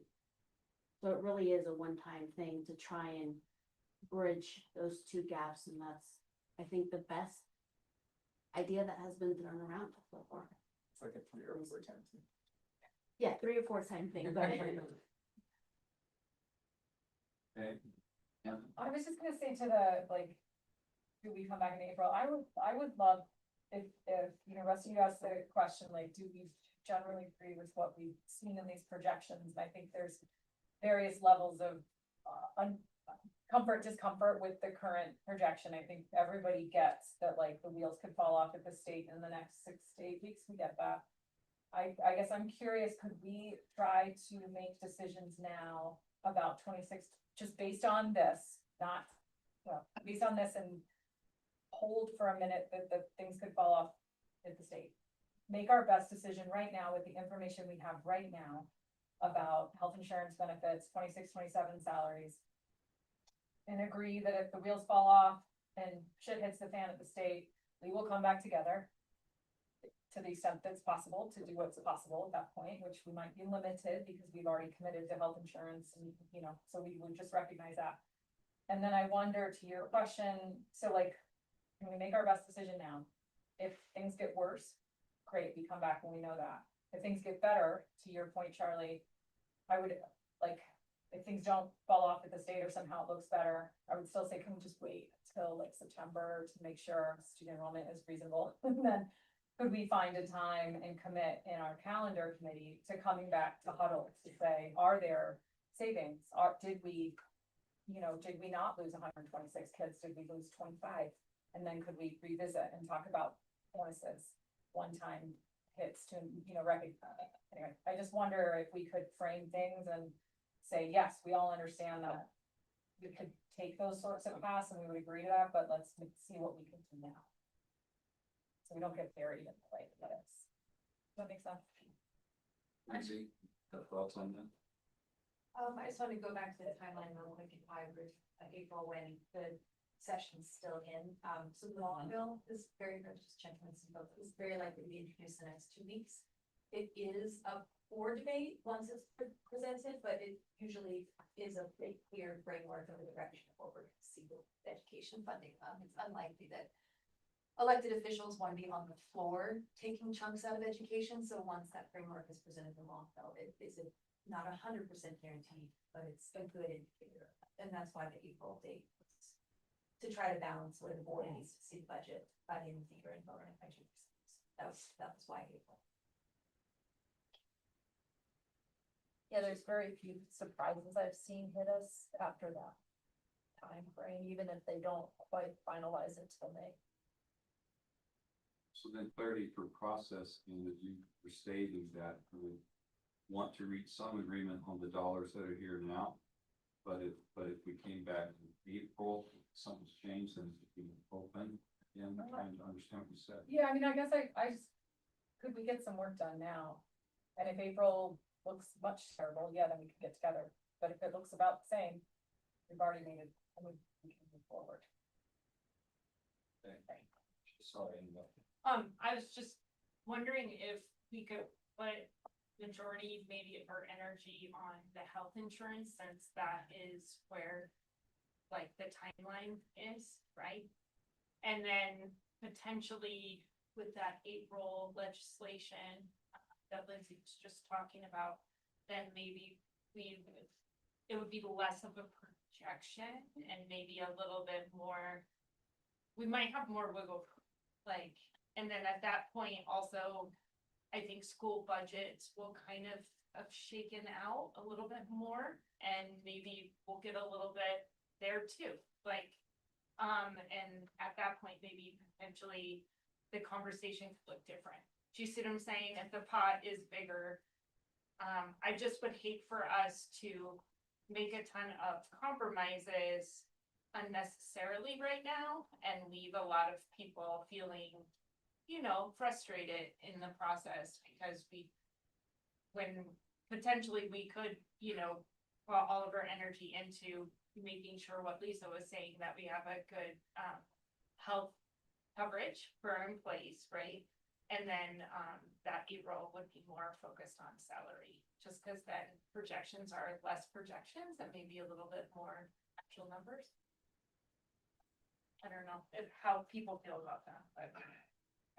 I agree with both of those things, and I think it would feel great to get some stuff done or some things kind of settled today. I guess my only reservation is that most of the people I talk to, well, all the people I talk to, which is not everybody, but they kind of, if we were having to choose between the lesser of two evils, like people want to keep their step, and they don't want their salaries frozen, even if they had to pay a little bit extra into health insurance. So that's where it feels a little weird that like we have to decide on health insurance now, because then if our favorite thing is the second thing, you understand the paradox there, so.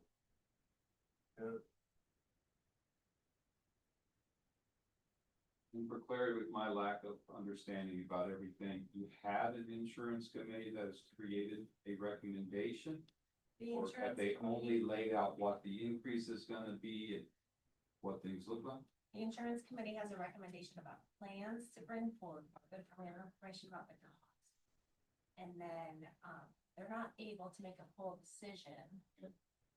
But they have recommendations, and this group will then choose which option they want. Okay. And that one we have to have for open enrollment prior to the April time, but we.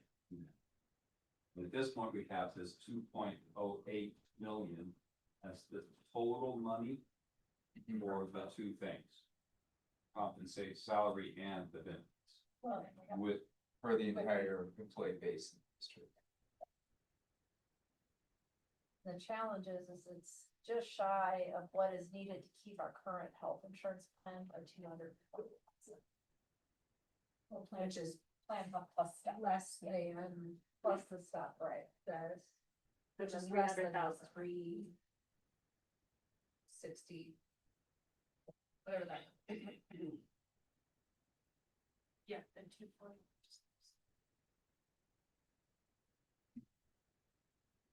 I guess you okay? well. I'm sorry, I was not looking to the left, my apologies.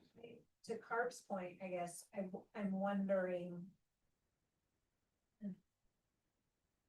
If we go with the health insurance. Because we feel like we can make that happen. The 240, whatever it is needed is less than the 360, whatever, right? Under what circumstances do we go for that? And that puts us in a position where we can't afford steps and lanes, like, and what's the possibility of that? Like, that would be helpful information. Well, we just saw some projections from the state that would definitely impact our ability to even offer any increases. We might actually have to pay deductions that we have to consider that change. Right, what's the I guess 240 is that what the number was? 240.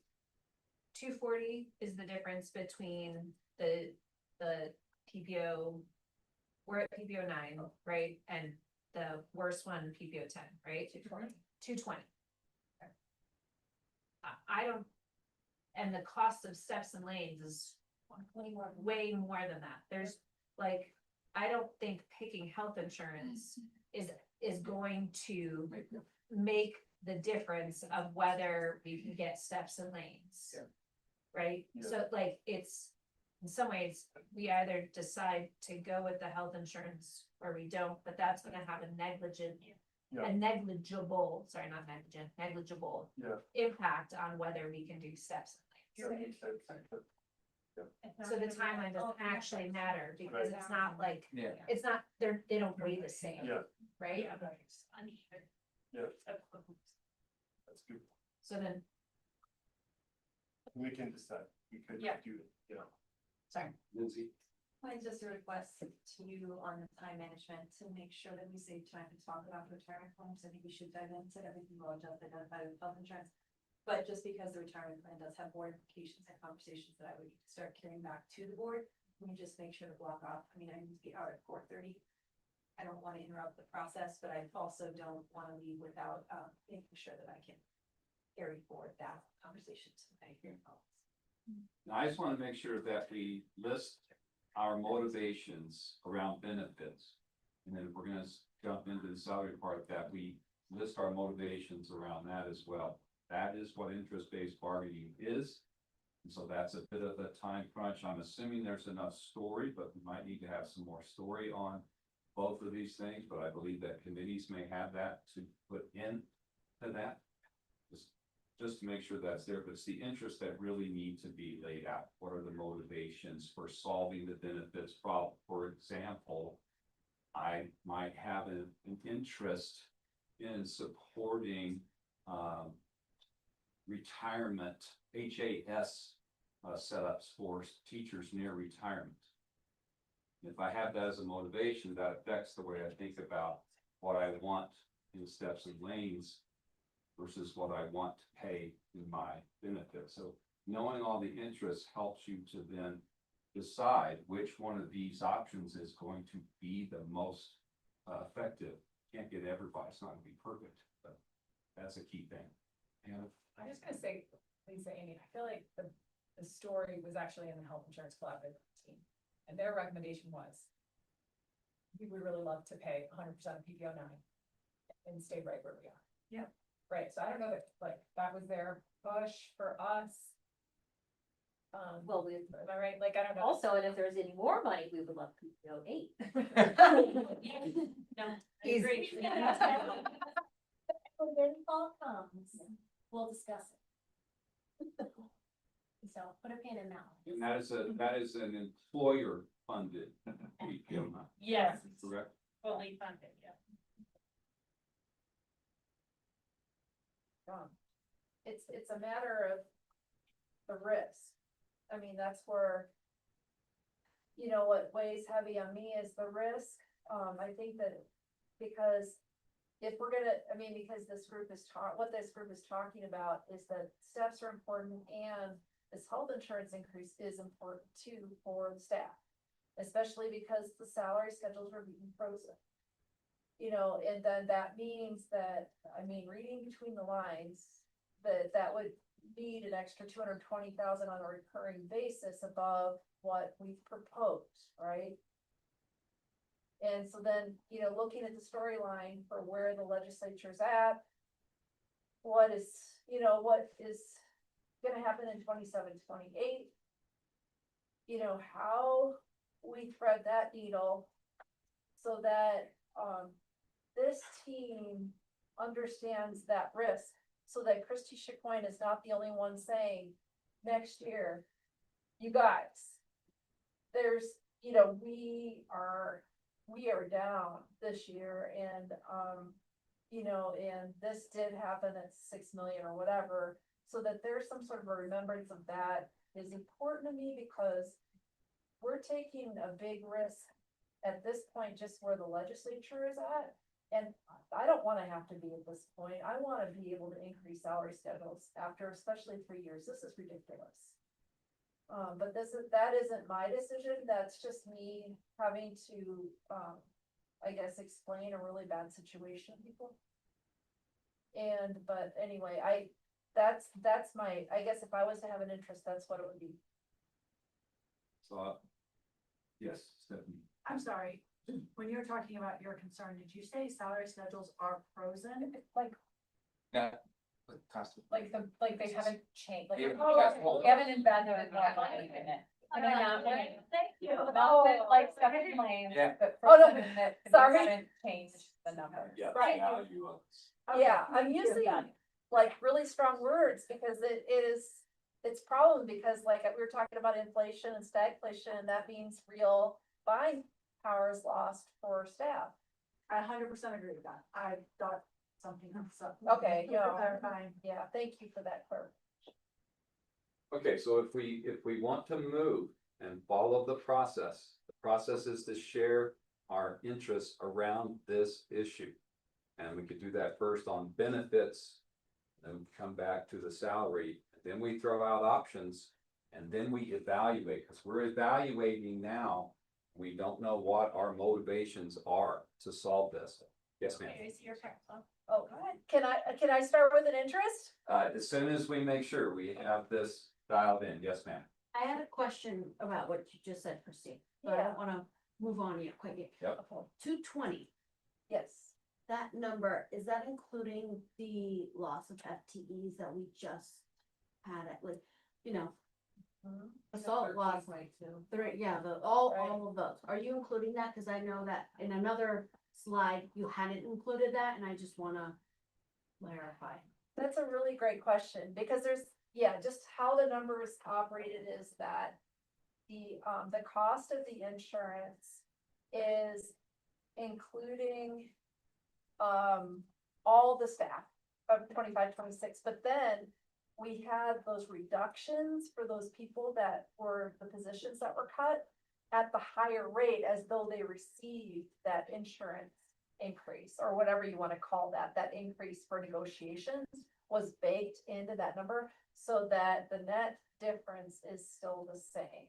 So it's like, I don't know if that makes sense, but on the bottom line, that it's accounted for, that those positions were lost and that those reductions in health insurance costs are going to be accounted for in the current pro forma, if you will. Megan? My question was on process. So I do think we should get to a point where we're clarifying what our proposals are. I think there's something around benefits, specifically health insurance. I think there's a question around salary. And I think we should name what those proposals are. And then we should potentially vote on them. I'm gonna ask that we not do that, that the name of this group is interest-based bargaining. So either change the name or follow the interest-based bargaining process and take a half hour to 30 minutes and lay out what your interests around that are, and then boom, go to what you said.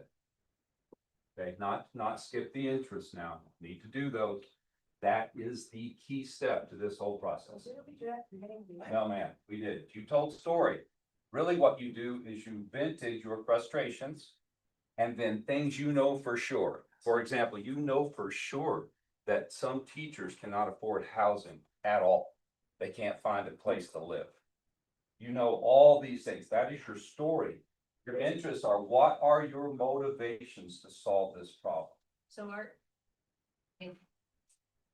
I feel like our interests, right, are to provide the best benefits and salaries that we can for our employees within the Roaring Fork School District, given the allowable dollar, like the available dollars that we have.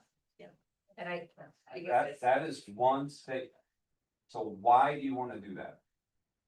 because we believe that providing our employees with the best salaries and benefits possible results in retaining the best teachers possible, which then and employees possible, which then results in the best educational experiences for our students. So in that process, what is an interest you have? In this process, that finding the best salary benefits, what is one very important interest to you?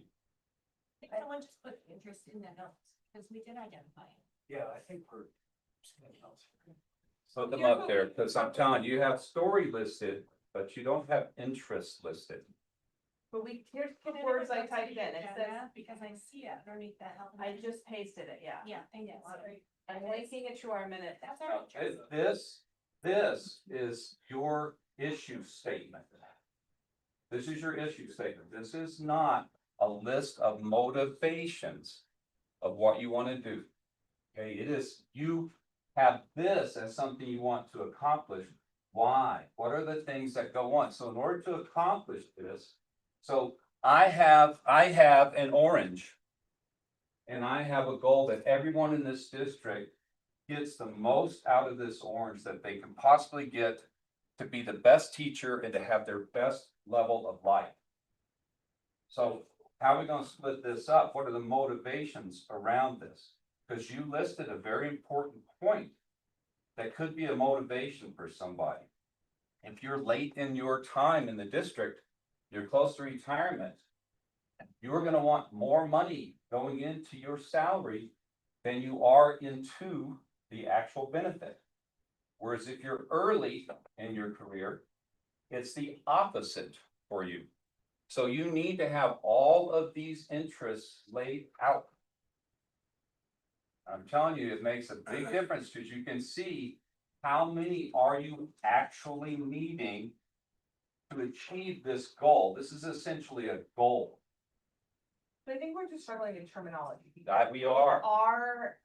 Ever since I've done this, interest has been like what you take and it's your task.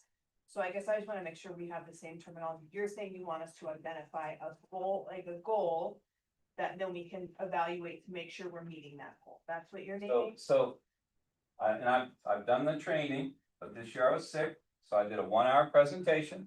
I lay out all the parts of the system. If you're gonna run interest-based bargaining, if you're gonna call it that, it has a story piece. After you get your issue, you choose a problem that you have. What's your problem? What's the story around the problem? You have generated a lot of story already. Then you lay out, what are your motivations? Why is this important to you? Why? That's the question that interest asks. Once you get those all laid out, because the interests of one person and one group is not the same necessarily as some other. You then take a look at those interests and you say, which ones are mutual amongst the whole group? Which ones might be divergent? And then you start to build options.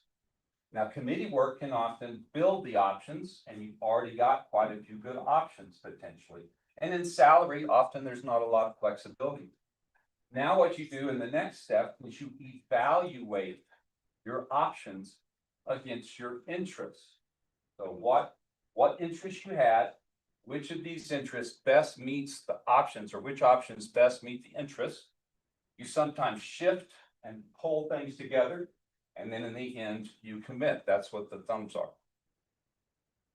So we've never done that here. I've tried to push for that. We've never fully done it. It's fine with me today. If you don't, if you want to skip that and you want to move into the options, that's perfectly fine. But you are not doing interest-based bargaining by the book. And you're welcome to skip that. It's your process. I'm here as an interest-based bargaining facilitator. And so I'm trying to tell you, this is the way the process actually is supposed to go. Autumn? Why didn't we do that with the first interest? Like, I have been trying to bring this in, and it's just been hard because you have a system where you use this language from whoever trained you in the beginning.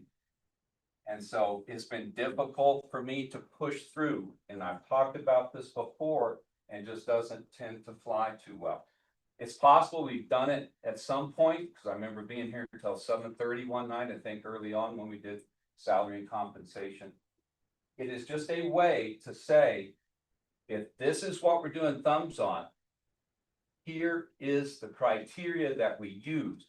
So we know we have the best solution so that you can actually reach this goal.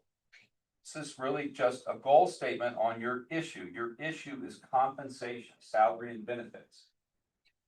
So what your motivations around that helps you identify what is the best option.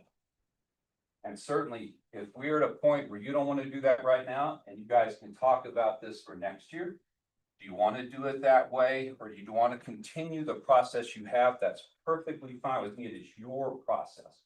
So I don't mean to throw a total wrench into it, but I've been trying to get this for a couple of years. So something like this, I just made up a table. Yeah, so all it would be is simply just having, this is the evaluation thing later. So it would literally be titled, if you want to not create confusion, you title it motivations. What are your motivations to solve that problem? And we just go around and each person shares a motivation and we have a list of them.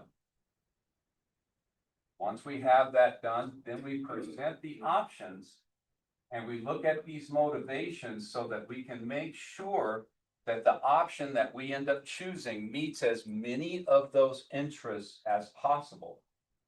And you use criteria to decide upon that process. Okay, Amy? I'm wondering if we can, like you, am a little bit confused about why this didn't come up this morning. It's coming up so hot right now, and maybe I'm just misunderstanding. But I'm wondering if we could do something like set a timer for 6 minutes and get all of our interests out, and then. But in an interest in motivation, I feel like I was. I'll try motivations out. We can type as fast as we can and get it out, and then. It might not be exactly what you're looking. No, it's fine. And just for clarity, I have asked, do we want to do the full process on this several times today? That's what I'm talking about. When you want to do an interest-based bargaining process, story, interest, options, evaluation, commit and implement. That's what the whole thing is. Okay. So if you want to take we wanna take, it won't happen in 6 minutes, but we can do it in 15 maybe. Cruise around, just see if you can connect in your mind I with think if why we all, this might be important. if we all individually type, like have like Or 20 we minutes. could just- No, they need to be voiced, Yeah. they need to be voiced, they need to be concise. And you don't you, repeat things. and that you don't repeat, but you can do this.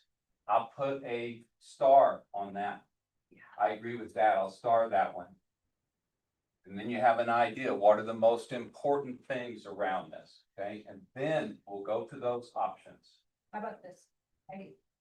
Autumn, you're gonna take notes on motivations. If you're agreeing with what someone says, can you give me a hands, just raise your hand and then I'll add that to the stars column?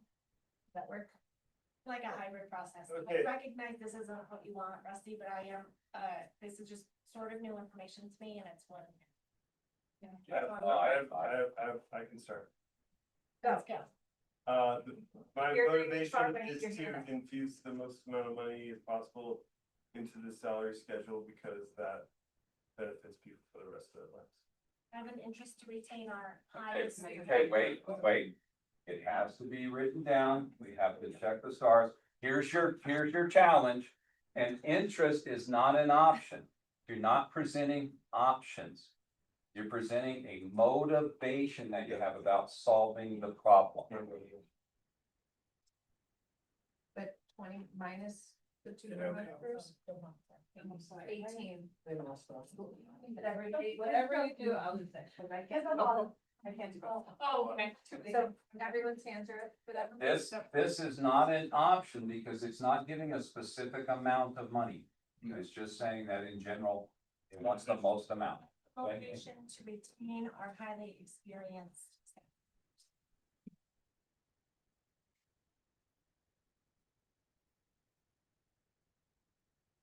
Okay, Charlie? Well, I was just raised, You're, sorry. I have a motivation to keep healthcare costs for individual teachers and educators in the district down. okay, good. I have a motivation. Yeah. Oh, wait a minute. Going around in a circle now. Okay. Going just like, that's like, it is in check-ins.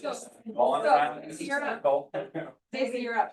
Stacy. Okay, so if you do not have anything to contribute, you say pass. Well, nothing new. I do raise. Just the Yeah, that's fine, but, yep. I had a motivation to honor promises that were made to our staff.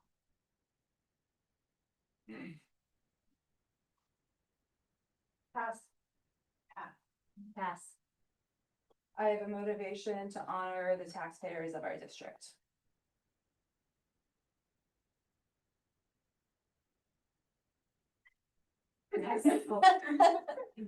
Sorry, I'm charismatic, you guys. There's a lot of definitions. Well, Stephanie gets to go to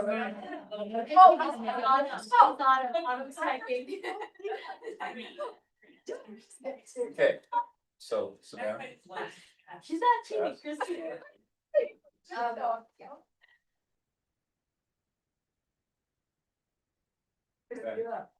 Am I next? Uh-huh. Oh, wow. This one's gonna be a popular one. I have an interest in ensuring, like a sound fiscal solution to salaries and benefits.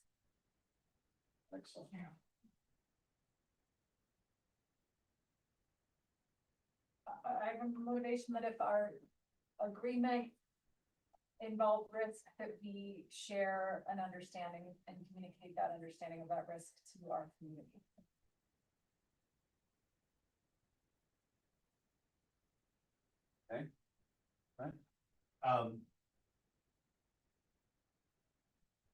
Yeah. I have motivation not to say I sworn. Good job. I have a motivation to not leave money sitting in a fund that is unnecessary to be there when it could be going to staff members. Scroll back. Who has some? Who's showing his brow? Oh, that's in Crystal's possession, right? Christy, can you scroll down? Oh, I'm sorry. Oh, Thanks. sorry. I'm sorry. That's okay. There we go. Okay, are we good? Okay, will you add a? I will be better. Oh, you're gonna. Gotta go down more. Thank you. Bent over an awkward position there. Spans pages. Okay, thank you, Megan. You said? I have an interest in an alignment between values and financial contributions of the budget.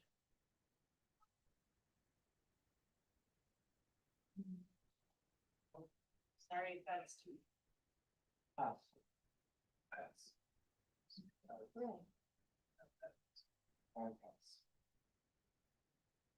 I don't know if this is the right thing, but the motivation that whatever solutions that we have shared ownership and responsibility for, thinking about risks and things like that and decisions. That is a part of the philosophy of this process too, so. Stating a fundamental statement there. I'm gonna ask you to put cards up now, if you have a motivation you wanna share. Put your card up. Yeah, I guess I could just, one that I got from, one of my constituents, that whatever sacrifices have to be made, that they are shared amongst the most amount of people. And so that it doesn't fall on one particular part.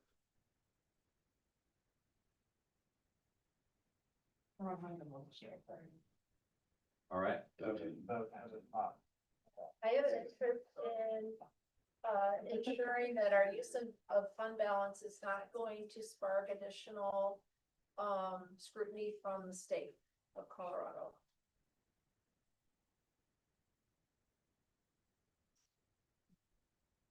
Spark additional what? Scrutiny.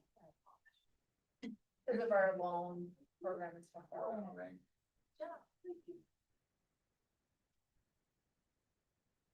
Okay, any other cards? Yes. I mean, the board always has an interest in centering student outcomes and allocation of resources.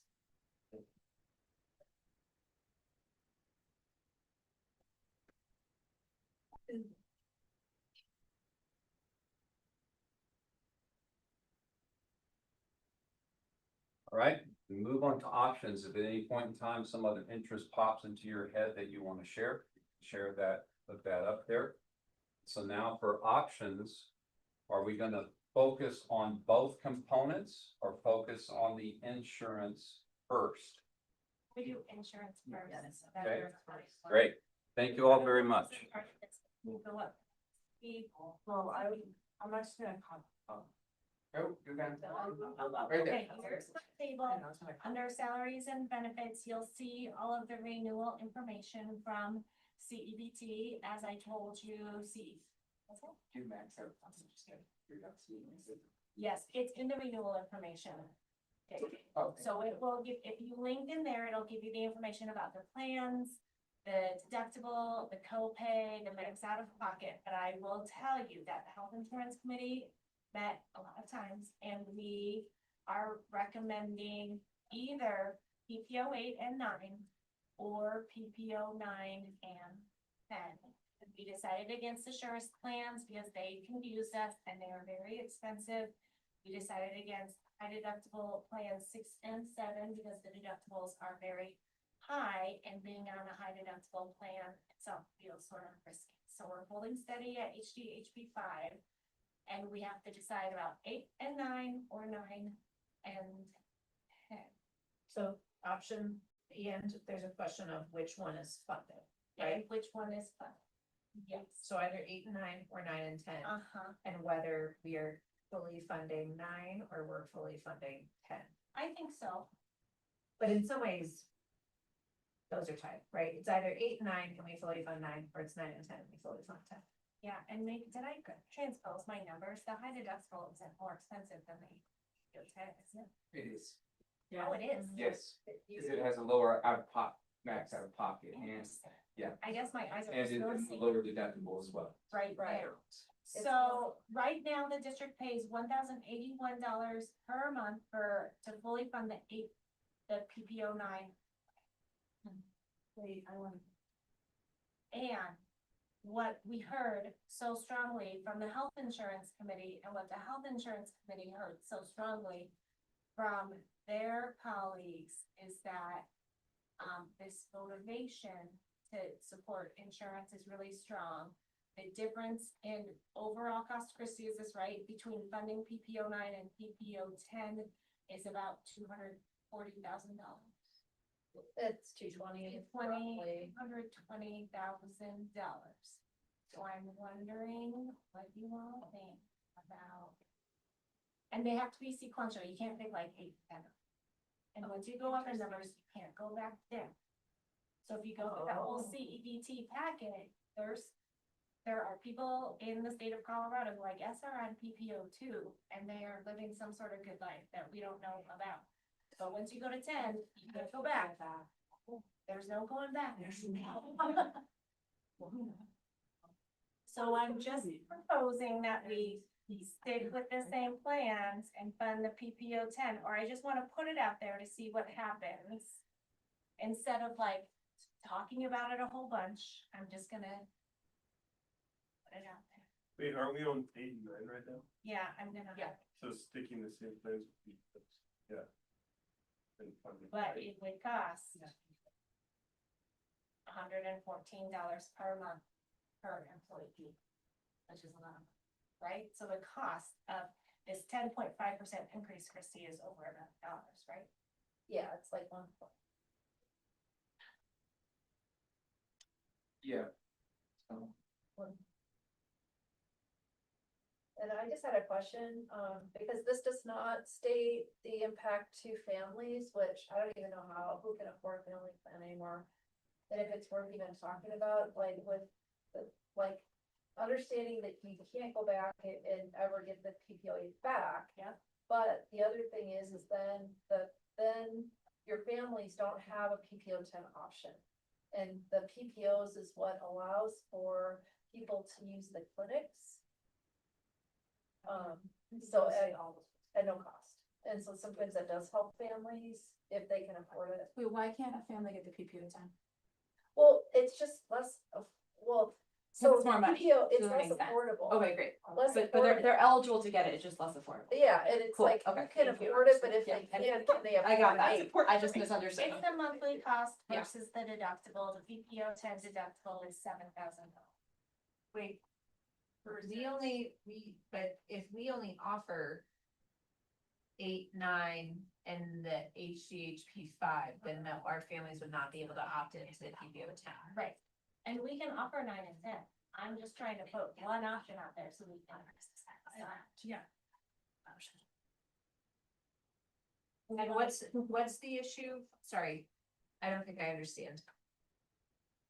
PPO 10, the monthly cost is less. No, that's not my question. My question is, I heard something about like, once you go to 10, you can't go back. That's right. So if we do 9 and 10, then we're at. So next year goes Never go back to. 10, We 11. can never go back. We can never offer 8, ever again. Yeah. I mean, staff advice. Unless Anna and all the superintendents pull out the CBT. I think that's the best you can see. That's. Okay. So we have, and in some ways, there's two different options, right? And I'm just trying to. 8 and 9, or we can do 9 and 10. Right, and then there's a separate conversation about what we're funding. Yes. Yes. Okay. Okay. Thank you. How, It's all expensive. None of our options are good. Yeah. Correct. what's the difference in cost to families between? Well, I guess that's a different conversation. That's about It's what we're all in funding. that renewal information packet on page 11. To put your family on PPO 8, it will cost $3,109, and PPO 10 will be $2,000. Self-varied. No, per month. And then we pay $1,100 about, and so it's like $2,000 out of pocket. Give or take $100. Okay, but it's approximately a difference of 90-ish bucks a month for a family. Between 8 and 9 and 9 and 10. Yeah. Each of those is a difference of about $90 per month for a family. Yeah. Okay, On top of that. I understand. You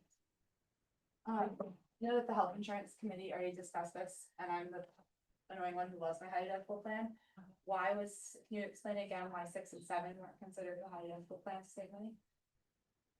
Because our thought was high deductible insurance feels risky already, and if employees are paying out of pocket for all of their expenses and paying to go to the clinic, that the high deductible feels like too much, for our lowest paid.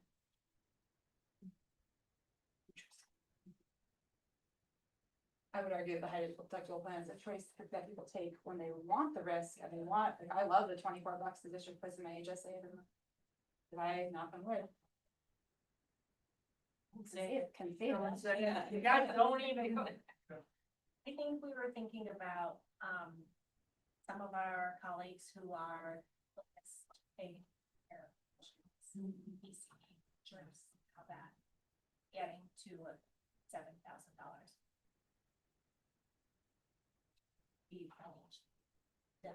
You're trying to save money to go on that plan, and then something happened. Now, I think that was the. Yeah. There are options that would be like fully fund 9 and offer 10. Yeah, we could do that. Yeah. So but like, and then if we were willing to pay the difference. But it means that we can't Otherwise, ever why would we have pick to 8. Again. I don't think the argument, at a certain point, it just gets too expensive year by year. That's probably why they always say to any hospital, you're never gonna make that choice to go back to the only it's more expensive. Right. You So want you your- want to try to slow that change or not? Yeah, that's fine, though, we could do. Fully fund 9, offer 10, I don't think that's a viable option unless we give people. Because why would anyone? Well, I'm just, You have a family. the family, that's why, the only reason I was saying. So you have 2 employees and you Okay. wanna go on, yeah. Okay. Stuck to the wall. Otherwise we force families. Into 9. Yeah, you would say. But it's a difference of $90 a month to pay. Wasn't it more than that? It was. No. Well, one says 2895 and one says 295. Yeah. Oh. Am I, At $90, no, you're right. Okay. I was like, I know that adding and subtracting are the hardest parts of math for me, but I thought I did that right. It's true, Tammy. Calculus is easy. Okay, these are good options, does anyone want to bring one forward? Oh, no, we're still. I just had one other, like, I think this is just to make sure that everybody keeps this, because for last year, we agreed that, any differential between the amount that we're funding, in the PPO plan and HDHP would go towards that, their, savings for insurance, or not insurance, but for their actual cost of care. It went into an HSA. Goes into my Yeah, HSA. HSA. Yeah, yeah, my paycheck every month, $29 goes to my HSA. HSA, thank you, that's what I was Yeah, trying to. there is an option, well, And in this one, it would be, $33. Between the high deductible and the. And so that was your confusion, was if we're paying the gap between our lowest, whatever we're funding in an HSA, sorry, in an HDHP, why did we stay with God, I can't get this, whatever, the 5, instead of going to a 6 or 7, where then there would be a lower amount that we would be paying into HSAs. Is that correct, Kendall? it just seems funny to me that the high deductible plan is like the lowest deductible on here. It's the same as PPO 9. Yeah. No, That's, 10, right? It's, well, No, it's the same as PPO 9. no, it's a $5,000 deductible. And yeah, it's the same as age. the reality is that we only have like 25 people in the high deductible plan, so it's hard to get robust feedback on it. I mean, we can talk about, we're not like locked in on 6 or 7, and I don't think anyone on the committee has the high deductible. But then it, you know, sort of blows up. I don't know.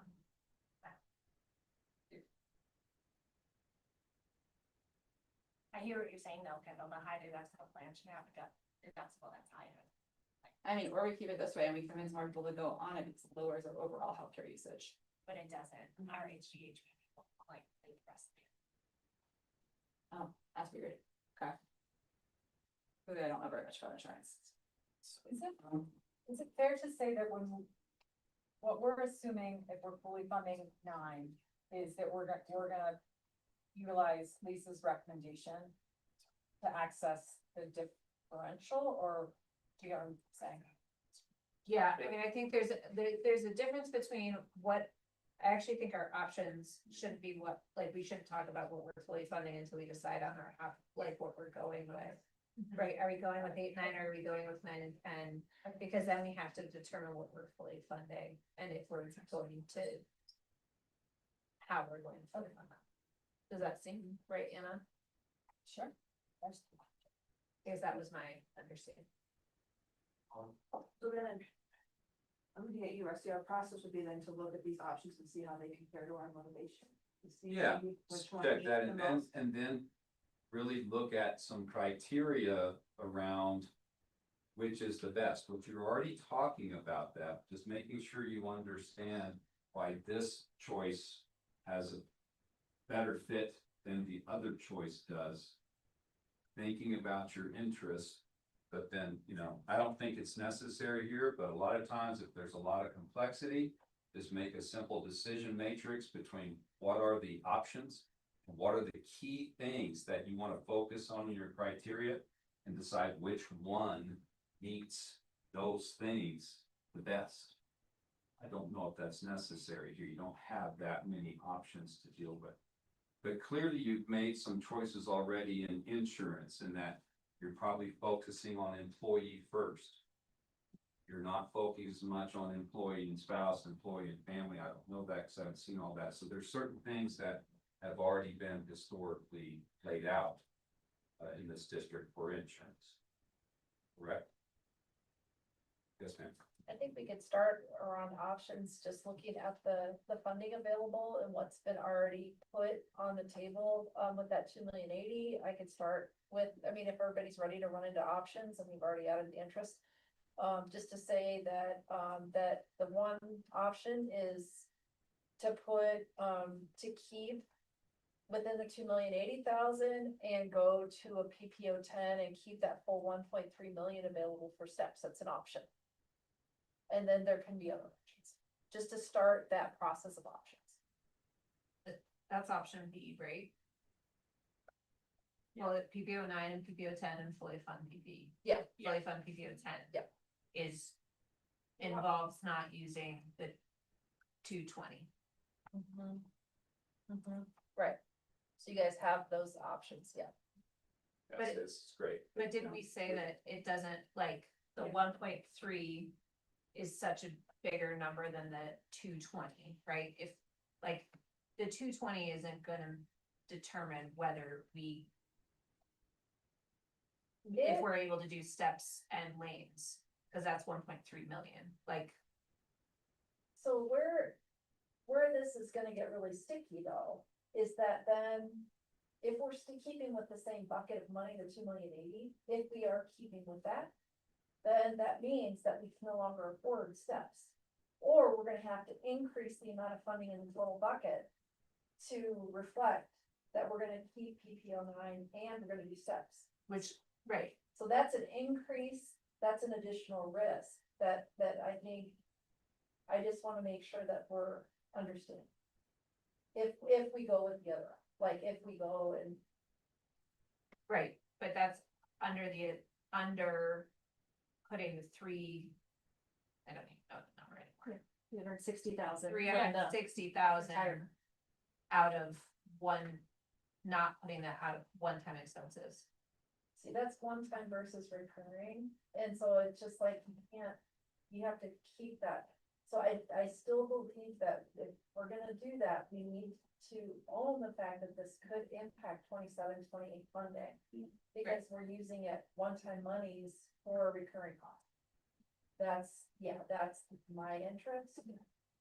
And I'll make more of them. Correct. So it's something solvable for this year, but then for the future, we're adding a potential for an additional help. And I just want that to be noted, yeah, if we do that. I don't think it's keep 220 for salaries. I think it's like keep For steps. two. But no, it's that In the we're budget. not taking 220 from the reserves. But it's the unencumbered reserves, right? Which, No, I don't think I think that, but if the It- 360 came out of unencumbered reserves instead of the budget, which is meant to be year over year, I guess that's my, what I'm not understanding is in the budget presentation, the 360 for retirement incentives, which is a one-time cost, was in the same place as all of these things that are recurring year over year, like paraprofessionals and other things, right? So we put a one-time cost in the same place as we put the recurring costs in it. So if we're saying that the 360 comes out of unencumbered reserve instead, like, cause it was in this bucket with all these other things that were year over year expenditures. I am confused as to why then there wouldn't potentially be 220 / a whole 360 available in year over year budgeting. I just think that, you're adding to a deficit. And it's like, I mean, it's doing the same thing I'm saying either way. You're increasing the deficit for the district. And so I don't see it as available funds. Those are funds that are still being utilized, but now we're deficit spending. Right, but we have 3.3 million in unencumbered reserves. 3.6 and Right. I just wanna make sure, I mean, yeah, 7. But I also think that it still underlines that it's just a matter that just because you put something from the balance sheet doesn't mean it takes your income statement too.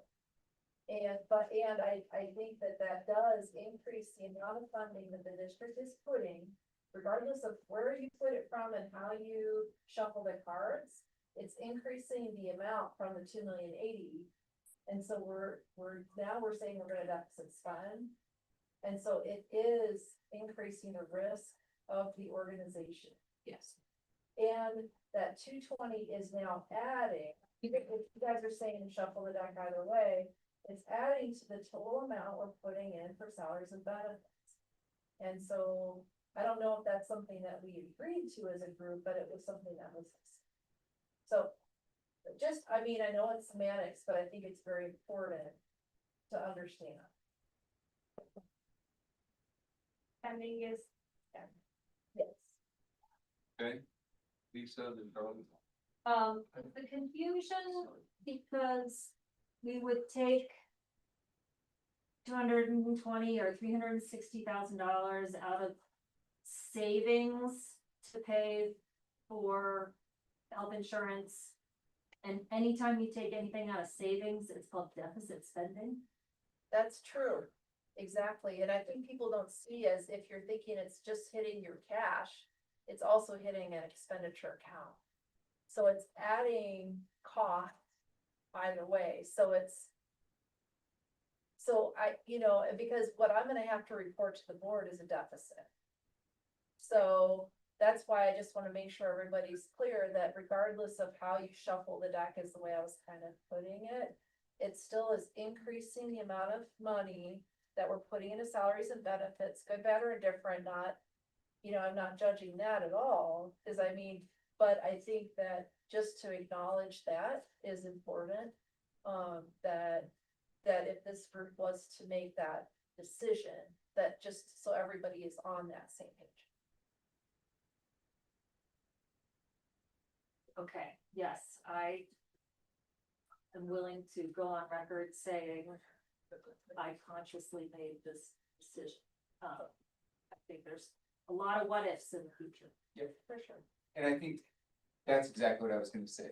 Yes, it's deficit spending, but it's hypothetical deficit spending because we don't have the actuals yet. Right? It's not a deficit spending until we see those final numbers come in from the state. Right? And what I would say is that's the power in this kind of process, in my opinion. If we kind of make this decision now and we wait for those numbers, it's very easy to explain to our constituencies, to the school board, to our colleagues, why we're in this situation. It's not because of how we've been handling our budget. It's because of how the state is handling their budget. That impacts us. Yes. And so to me, like making these decisions in this way, right, as opposed to like being hyper conservative and not making any decisions at all, you become the bad guy. Do you see what I'm saying? But if we make these decisions now and then we're like, oh my God, the state made these terrible choices and this is where we're stuck. No one is going to be like, this sheep on conservative budgeting got us into this hole. Whereas the alternative is if we don't want to kind of take a risk. Do you see what I'm saying? If that you are effectively going to be the bad guy. Do you see what I'm saying? That's part of the role of the CFO. Cause I mean, either way you look at it, cause if I was to just say, sure, go spend everything, then I would be the bad guy after the fact. Oh, yeah, we have one like that. But I'm just saying. No, I think that's why I'm trying to be the balanced Sure. person in the room. Yeah. And with the board here to understand, so everybody can, I mean, my whole position, I guess my position in being here is to try to bring everybody together to a common understanding. Oh, I definitely hear you and I appreciate that. All I'm trying to say is, I think this is a different process. Yeah. Than when we were in that situation with our previous CFO. And I think you've made clear to us that this is a risk. And if we are all willingly saying, yes, let's take this risk, then we also are gonna own the messaging when the state makes choices that impact us negatively. You can't just say our CFO misled us. I don't think anyone in here feels misled. We're fully cognizant of where you're kind of projecting potential kind of pitfalls in the way that the state is budgeted. And I did my job. Yes, yes. But at least stated But I'm just trying to kind of like, yeah, I get it. We all do. It's like, I don't mean to beat a dead horse either, but I mean, I do kind of beat that dead horse just to make sure everybody is on it. No, same thing. Okay. Now and deal with. Yeah, I think we just need to, I wonder if there's value in being explicit and saying that we're acknowledging that there's a 220 that we're saying we're willing to deficit spend 220 out of the 3.67 unencumbered reserves. And then plus whatever then we're gonna have to need to come to a different understanding of, depending on what the legislature comes to. Which is on top of that, Yep. And some potential additional that isn't gonna be covered from the retirement. So there's gonna be a couple pieces to that, but this is one piece. Right. I think the word unencumbered is misleading, because it makes it sound like we've got money we can use. So I don't know if there's a better word we can use, because to me, I think unencumbered means it's available. And the other thing I just wanna, from what I understand, is the next 2 or 3 years are gonna be worse than this one. Actually, that's what we're forecasting right now. So just, I'm keeping that in. The next 2 or 3 years. Could be serious work. I was wondering why that, the unencumbered is in addition to the policy, right? Is that- Yes, so Yeah. That's right, yeah. Wait, can you say that again? I think I got it, but. The policy minimum of the district set, so there's 10%, there's a 10% required by paper. Great, this is. That's correct, So yeah, yeah, that's- so 10% plus the 3 taper. I was I guess. Okay, That's. That. Anna? Do you think we could look at option A, which was the plans first recommended by the health insurance committee, without going down any more rabbit holes on decisions for health insurance because they did the work? Yes. Could we take their recommendation, option A, could we agree to deficit spend and own that collectively as a team? This is the best decision right now. Do we feel comfortable moving forward on thumbs on option A?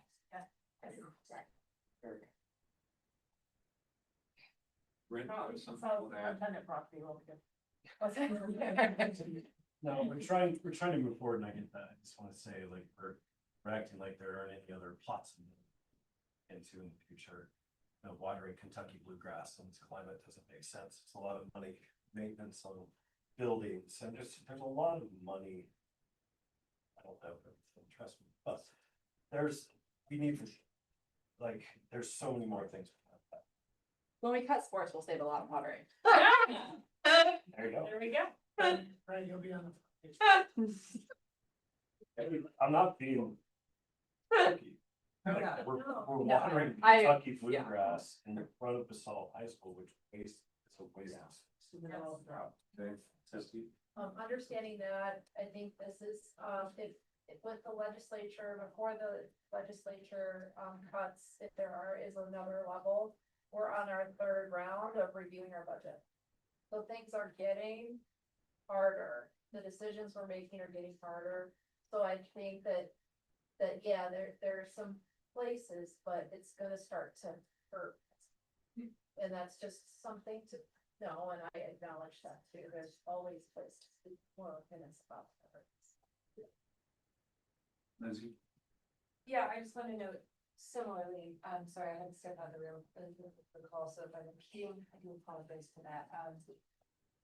Spending any reserves will definitely be something that the board will want to talk about and have questions about, and I'm not saying yes or no, but I'm just presenting like that is, it's not a solution that's, I mean, nothing's ideal right now. And the other thing the only reason I'm bringing it up even is if we still haven't talked about the other issues we're facing, such as the retirement package and other things, and we're already with our first decision on health insurance here, spending reserves, and yeah, they are unencumbered, they are in excess of our minimum policy, so I think the argument can definitely be made there. But I just need to make it really clear that this is something I do have to make sure that our board has consensus around. So I'm just saying that out loud to this group. And that's all. I will admit I had to run out for teenager maintenance. She had a little hit and run. Oh. She's okay, but she was crying and freaking out. But I was listening on YouTube while trying to deal with that. And I thought, Megan, what you said, I thought I really understood that this 220 isn't coming out of reserves. What is coming out of reserves is for the retirement. And that this is really just coming out of the actual budget that's sitting in front of us. Did I hear that wrong? Am I understanding that wrong? No, that's correct. Okay, so really, we're just spending our current budget right now. That's my. And my second question is, Charlie brought up earlier, that last year we actually came out at, I don't wanna say ahead, cause I know that's not the right terminology, but 1.8 million, and it went into the fund when it really should have been negotiated for teachers and salaries, and so why in this conversation of where we're having shortfalls, are we not considering that 1.8 that should have been negotiated last year? Because when we wanna talk about not getting salaries, being frozen for a couple of years. It's been how many years since we weren't retroactively paid? 3? We're like 3 years now of things like this happening, the 1.8 coming in and not going back and renegotiating it back into our salaries. So I'm wondering why the 1.8 isn't on the conversation right now to be negotiated right now for our salaries and our benefits. Kind of retroactive. Somewhat. Yeah, I wanna allow Christie to clarify too, because there was different things going on and different head shaking going on, so I wanna make sure we're clear on the 220,000. Yeah, 220,000, it doesn't matter the way you shake the deck and continue to shuffle your deck. It is gonna be additional recurring deficit. Because the monies that was utilized and was discussed for the 366,000 is one-time money. So I see those as different buckets, even if people in the room are saying that we're thinking this way, I see it differently as far as deficit spending. But I believe that there's an acknowledgement in the room of that, and I'm not like freaking out about that or anything, I just want to make sure that everybody is aware of that and on notice that no, I don't think that is like correct if we're saying we're gonna use fund balance for this and then backfill that. I think it's still adding to the pot of money that we were originally intending to provide, and it's deficit spent. So. Okay, thank you, Anna. I wonder, to Lindsay's concern, Christie, to what you named. And I get it, but I think Lisa's recommendation is so interesting because I think it also shows that our team has a more nuanced understanding of recurring versus one time. And so would it help? I mean, I'm just conceptually with the board, I'm trying to put words around this option.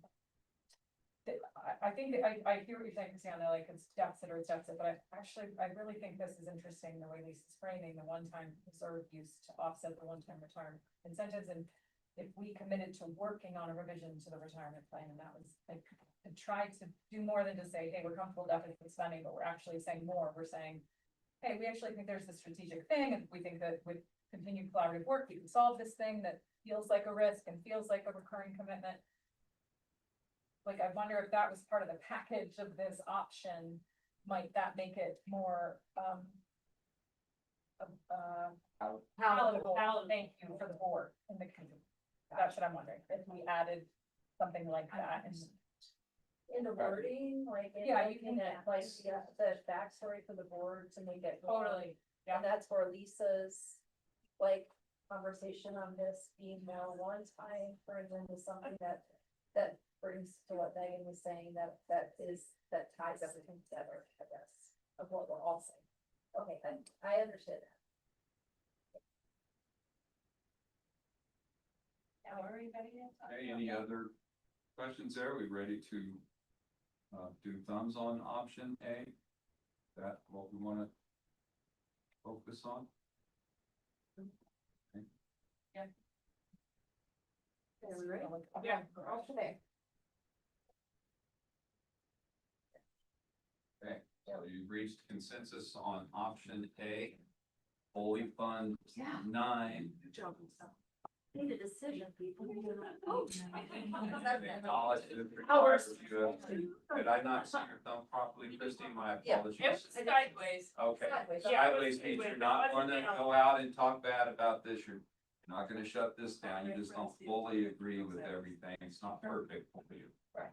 Okay, Okay. All right, Option so- option B and C. I do wanna bring up this, I'll let Andy. You brought it up. And you, I think it's actually what fixed numbers and letters. actually, I know. I do say, I think Amy's right, Brain jump. and I think what you're saying is right, can I go sit? Talk about it in 3/10, so. Hold on, you're gonna try to keep this going. I know what we've been derailed. We have very few people on the high deductible plan, less than 25. The usage rate, and you can see it in the CDBG, and maybe the end is too small to make it small, was like 184%, which means that people we're paying out much higher than people are paying in. And I don't think any of us on health insurance committee are on a high deductible plan. It does make sense to me that the deductible for the high deductible plan should not be lower than a plan for offer. And so I'm wondering if we should put HDHP 6 on the table. I mean, if it's gonna be higher, it would be set. It would be 7. Yeah, I think I just have this reluctance about like moving up in the numbers, because then you can never go back. I don't think care for you.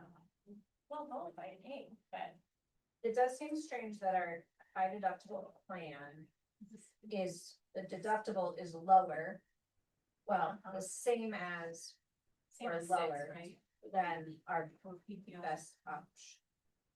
Didn't we figure out that the people, a lot of the people that choose that plan are people that know they're gonna max their deductible out because of surgeries? I think And it's so, one strategy that could be used. So if we're offering a $5,000 and $6,000 deductible PPO plan, then our high deductible plan should Be higher. be 6 or 7. Mhm. I think. I don't. I got very confused when we didn't have the high deductible plan for a little bit, and I had to go back to our normal one. I couldn't have my HSA, but my deductible was the same. That's when I did learn more, and like, there's actually no like federal criteria as to what a high deductible is. I think if to keep people from doing that maximization, I think we switch to a higher deductible on the HDAP. And we do some education with the enrollment about if you'd like to try and not use a lot of your health plan, Megan Talbot, when I was a first year teacher, was like, go on the higher number, save that extra money and basically make your own HSA. So we do some education for people on like, if you're at this, should consider that. And it could help with our overall usage numbers, because right now that's not working. I mean, even like looking at the copay, it's like, yeah, the copay is $10 more on whatever plan, but if you go to the doctor 3 times a year, that's $30. It's that we're paying $1,200 a year, you know, and it, like, there is an education piece that could be done there. I don't know who's on the health insurance committee, does see that? No, but I'm okay with that. What do you think? I mean, it does seem like we should talk to them. Can this group make a recommendation and then I can do a side forward with the health insurance? I think that's a good idea, just send it out as a suggestion.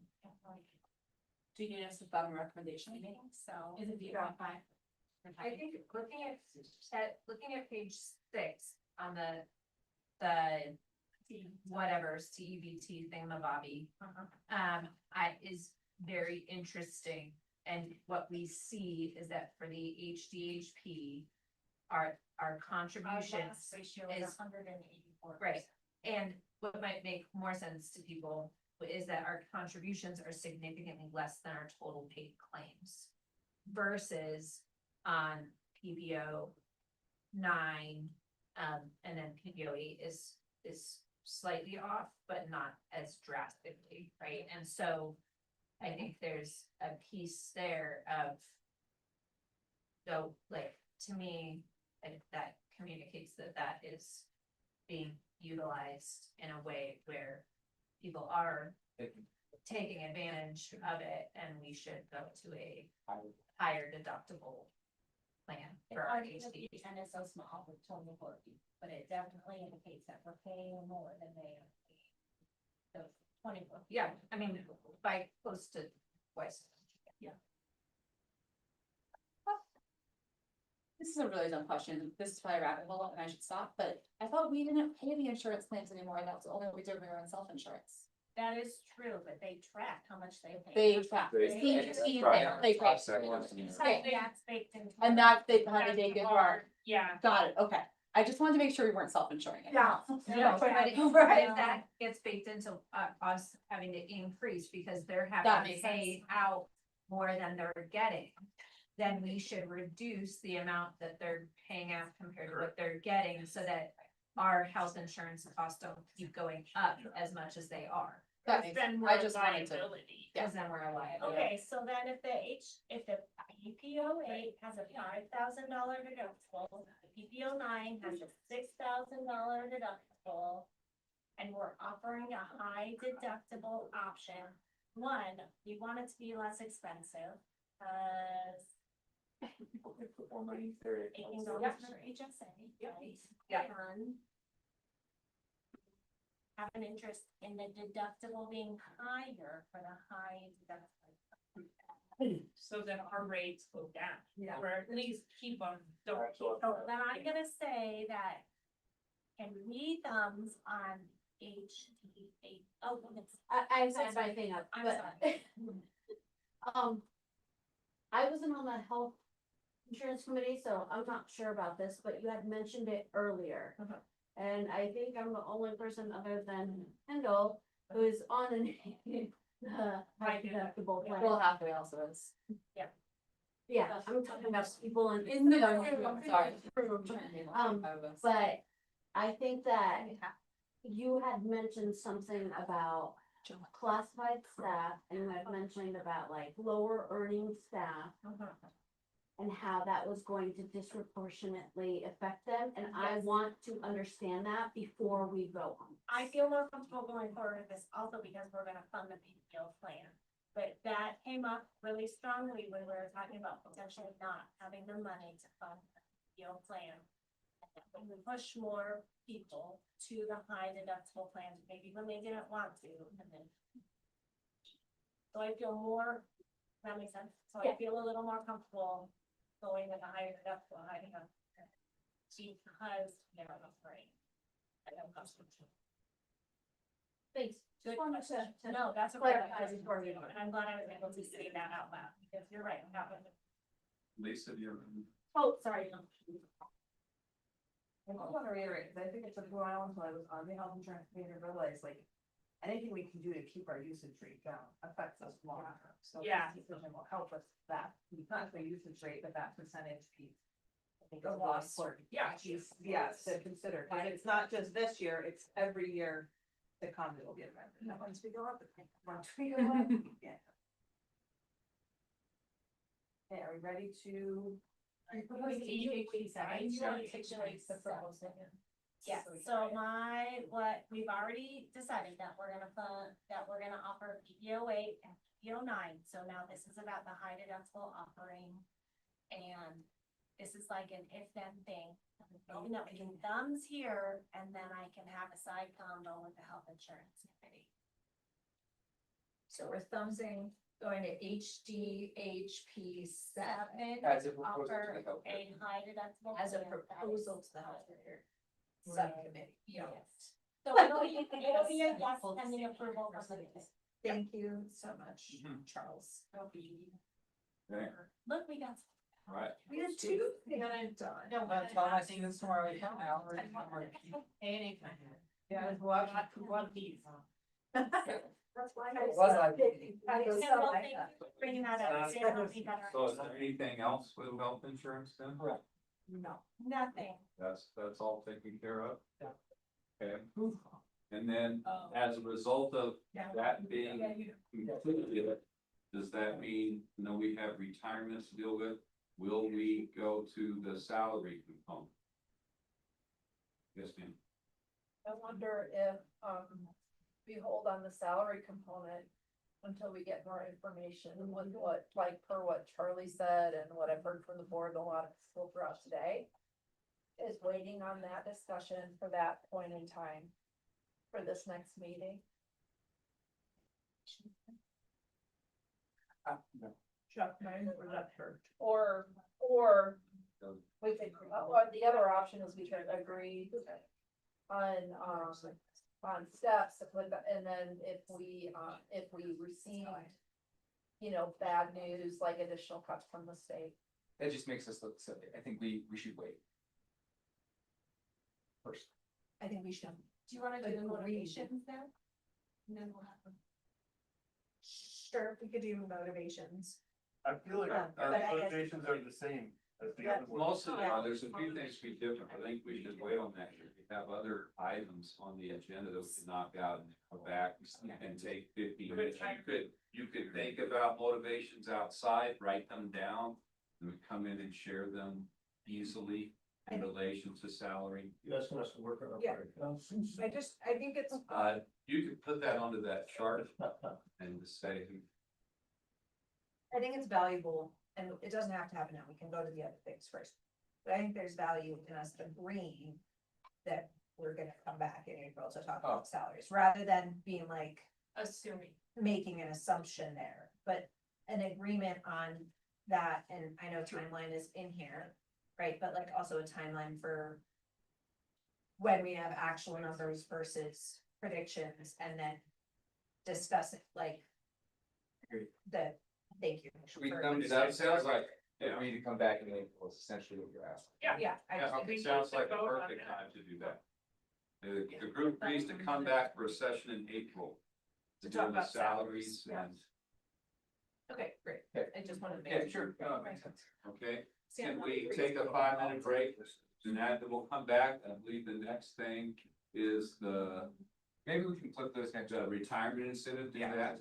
I think so, Yeah, Yeah, cause I think we have a tiger. I do. okay, so 5 minutes, so let's see what time. How about we say 2:55? I think going at 2:55.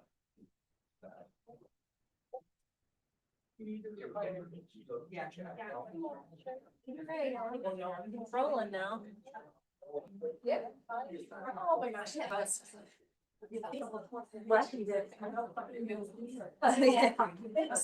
What a start.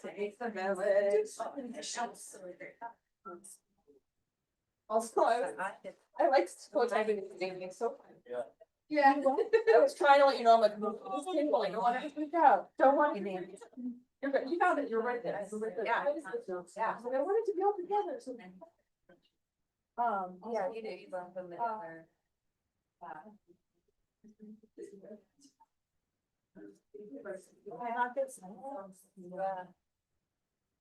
I mean. Right, the cotton candy, you bought the cotton candy, great. I got surprised, but I got candy great given to me last night. That's why it's so important. Taste one on. Red. I don't know, I'm not a fresh fan, my husband is a huge fan. Yeah, it was his birthday, and I said, you wanna buy them? Oh my gosh. You like them, Daisy? You're so sweet. And not see it at World Failure or. I think the red ones are good, but for sure. The red ones taste like normal. I mean, the breakfast will do it, everywhere's good now. I cannot believe it. Yeah, I was getting one last night, and I was not told it was a cotton candy grape, and I was, Yeah, that was. oh, Jacob, come on over. It'll change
Never. No. I hope that you notice that you're feeling a little less heavy right now.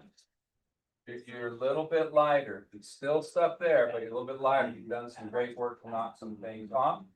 So now we just need whoever's presenting whatever's going on with this retirement incentive to take off. This sounds like, and I don't know that this is, I would say, I don't know that this is like selective interest. Oh, yeah, do we need to talk about our motivations here? I know, I don't know that this is fully baked, Rusty. I guess I would.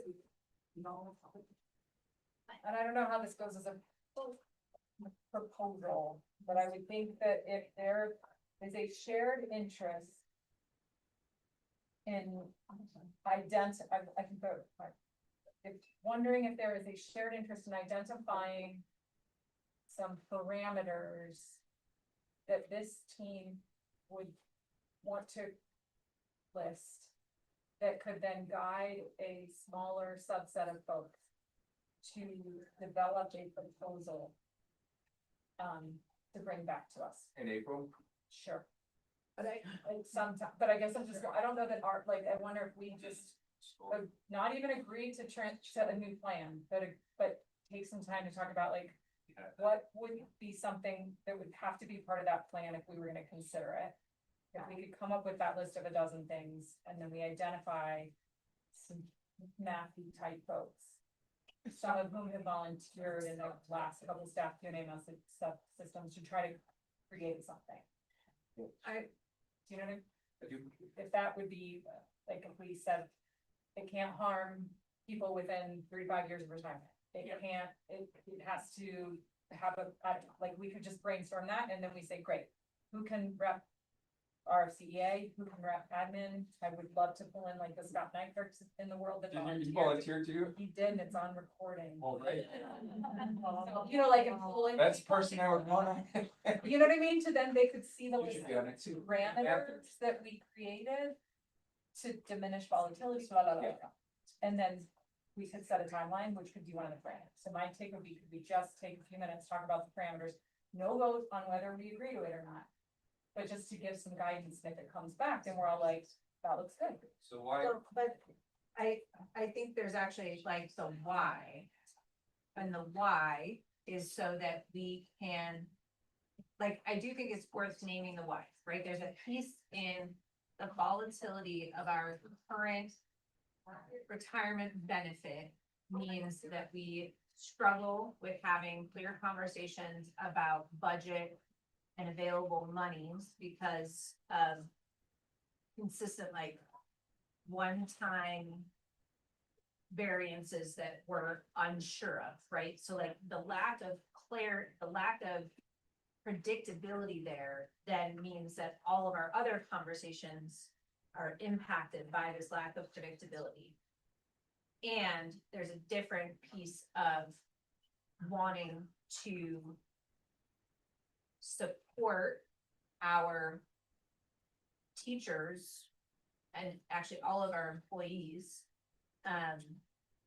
in terms of their retirement funding, right? And so one of the conversations that we ended up having was I actually think the math is super complex, right? Because if you get a lump sum, you need to be able to we need to do mathematical calculations on that. And if you retire and you live for 20 more years and you invest that lump sum, then how much does that actually end up being worth, and how does that differ between the additional funds that would be infused into your salary, right? It's not just making, but yeah. Okay, so you've done a great job to get us started. We're going to do story now. Because you've just started the story. I think we've done the story. Where is it? I think Okay. we talked about this one. Do we have that we could put up here as our story? Sure, I'm on it. Yeah, because that's what you usually do to decide what you're gonna work on. So I just want to make sure we have it, because you gave a lot of cool pieces of story. I just want to make sure they're on that list. Yeah, I've got. Because I really haven't been a part of that, didn't hear much of that. I listened to all your first session. I didn't understand this one, so I just want to make sure that we all know what this issue is about, every aspect, how it affects everybody. That's the story part. So if we got that already from that, then we can put that up on the screen. If anybody has something else to add to that, why, what this issue is around, then boom, we can move on to what are your motivations to this particular issue. That's the question. Mhm. And I heard both right now and at the board meeting, you throw out the numbers 3 to 5 years. Is there some sort of budgetary reason that you've thrown that out a couple of times now, or is that just numbers floating in your head?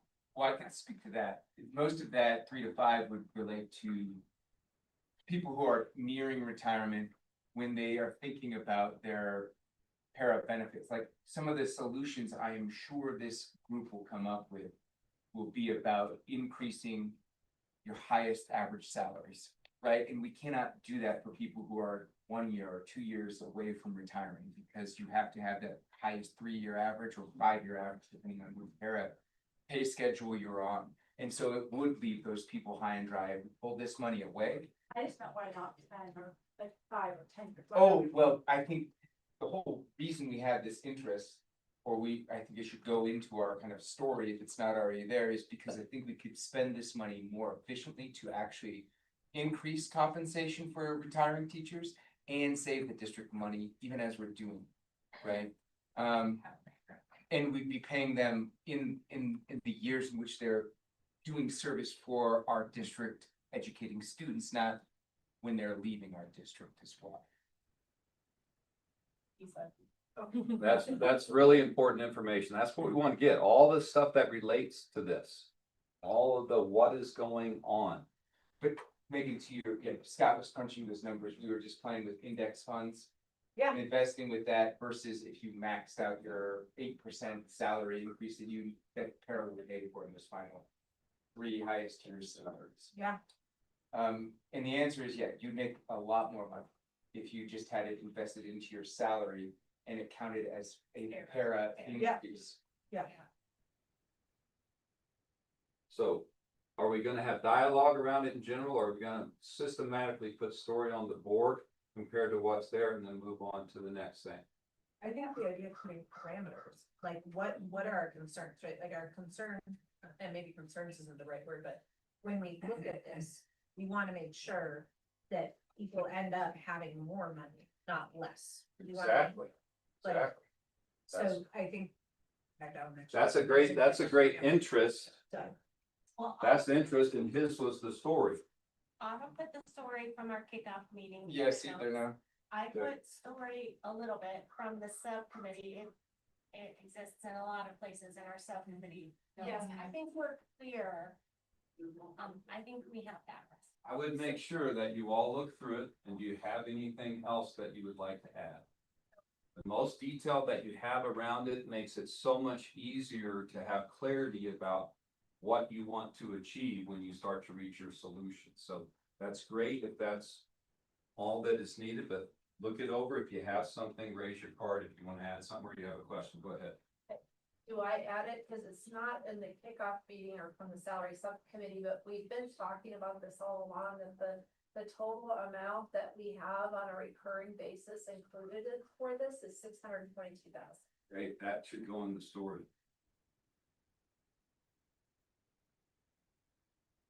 So that means we need to have that much money ready every year. More or less, on average. It's volatile. Yeah. Like 1 year is almost $1 million and 1 year is 300, but it's like. As an average. Yeah.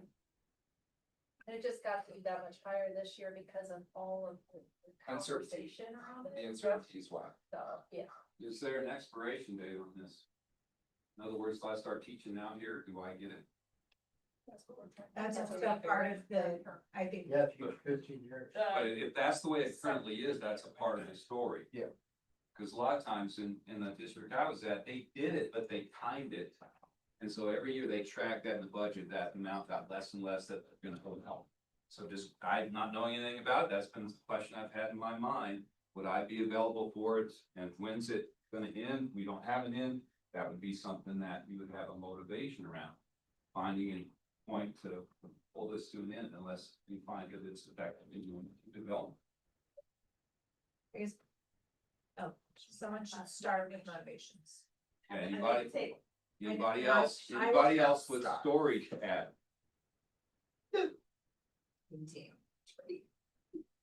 Yes, ma'am. I think that, the other part of the story, I just wanna honor the subcommittees, like, that if they did do this work and, they've been trying to simplify that, I don't know if that's in here. They have been working to simplify this very complicated, process also. And that there was a lot of uncertainty for those teachers and even to the point of anger. Because of this being brought up as something that could go away when people are already in that retirement planning period. I think those 2 points should be in our story. Okay, so we make sure they're there. I think they're part of the motivations, actually, right? Like there's I think we have a motivation to not negatively impact anyone who is Near retirement. near retirement. But does the story include that some people could be negatively impacted? I think the stories that people are afraid. There you go. I think part of the story is a lot of people put in for retirement this year that hadn't planned to. That's. the story. Yeah, There you go. That's good stuff. but out of fear, right? Yeah, a lot of it was Yeah. fear-based. It gets scary in retirement. What are you gonna do? What's the best thing for you? That's a scary thing. Adam, I think that there's I had a parameter. Let's just call it. so it's not a story, it's a motivation. It's why this is important to you. I think a parameter is that any money that we save by reforming it has to 100% go into teacher salaries. And there needs to be like a check for that. Because we can't just be like, oh, we put it into the General. whatever kind of reserves we have. They call. Unencumbered. Yeah, you don't want to put it there. No, I want to have classified staff too, though. Yeah. Still, Yeah, sure. I put Yeah, staff. people. Yeah. Okay. The stars that? Yeah. Are there- Well, wait, motivations then? Oh, We're, All right, anybody else got a story? We can always go back and add story. hold on, Just make sure, are we okay with? can I get in sorry, some people did like this. Can we It's go hard back- for me can to we go do. back- I think we gotta pull 18. Okay, Well, are you asking about the first one? no, we're asking about the second one, we skipped the first one, but we can go back and Keep your ask. hands up, keep them out. Yeah. Anybody averse? You've got it. Now we're aligned. Okay, and then we have a question. No, I was gonna go down to the motivation. But should we go? with- Okay, so we're gonna do motivations, and Adam did one. We're gonna let it start here, and then we'll work whichever way you wanna go. Okay, so which direction you wanna go? After you lay yours out, what's your motivation? I misunderstood when we were earlier doing motivation, so it goes back to what I said earlier, to honor promises that were made to our staff.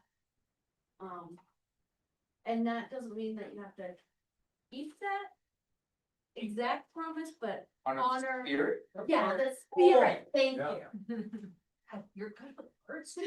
That's a clear motivation there. Okay, which direction you wanna go? Wait, sorry. Oh, stars. This is a new thing I've never seen before, so I like it. It's good. You're doing a good job with this. Good enthusiasm. Miles, Go cookie. okay? Stacy, Uh, all right, Charlie? I'll pass. Why do we want to solve this issue around the retirement and Spend our budget monies more efficient. There you go. and predictably. And I have a motivation. Wait, stop. Yes, I. Got it. Christie, was your hand up? yeah, they're all. Okay, Oh, I'm just thinking, I'm sorry. You could do 18. I'm sorry, except for that, pull that over there. I have a motivation to make the process, more clear. okay. Retirement process more clear.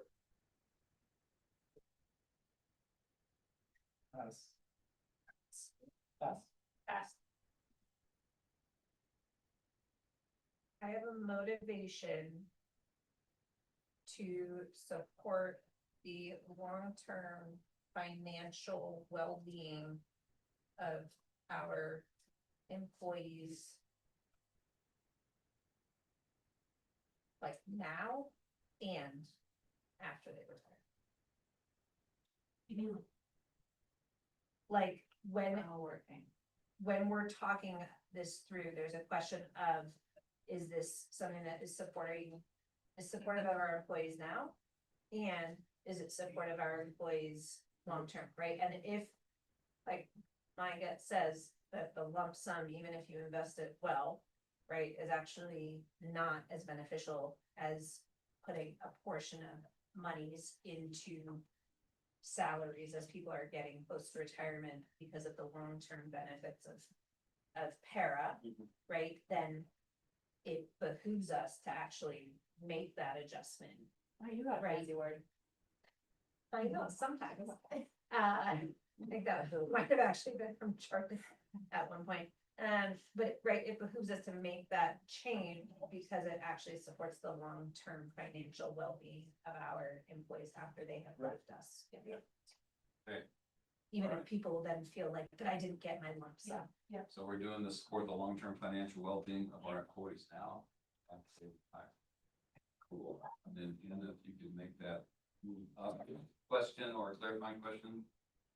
I just, well, this is a little bit like, make the process clearer, but I have an interest in making the process clear so that people can determine when they're gonna retire and they know exactly what the benefit is going to be at that point in time. You see what I'm saying? It's like, what is not just what's gonna happen this year, but what's gonna happen over the next 5 years, whatever that is. In this process as we're potentially changing it. Yeah, that's fine. Okay, hands on that. Support. Okay. You can't count the person who already said it. Can we jump back to Bert? I have an interest, similar with like Christie, that, the paperwork for said retirement benefit says that none of this is guaranteed. So I'm supposed to sign something, but there is no guarantee, and I find that a bit troubling. And I think that there should be, if we're gonna really look at these issues, we should have something a little more codified for those who are choosing to do this. Like, it's a shocking thing that I got. Okay. You have a Yeah. question about that, or No, that's. if you have another. We're doing a circle. We're doing a circle, so we're going around. We're not at cards yet. Cards is when lots of things start passing. We love it. Okay. Great, thank you, Anna. Wait, I Oh, started. hands on that. One hand to two hands is, She's gonna be. That's on. okay, that's on. All right, good. What's that? Oh. Yeah, I'll sign it. Okay, Anna passes. Christie? I have an interest in ensuring that any, plan design that's agreed to is deficit neutral. For our general fund. On a recurring basis.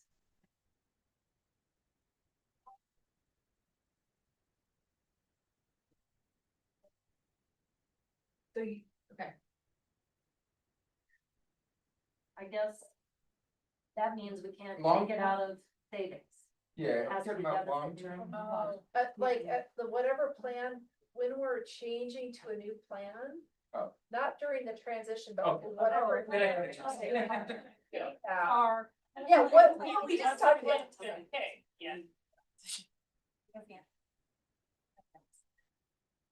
Okay, Tara or Lindsay, you guys got any motivation here, interest here? Okay, so then, I think oh, Amy Suzanne, sorry. said that it is, there are a couple that said that is more clear for employees, and I also would like it to be more clear for hiring managers, particularly about what step people will be on if they're double dipping. But maybe that's not retirement benefit, maybe that's a separate conversation For working retirees. for working retirees. Retirees. I got you, don't worry about it. We had that. And then I will pass. I have a motivation to add Adam's motivation, that the money, probably needs to go back into salaries with clear transparency. And, yeah, with clear transparency. You can find it all the time and know exactly what we're not paying. Thanks for getting that in.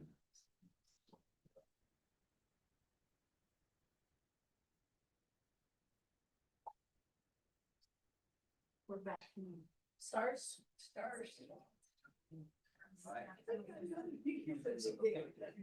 Yeah, are we ready for cars or should we just keep going in the circle? Are we ready for cars? I think we are ready for Okay, cards. so and I'll follow the circle. If you've got one, I'll still count you. I'll go in the flow. Good. I can't think of anything. Okay, Miles? Motivation for the retirement benefit money to enter the salary schedule above the stage where it would help those employees previously, so what's that, 15? So it should be at that end of the salary schedule. And maybe a longevity for classified. Make sure after you say yours that it's written well, that it's understandable. So we can get the right stuff about it. And your addition was what?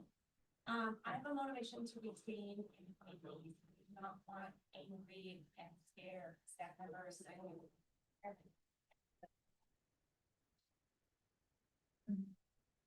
don't think Autumn would have done it. Oh, My bad on that. That's me, sorry. Would you want it, you said a longevity for class? I think so, maybe, I think so. What's your second one? We need to start the first one that's. You need to start ourselves. Yeah, we have to start. One. I do this every. Stars on, oh, it said step 15 or longevity, got it, thanks. We are really in a lot of this. And I will tell you that this one is close to an option because it gives a specific thing, but I like it anyway. It lays out a clear thing that you want a set time. You could still have an option around that. Can I? I just have Yeah. a question in regards to Amy's, and No, I I guess don't. I'm just wondering, like, A lot of work too. I think about what Brent said about, like, being able, or paperwork for benefits guaranteed, able to plan in advance, our timeline, and I like. If we do work, and we do it correctly, and we do it well, to the point where we're saying, actually, this is what it looks like, and this is actually better financially for the long-term well-being of our employees, like, even if it was something that we were able to implement in 2 years, or maybe it's 3, right? Like, I don't know what that looks like, that timeline. But I guess I'm wondering, Yeah. maybe it's actually more about choice. I guess like, if someone was like submitted paperwork this year, was like, I'm gonna retire in 3 years, because otherwise this is gonna go away, and I don't want it to go away, and I wanna be able to have money.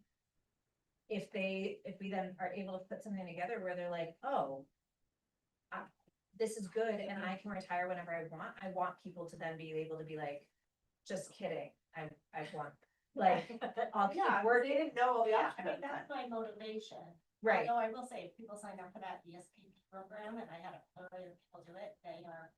They're locked in. waiting to resign. But- But now if they don't sign. Tell the other things.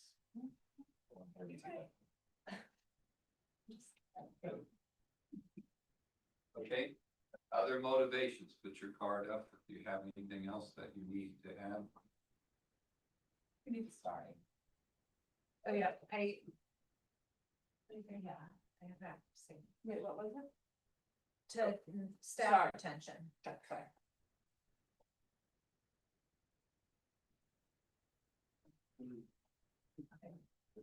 All right, so we're good now with motivations. And so we're not going to build options or anything. The thing is that we're going to put this into a group and bring it back. And so we need to just lay out what that implementation is. And then thumbs on this. So. I do Is put that- thumbs on my openness to having people outside of this for helping us. Like Scott Anchor. Yeah. Yes. And maybe like Betsy McMichael. Whoever. Okay. Let's wait on that thumbing for a second. I'm not sure what you were thumbing. Lindsay had a card up. I just wanted to identify, maybe this was a story, maybe it's just a comment, the board's decision related to this falls into the same as any sort of compensation proposal from certified. So I think one of the things that I just want to make sure everybody in the room hears is that the board is looking for the agreed bargaining decision from this group on this issue as well. It falls into the scope under compensation. It's not something that we are trying to take a unilateral decision on, and I think I've heard some interesting conversations around that, and I'm not sure where they came from. So on the record here in this room, this falls into the same process of the other compensation packages that we're looking at, understanding that we have tough reality fix. So I just want to make sure that's clear. Okay. Christie. I have two other interests. One is to make sure that the timeline, once this policy is moved to something different, is quick enough to be impactful enough to the salaries to bring them up enough. You don't want to take 1/15 of a number, every single year. So just to make sure that whatever that is, I don't know what that timeline would look like. I would leave that up to the committee, but just to make sure that amount that would be added to the salary schedule every year, probably on that bottom quartile, would be significant enough to make that change. And the second part is, and it was similar to what Lindsay just said, is that this being something that is in this group, that it doesn't just, hit the fund balance indefinitely. This is something that is a part of the negotiation package moving forward.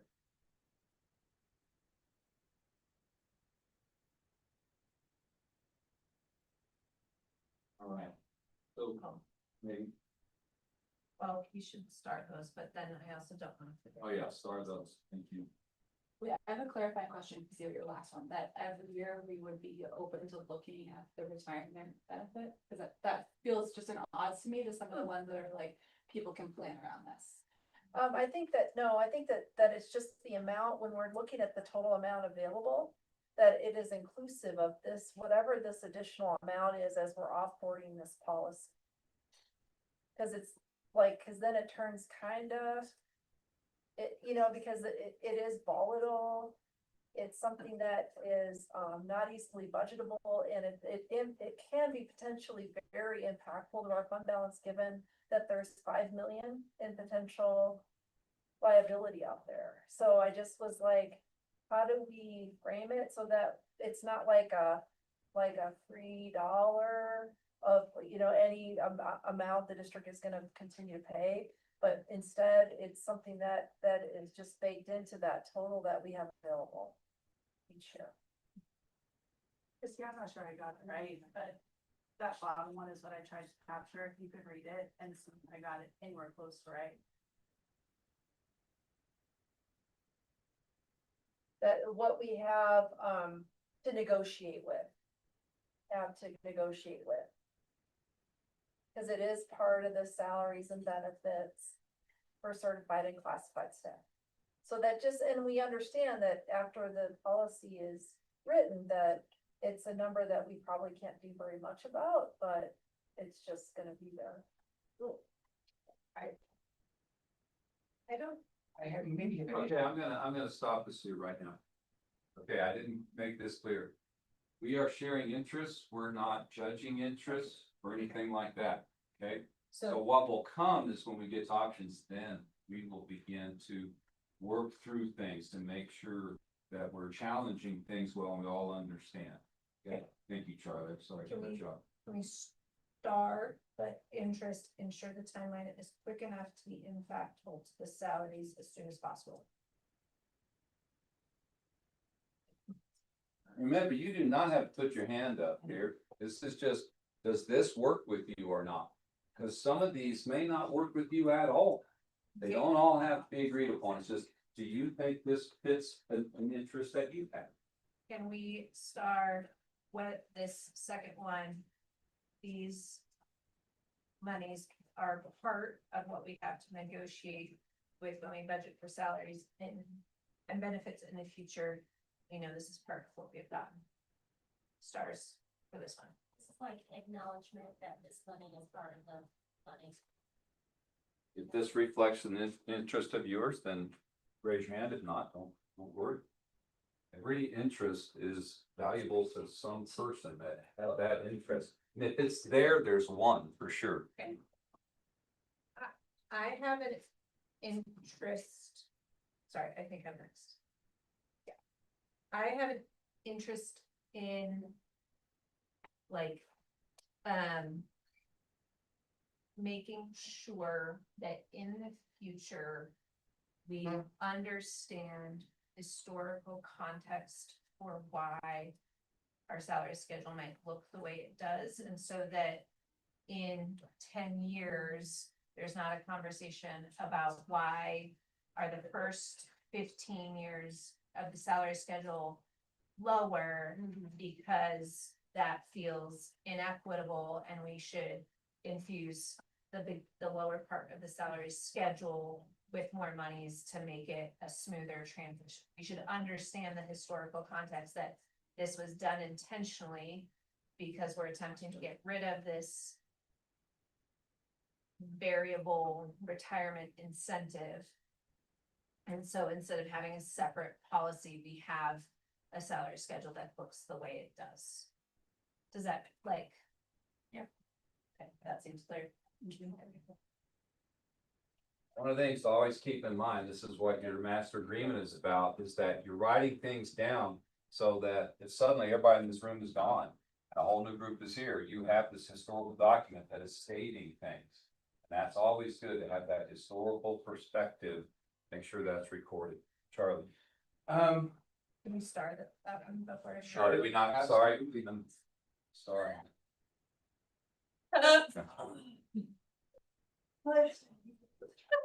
Yes, I'll start anytime, it's just like. Okay. All right. Charlie? I kind of want us to go into kind of considering alternatives and changes to the plan. That might even include potential variable options.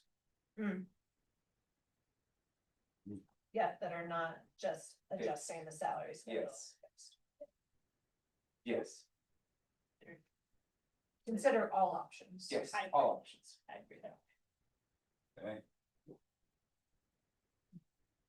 Yeah, Starring. Hey, Anna? A motivation to make sure we are attending to the perspectives and inclusion of classified staff, because this does apply to everybody, so. Not classified, involving, Yeah, and I didn't make that clear in the statement I said about the seats. This does have impacts beyond just certified, so yeah, that's on record. Yeah, and once you're done, you put your cards in.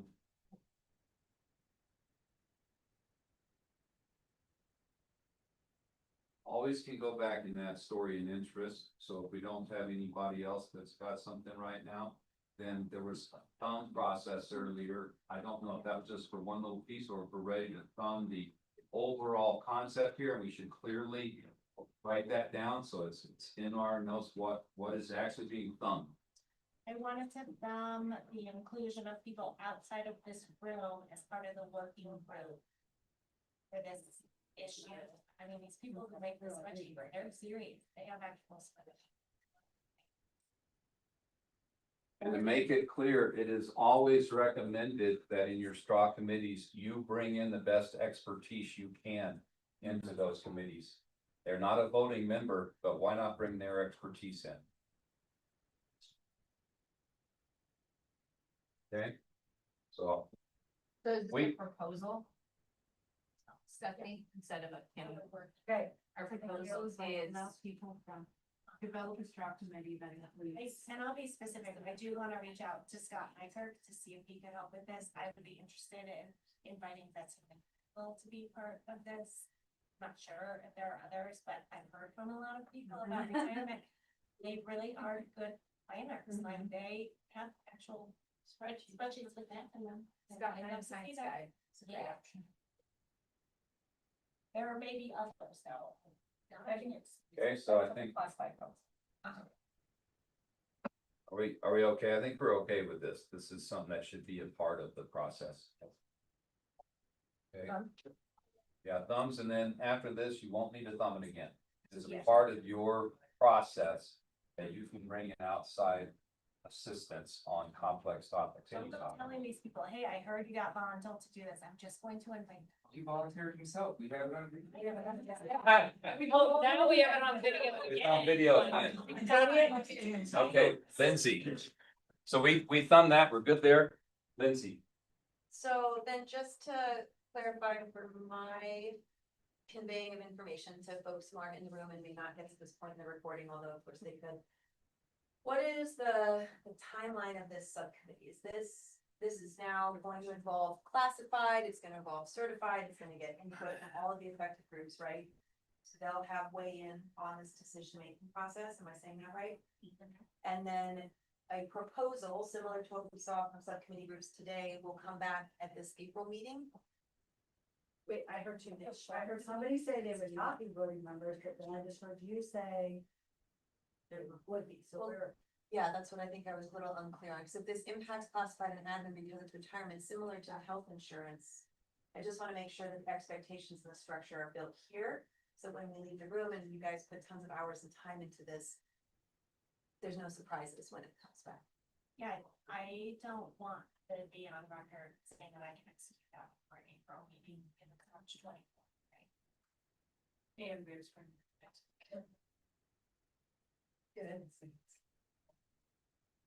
And then so it's. But I can commit to giving a process update by.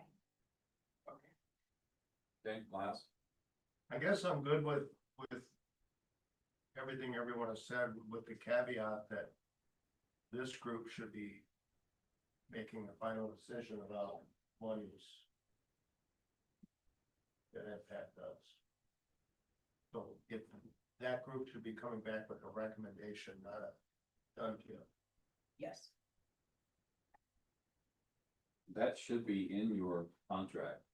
Yeah, It's not. It's not. And that's what I was gonna say too. Well, it's in there that a representative body, isn't there something about that, that usually there's whatever the administration and the education association agree to as a negotiation body. They're the ones that negotiate the contract, something like that. I'm sorry, I haven't read all yours, I've read through it once. Retirement benefits are not included in the current. In the current. version of the contract. Okay, Does that capture it?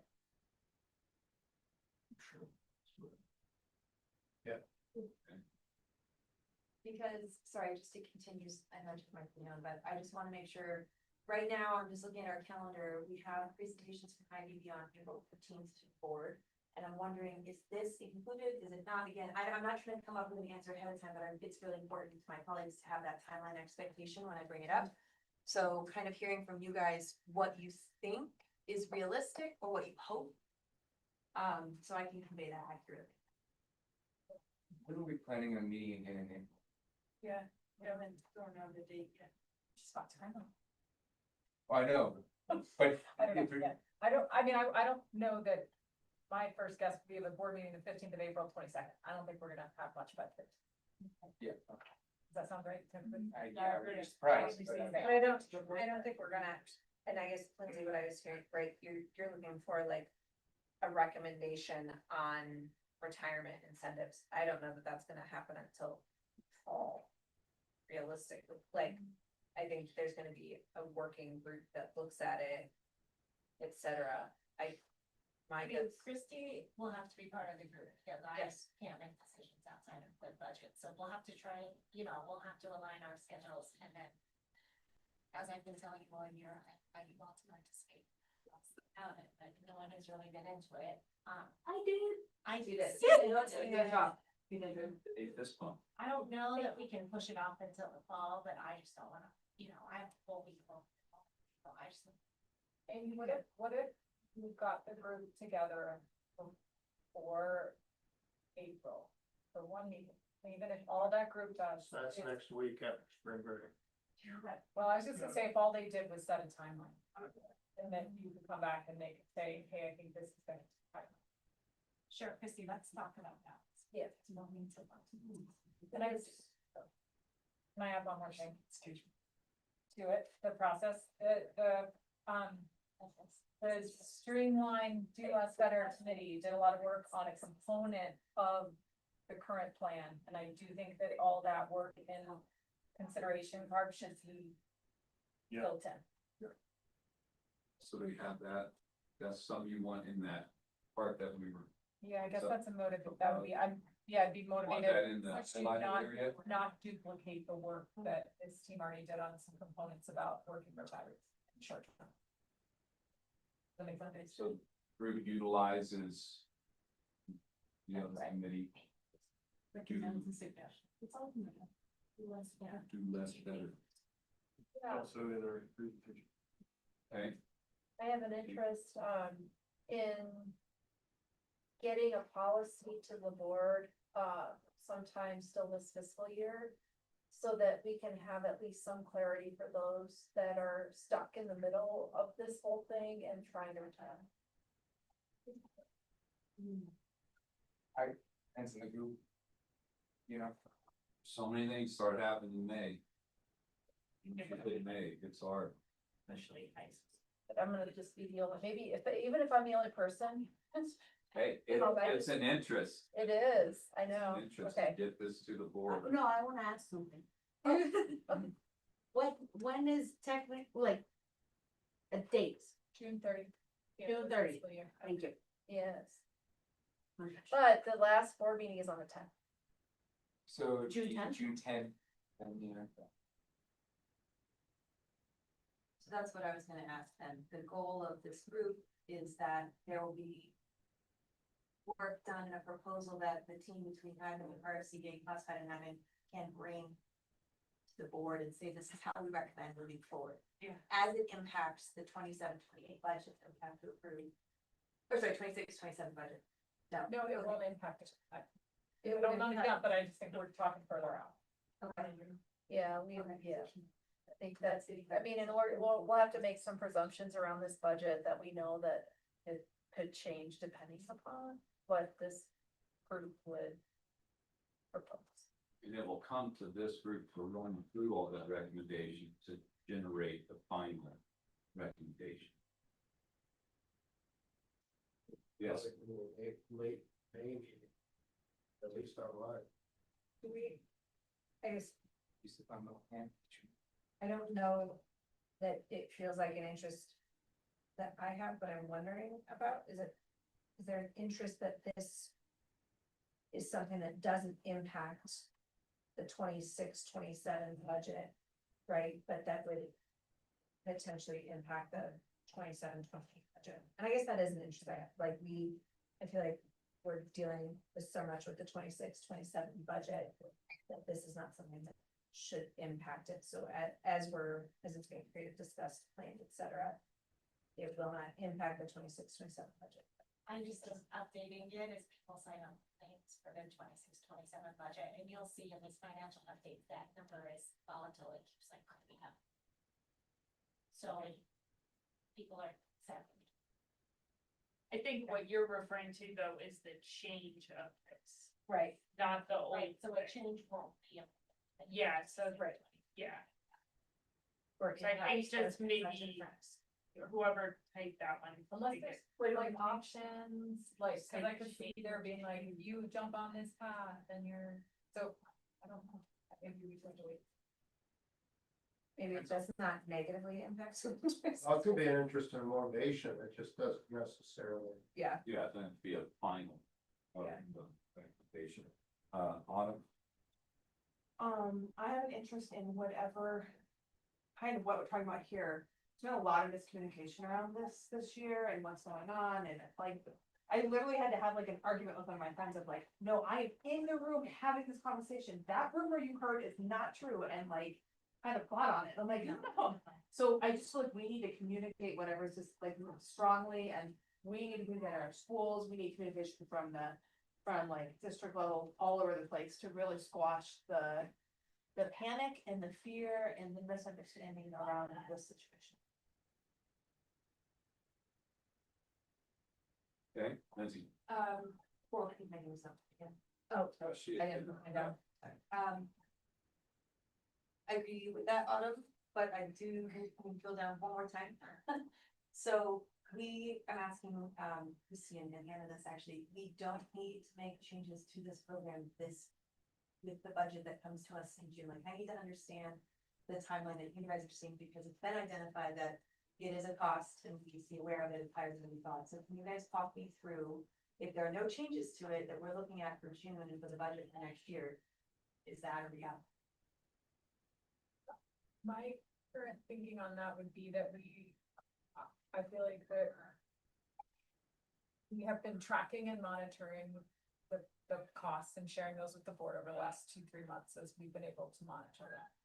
I would say that, certified IBB has just demonstrated a willingness to commit time and energy, and already has, in really looking critically at this investment, and that the board should respectfully trust the process and the team, and that we will work as reasonably fast as possible to have a result that certified IBB will review and stamp and bring to the board, that takes all of this into account. And so I would just say, we're not sure, but I feel like we're gonna have the right people in the room to tackle what looks like the volatility and the issues with it.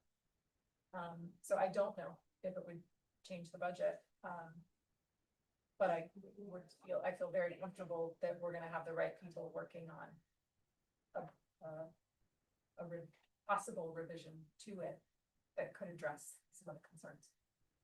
Cause the current policies affecting the budget, as you guys have seen, is, so it would just, it would depend on what the group came up with on how that could impact the budget, but I see very large impacts anyway. So it's just a matter of trying to navigate this whole thing, and I guess trusting the process is part of that. I think I just heard two different things, so. Oh, I thought I was. But not from the two of you, but from the expectation that we don't need to make a decision that would be voted on by the board in June, and then saying that we might. And I think I just want to make sure when I talk to my colleagues and I'm conveying conversation, we're not making a decision, we're not doing unilateral action by any means, but is this committee looking at the changes for this year impacting 26, 27, or would it be a committee that's doing more long-term work that would come back? And I think that's maybe what I just heard two of the things about. That's what I want. That's where I would say, I mean, I think, I feel like we gotta let the committee back and play with it, because I think, especially Charlie, when you talked about options, there might be a world in which there is a proposal that could take place in 27, 28 if people jumped on one option versus another that could have impact. So I don't wanna stymie that. And I would advise the board not to put an arbitrary timeline on this, because it's complex. It has high value to staff in its current iteration. And if we're gonna do this, we gotta do it right. And as we all know, the next couple months are really busy, and I guess, yeah, and that's kind of what I want to piggyback on. I feel like we're getting asked to do something that's very difficult in a very short amount of time, and I think the elephant in the room has been named numerous times that we kind of walked away from the table this year. And if we're coming back to the table, we're coming back to the table strong, we've got to stop giving up so much of our time. We've got AP testing if we're in high school and grading those mock exams. We've got end of year testing. We have seen that. So it's that teachers are overwhelmed, and this is going to take more time than now in June 10th. But we're going to come back with a crappy solution with problems that we don't see that we've created. We're not going to have vetted it through really well. We're going to or subcommittee meetings are getting frustrating and hostile and toxic and not the best work you can do. And so I'm not saying we don't start it now, but having a basically 2 month deadline is not the right way to play this card. Megan?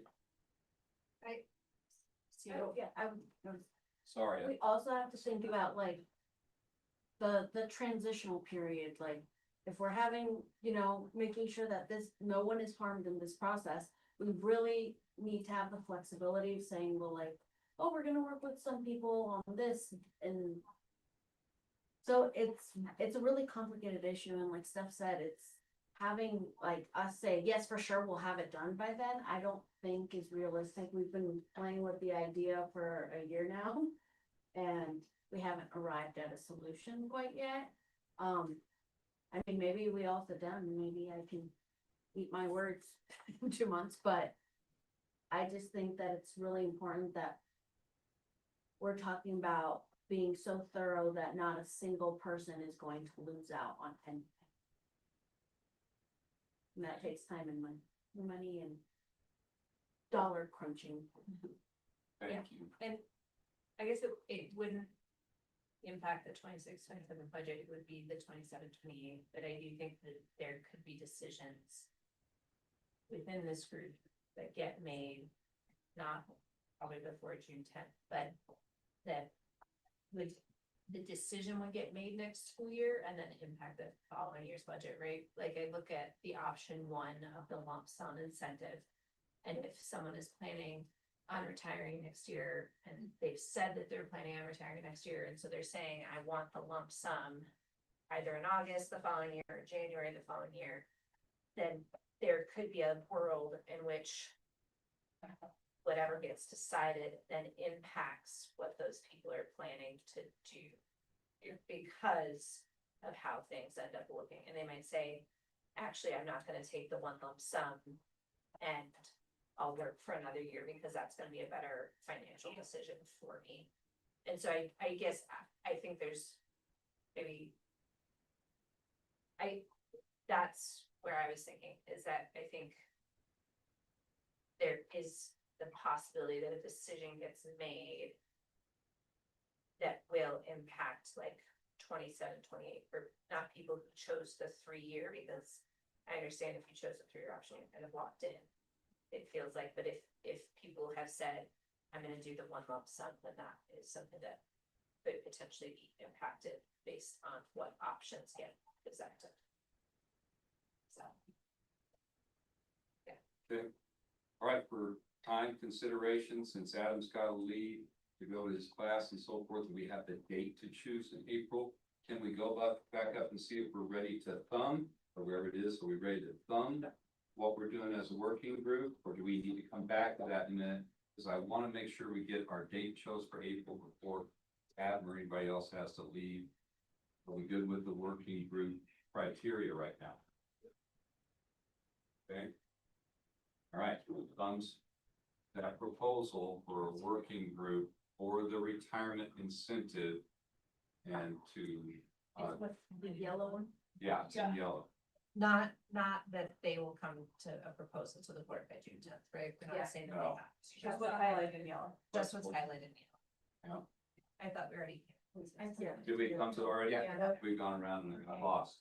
Okay, sorry about that. There was all that discussion, so I didn't know. Go back and fix it. So we've dealt with that issue. Now we've got our timeline, and the key thing of our timeline is we need an April meeting date. So it'd be nice while the majority of people are here, we could look at calendars and come up with one. I propose that we set our April date and then we table the rest of this stuff. Yeah. We certainly can, without. And I feel like they should all be here. Yeah, and we're gonna be at the 4 o'clock time slot. So just so you know, I'm not available the 23rd and 24th. And Friday the 16th, I'm not available. I'll be in, I believe it's could be 17th. I'm in Rifle, so the 16th would be an awesome day for me, because I'm already in this part of the world. But otherwise, I'm flexible. The 23rd, 24th are the only ones that don't work, and the Friday. Do we need to avoid the first 2 weeks with CMAS? Yeah. Mm-hmm. I would agree. I'm not in person. And the SAT is on April 14th. But that's within the first 2 weeks, right? So, Yeah, okay. The week of the 20th maybe? Why does it say CMAS testing window through the 24th? Most people are makeup. That doesn't mean someone's taking us. Makeup, so probably be that week. Yes, makeup will be Yeah. but not the 24th. The 24th. Right, the 23rd, I have makeup. Yes. We can't do it. April 24th is Brenda's Yeah. graduation day? Yes, it is. We get the day off. That's when we So it'd be either the 20th, 21st, 22nd, or is one of those out? It's an all day. Yeah. Yes, it's April 1st. Are we doing after school or during? During school. Just because of possible makeups, I would say I would be public. Yeah. So the week of the 7th, final week of April. That's I can only do April 30th. So, Does Thursday, April 30th work for folks? Yeah, let's do it. we Yeah. have a school level meeting. Oh, can we do the 28th? I'm out that day. Stephanie's only day is the 30th. And I have stuff all except for the 30th. That's a one day. I know high school levels, well, I guess it's. Stacy. And, well. If I would be doing it, you could, I don't know. We're doing 8 to 4. We're doing 8 to 4. Mhm. Oh, we also have senior signing day on the 30th. We were getting into May. It's so hard, it's so hard. Oh, we don't do that. It's bullshit. You're so shit. Glad that got recorded.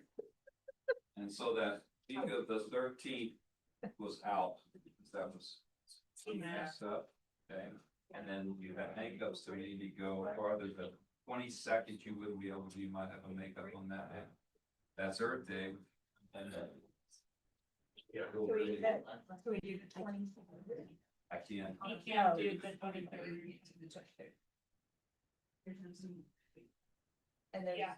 That's just on the 24th. Right, or the 27th, right? What was that? What was on the 21st, 22nd? What about the 27th? Oh, the principal's camp. So- Okay, 21st is on the. They can do the 21st of April. I have makeup, so I'll have it. Okay, 21st of 23rd. April. 21st. 21st of April. Okay, I got this text by you, so I'll put Brandon can work. Okay. It's just block. Big meetings. And we just need to choose. I know. Okay, I know. I understand you go all. Okay, so April 21st. All right. So, we're good with all that business. We're tabling these other components until we meet again on the 21st. So we just have a checkout. I would really like to get your feeling about how today went for you. You could share how you feel about today. Doesn't have to be a long drawn out thing, just how do you feel about today? Any particular component, anything about your feeling from today? Who would like to start? I appreciate that Megan can take Christie's math and bring it down to the kindergarten level that I can understand. Okay, awesome. No, she gets it, it's my kindergarten. Which way do you want to go? We'll go this way. Okay. Do the right. Appreciations or what? How do you feel about how things went today? I'm glad that we got to vote on some stuff and I have some information to give back. And thank you everyone for sharing. Okay, Miles. Better than I anticipated. Do you see that smile? There's a smile on that man's face. You know what it was, right? Yes. It was this. Yes. That's why this closure is good. Really make those connections for yourselves. So the smile just came when you guys all said we're leaving it for. That's a part of the day. Stacy, Yes, some things, and that, but okay, good. I echo those things, though I do have some concerns about some of the items we didn't get to. Especially because there were things that we were visiting, Mm, meeting in April. mm. Autumn, we were sort of stuck and I appreciate you making that table and like. And Miles, I know you came in sort of hot, so I appreciate you hanging in there. I think my civil discourse class would be proud of us. I appreciate that we started slow, but picked it up a little bit and got a little consensus as we started. I appreciate all the guest teachers and staff that are covering for our team here today. It's collectively just enough effort to have us more, and they're really trusting us to with their voices here, so I appreciate that. I appreciate the multiple pivot points throughout the day.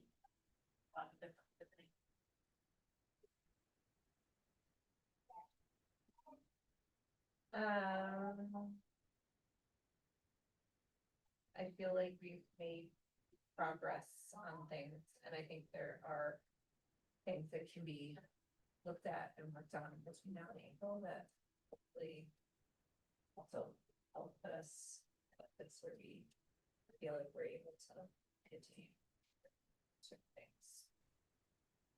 It was nice to figure out a couple of things. I am with Charlie, specifically with the MLO, and I don't know if the district was planning on getting out, but I feel the talking point sooner rather than later to fight back on all the trolls. It's really important because some of the things that have been coming out, I can kind of talk about, but not enough. And they're coming on hot already, and I don't like them, so I would like to. Oh, sorry, just to jump the gun. If you are interested, and I know a couple of people are interested in joining the MLO committee in this room, have a quick conversation with Anna or myself. Yeah. It's Thursday at 5 online. This Thursday? Yes. Every Thursday? No. Yeah.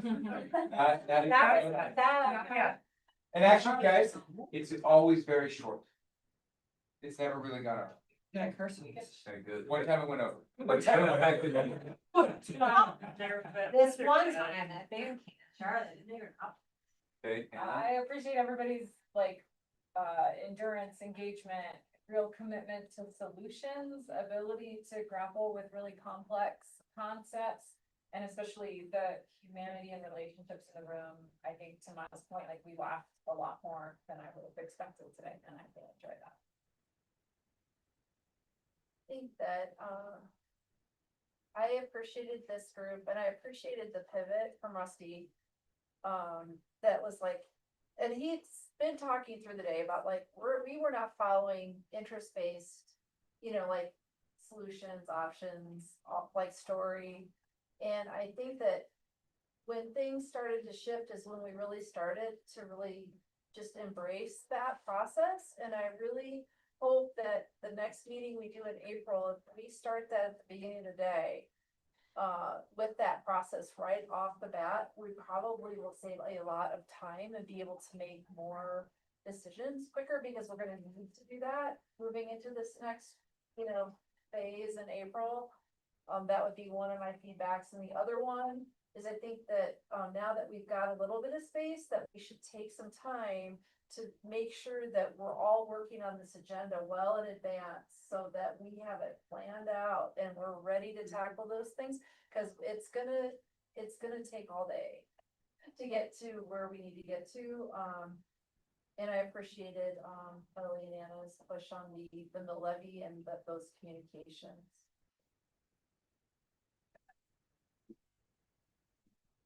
Yeah, I felt really grateful to be here with you all and to get a chance to have one-on-one face-to-face conversations, norming and building relationships. and everyone's willingness to bring forward all the elephants and stuff them into the room together. That's so important. And I really appreciate the courage that it takes and the safety that people around create to allow that to happen.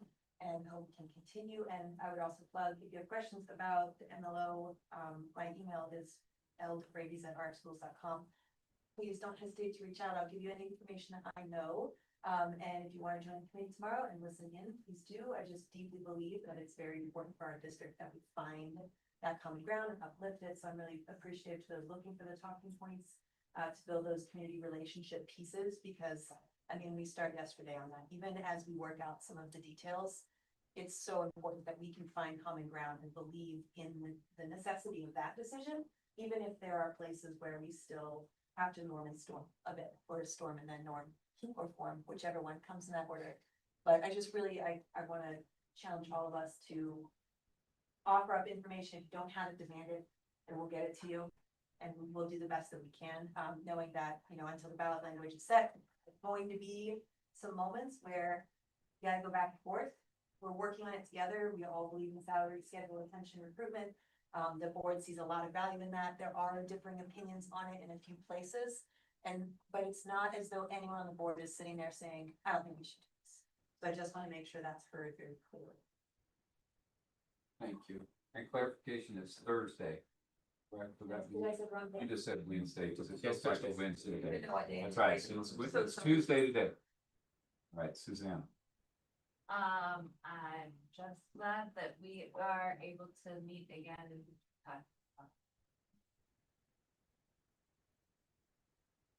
Grateful for Jacob and the subs, and I thought I was gonna go back to school because of behavior today, and they pulled together, so.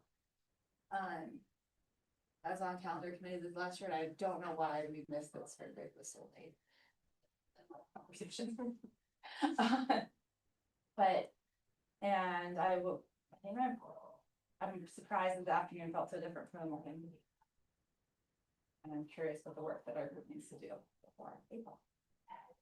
I'm grateful to share with our colleagues that we value them as human resources, and we will be ensuring their health the same way we did last year. I'm grateful, Amy, I appreciated side note taking with you, because there was a couple moments where I felt like we were reading each other's minds, so I just appreciate that. And Megan, I appreciate how you make me laugh. We were that. I feel really good about today, especially where I felt how heavy the room was at the beginning of the day.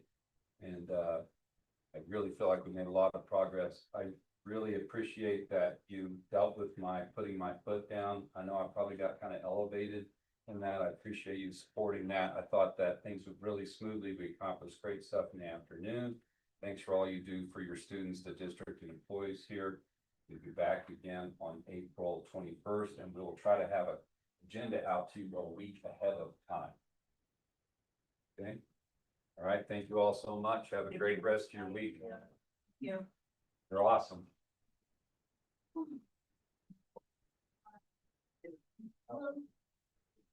Checking with you or Shirley about like open hours on Friday, like I got a call in our staff survey being like, why do we not have IBB records?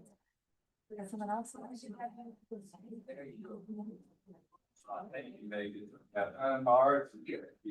No. She knows. Before you go. Good job. Everyone. Oh, good. Oh, I got to grab all of those.